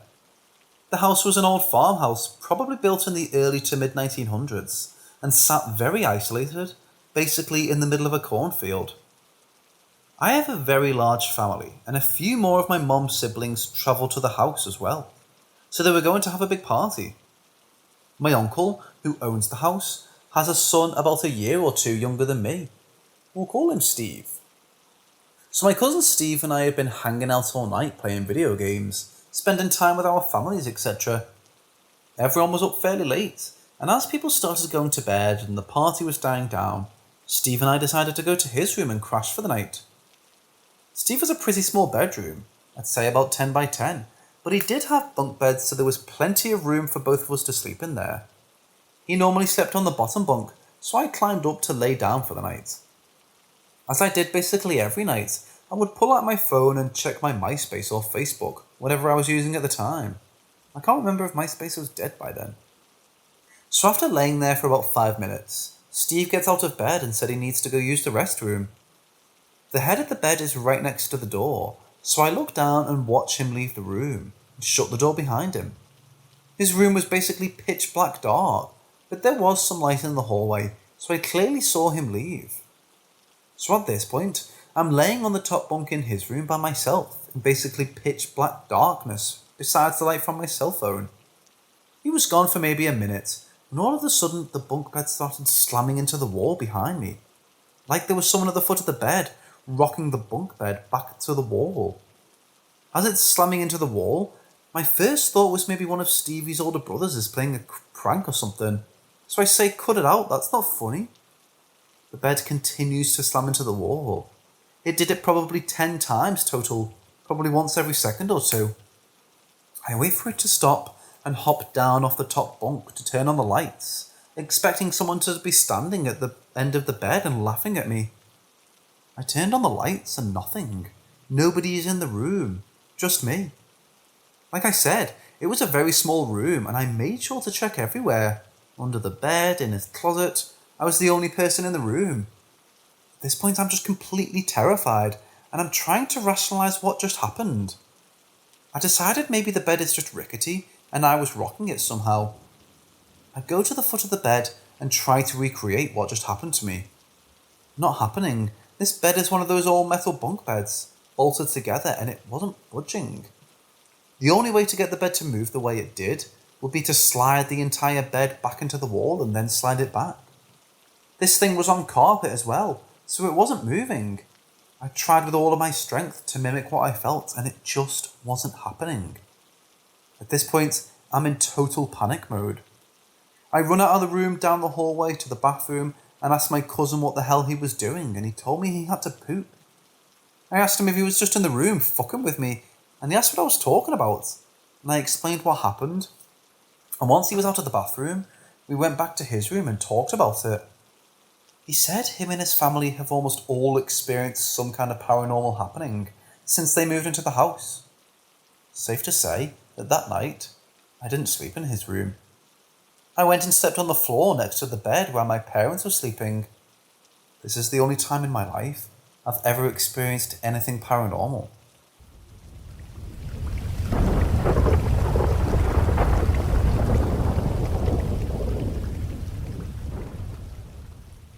This happened to me when I was in high school. I was at my friend's house at the time who lived in an apartment building. She had a neighbour who lived upstairs and was a few years younger than us, who we hung out with when I visited my friend's apartment. On this specific day, my friend's neighbour mentioned that she had a Ouija board and asked if we wanted to use it with her. We both agreed, as I personally didn't think Ouija boards were actually paranormal. I thought it was a myth. We went into a garage area of the apartment building and put our fingers on the planchette. For the first few hours, nothing really eventful happened. Eventually, we had movement on the planchette and started asking questions to this spirit, who would answer us. I forgot who, but someone asked if the spirit was trying to communicate with any of us. Interestingly enough, it spelled out my name. I was skeptical and thought it was one of my friends messing with me, so I asked what its name was. Then spelled out my grandmother's name, who died 6 months before this Ouija board encounter. I started getting a little uncomfortable, as my grandmother's name is in another language, and my friends did not know this language, nor have I ever told them what her name was. They wouldn't even know how to spell it either. Weirded out, I asked what my grandmother wanted. She started spelling out "gur," and then the planchette started going in weird circles, and even going off of the board, and was not spelling out anything that made sense. So I asked for further clarification, and then just said, "You are great." This will be important later, so keep this in mind. Anyway, I just thought it was just us moving it weirdly, and then said goodbye. A few days later, my grandmother's husband, my grandfather, suddenly passed away. It was unexpected, as he was in great health and was right before Christmas, and was so excited for Christmas. As I was at his funeral, I remembered sitting there and thinking about the Ouija board, and that's just when it hit me. When the Ouija board or my grandmother initially tried to spell out something that started with GR, I realised that grandfather starts with GR. But then the planchette moves around weirdly when my grandmother couldn't spell out the rest of the word, as if something was stopping my grandmother from completing the word and warning me. The next few months were hell, as I started blaming myself and was convinced that I somehow contributed to my grandfather's death by using the board. It's got to the point that I became suicidal, and the scary part is, my thoughts felt as if it wasn't me. It felt as if something was trying to lead me to taking my life, as they were very dark. I can't explain it, as it might have been guilt, but I felt like something was watching me all the time, and I felt a strange presence in the next few months after using the board. There's also the fact that the night of when I used the Ouija board, I was in the bathroom and I was underneath some lights. I had a strange feeling and felt that I needed to walk away. Right when I did, the light shattered and would have injured me if I was standing underneath. I eventually confessed to my mother about the Ouija board experience, and right when I did, I felt a giant weight off of my shoulders. The negative and dark thoughts were slowly disappearing, and I started to not feel the dark presence anymore when I overcame these thoughts. However, I was still wondering if the spirits I contacted was even my grandmother. I also wondered if I was imagining the dark presence and the dark thoughts I had. Fast forward, I was at an overnight event at my school, and another friend brought a Ouija board. I decided to use it one more time with this friend and find some answers. At one point, the Ouija board said it was trying to contact me specifically. When we asked who it was, it then started spelling out death. We started panicking, but then it spelled out a word that I forgot.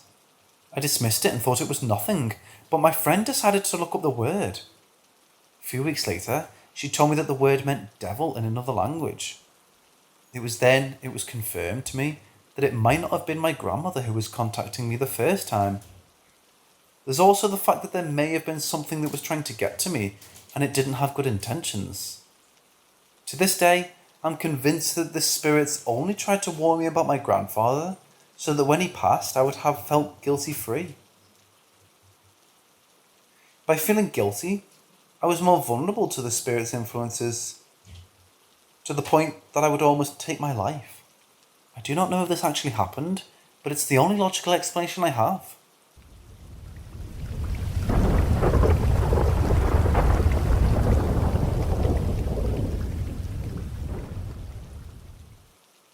My husband and I had a miscarriage at 10 weeks, in between our two daughters, aged 3 and 1.5. This pregnancy was a surprise, and I didn't figure out I was pregnant until I was about 9 weeks. I made an appointment with my doctor, who saw me right at 10 weeks and got an ultrasound, and the genetic testing done through blood work. Only 2 days after the doctor visit, I began to bleed and was told I was having a miscarriage. My oldest daughter was about to turn 1 at this time, so we hadn't gone through the motions of explaining to her that she was going to have a sibling yet. She had no idea, and still to this day they didn't know I was ever pregnant with that baby. I became pregnant with her sister 3 months later. The doctor called me about my lab work a couple of weeks later and said that everything had been fine. There was no genetic reason as to why we'd lost the baby, and that I would get a copy of my full lab results in the mail. I got the results but didn't open them and shoved them into my glove box.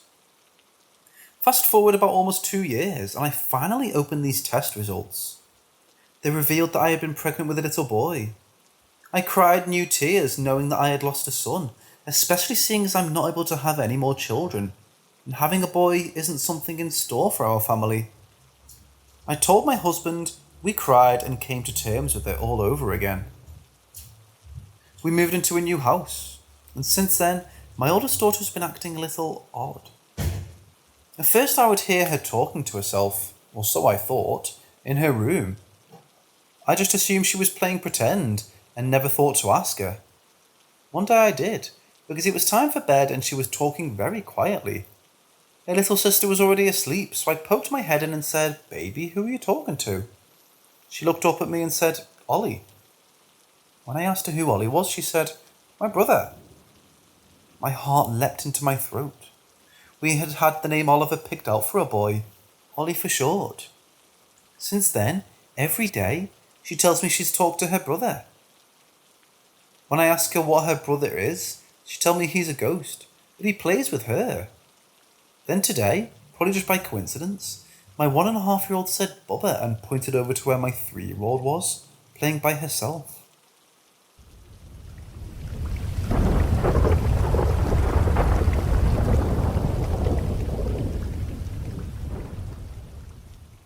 When I was travelling in Ladakh many years ago, my boyfriend and I spent a week staying in a room above the tea shop in a tiny village on the road to Kargil to Leh. The village had a tea shop, a gompa with a few resident monks, a herd of goats, and that was about it. But we'd been travelling a few months by that stage, and it felt a good place for us to haul up our feet.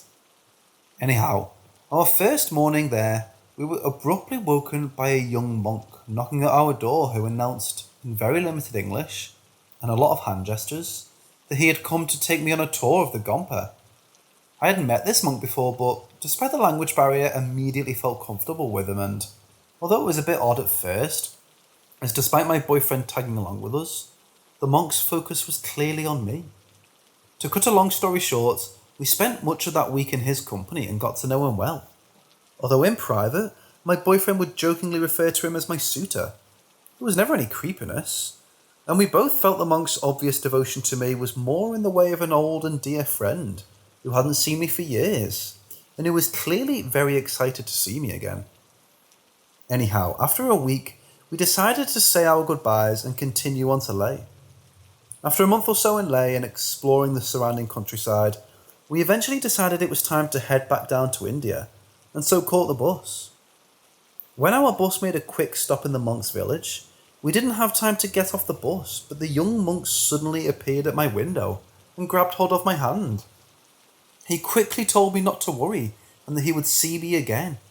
And when I tried to explain that he wouldn't because we were now on our way back to India and would be returning to Europe from there, he shook his head, gave me the most beautiful smile, laughed and said, No, I see you again other time. And as he ran beside the bus holding my hand for as long as he could, I realised that he meant he would see me in another life and felt a sudden rush of emotions. After a while, I forgot all about the young monk, and it wasn't until nearly 20 years later, after my son was born, and I suddenly remembered him again and what he'd said. When my son was born, I'd looked into his eyes. I instantly felt as though I remembered him, which I hadn't with my other children. And not long after, when I began to take him out and about, people began commenting that he was an old soul. And when I asked them what they meant, that he'd been here before. And there were relatively normal mums and dads at play centre and school who weren't commenting that about other people's babies. But I let it pass, thinking it was just one of those silly things people say. But as the months passed, although he was very advanced physically, he started walking just before 6 months, and by 8 months was climbing every gate, ladder and tree he could get his little hands on. His speech didn't develop normally. He spoke Pidgin English very hesitantly, as though learning a second language, but spoke a different language very rapidly, whose delivery style reminded me of the Tibetan-based language spoken in Ladakh. We presumed and told people it was just a speech delay, but every time he spoke, I couldn't help but be reminded of the young monk and what he had said about how he would see me again another time. By the time he was 4, English had replaced his other language, and now 11, he has no memory of his other language. But as he grew, he also started to display certain character traits I remembered as belonging to the young monk. A very particular sense of humour, a love of sugar, an interest in the planets and stars, gestures, postures, and facial expressions I remember as belonging to the monk, etc., and which my other children don't share. Anyhow, although I'd love to believe in reincarnation, and I've read a number of accounts which seem to confirm reincarnation, or at the very least, a well of past life knowledge we can dip into, I've never been able to rationalise how reincarnation would work at a universal level, and so still sit on the fence where reincarnation is concerned. Having said that, I still wonder about my son and the young monk from Ladakh. Thoughts or similar accounts where you think maybe reincarnation, but not sure?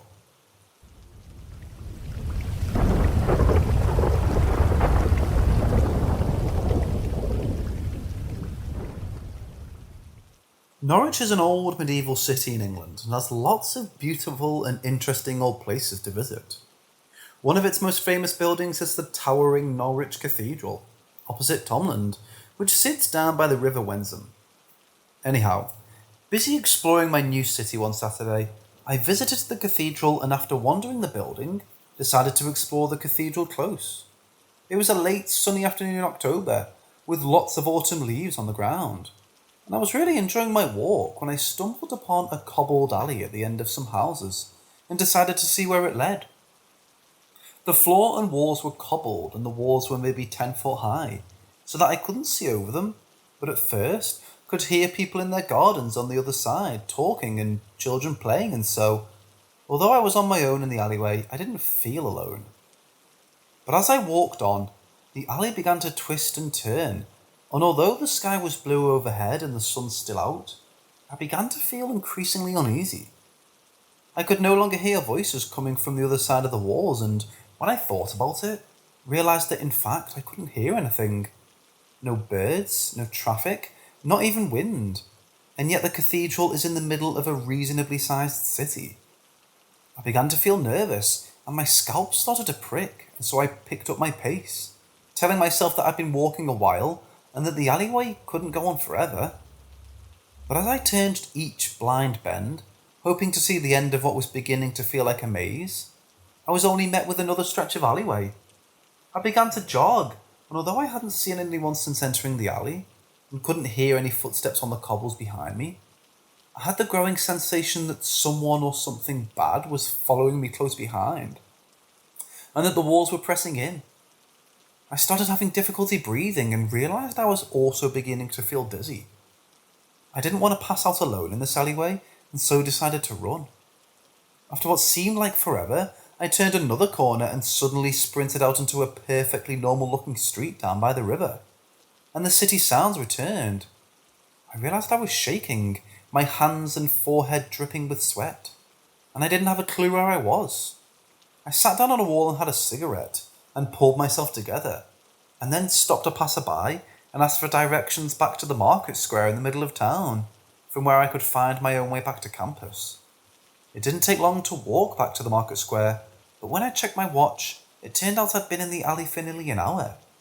It didn't make any sense, as I couldn't have walked that far, but I didn't want to think too much about it, and so told myself that maybe all the twists and turns the alley had made had added to the time.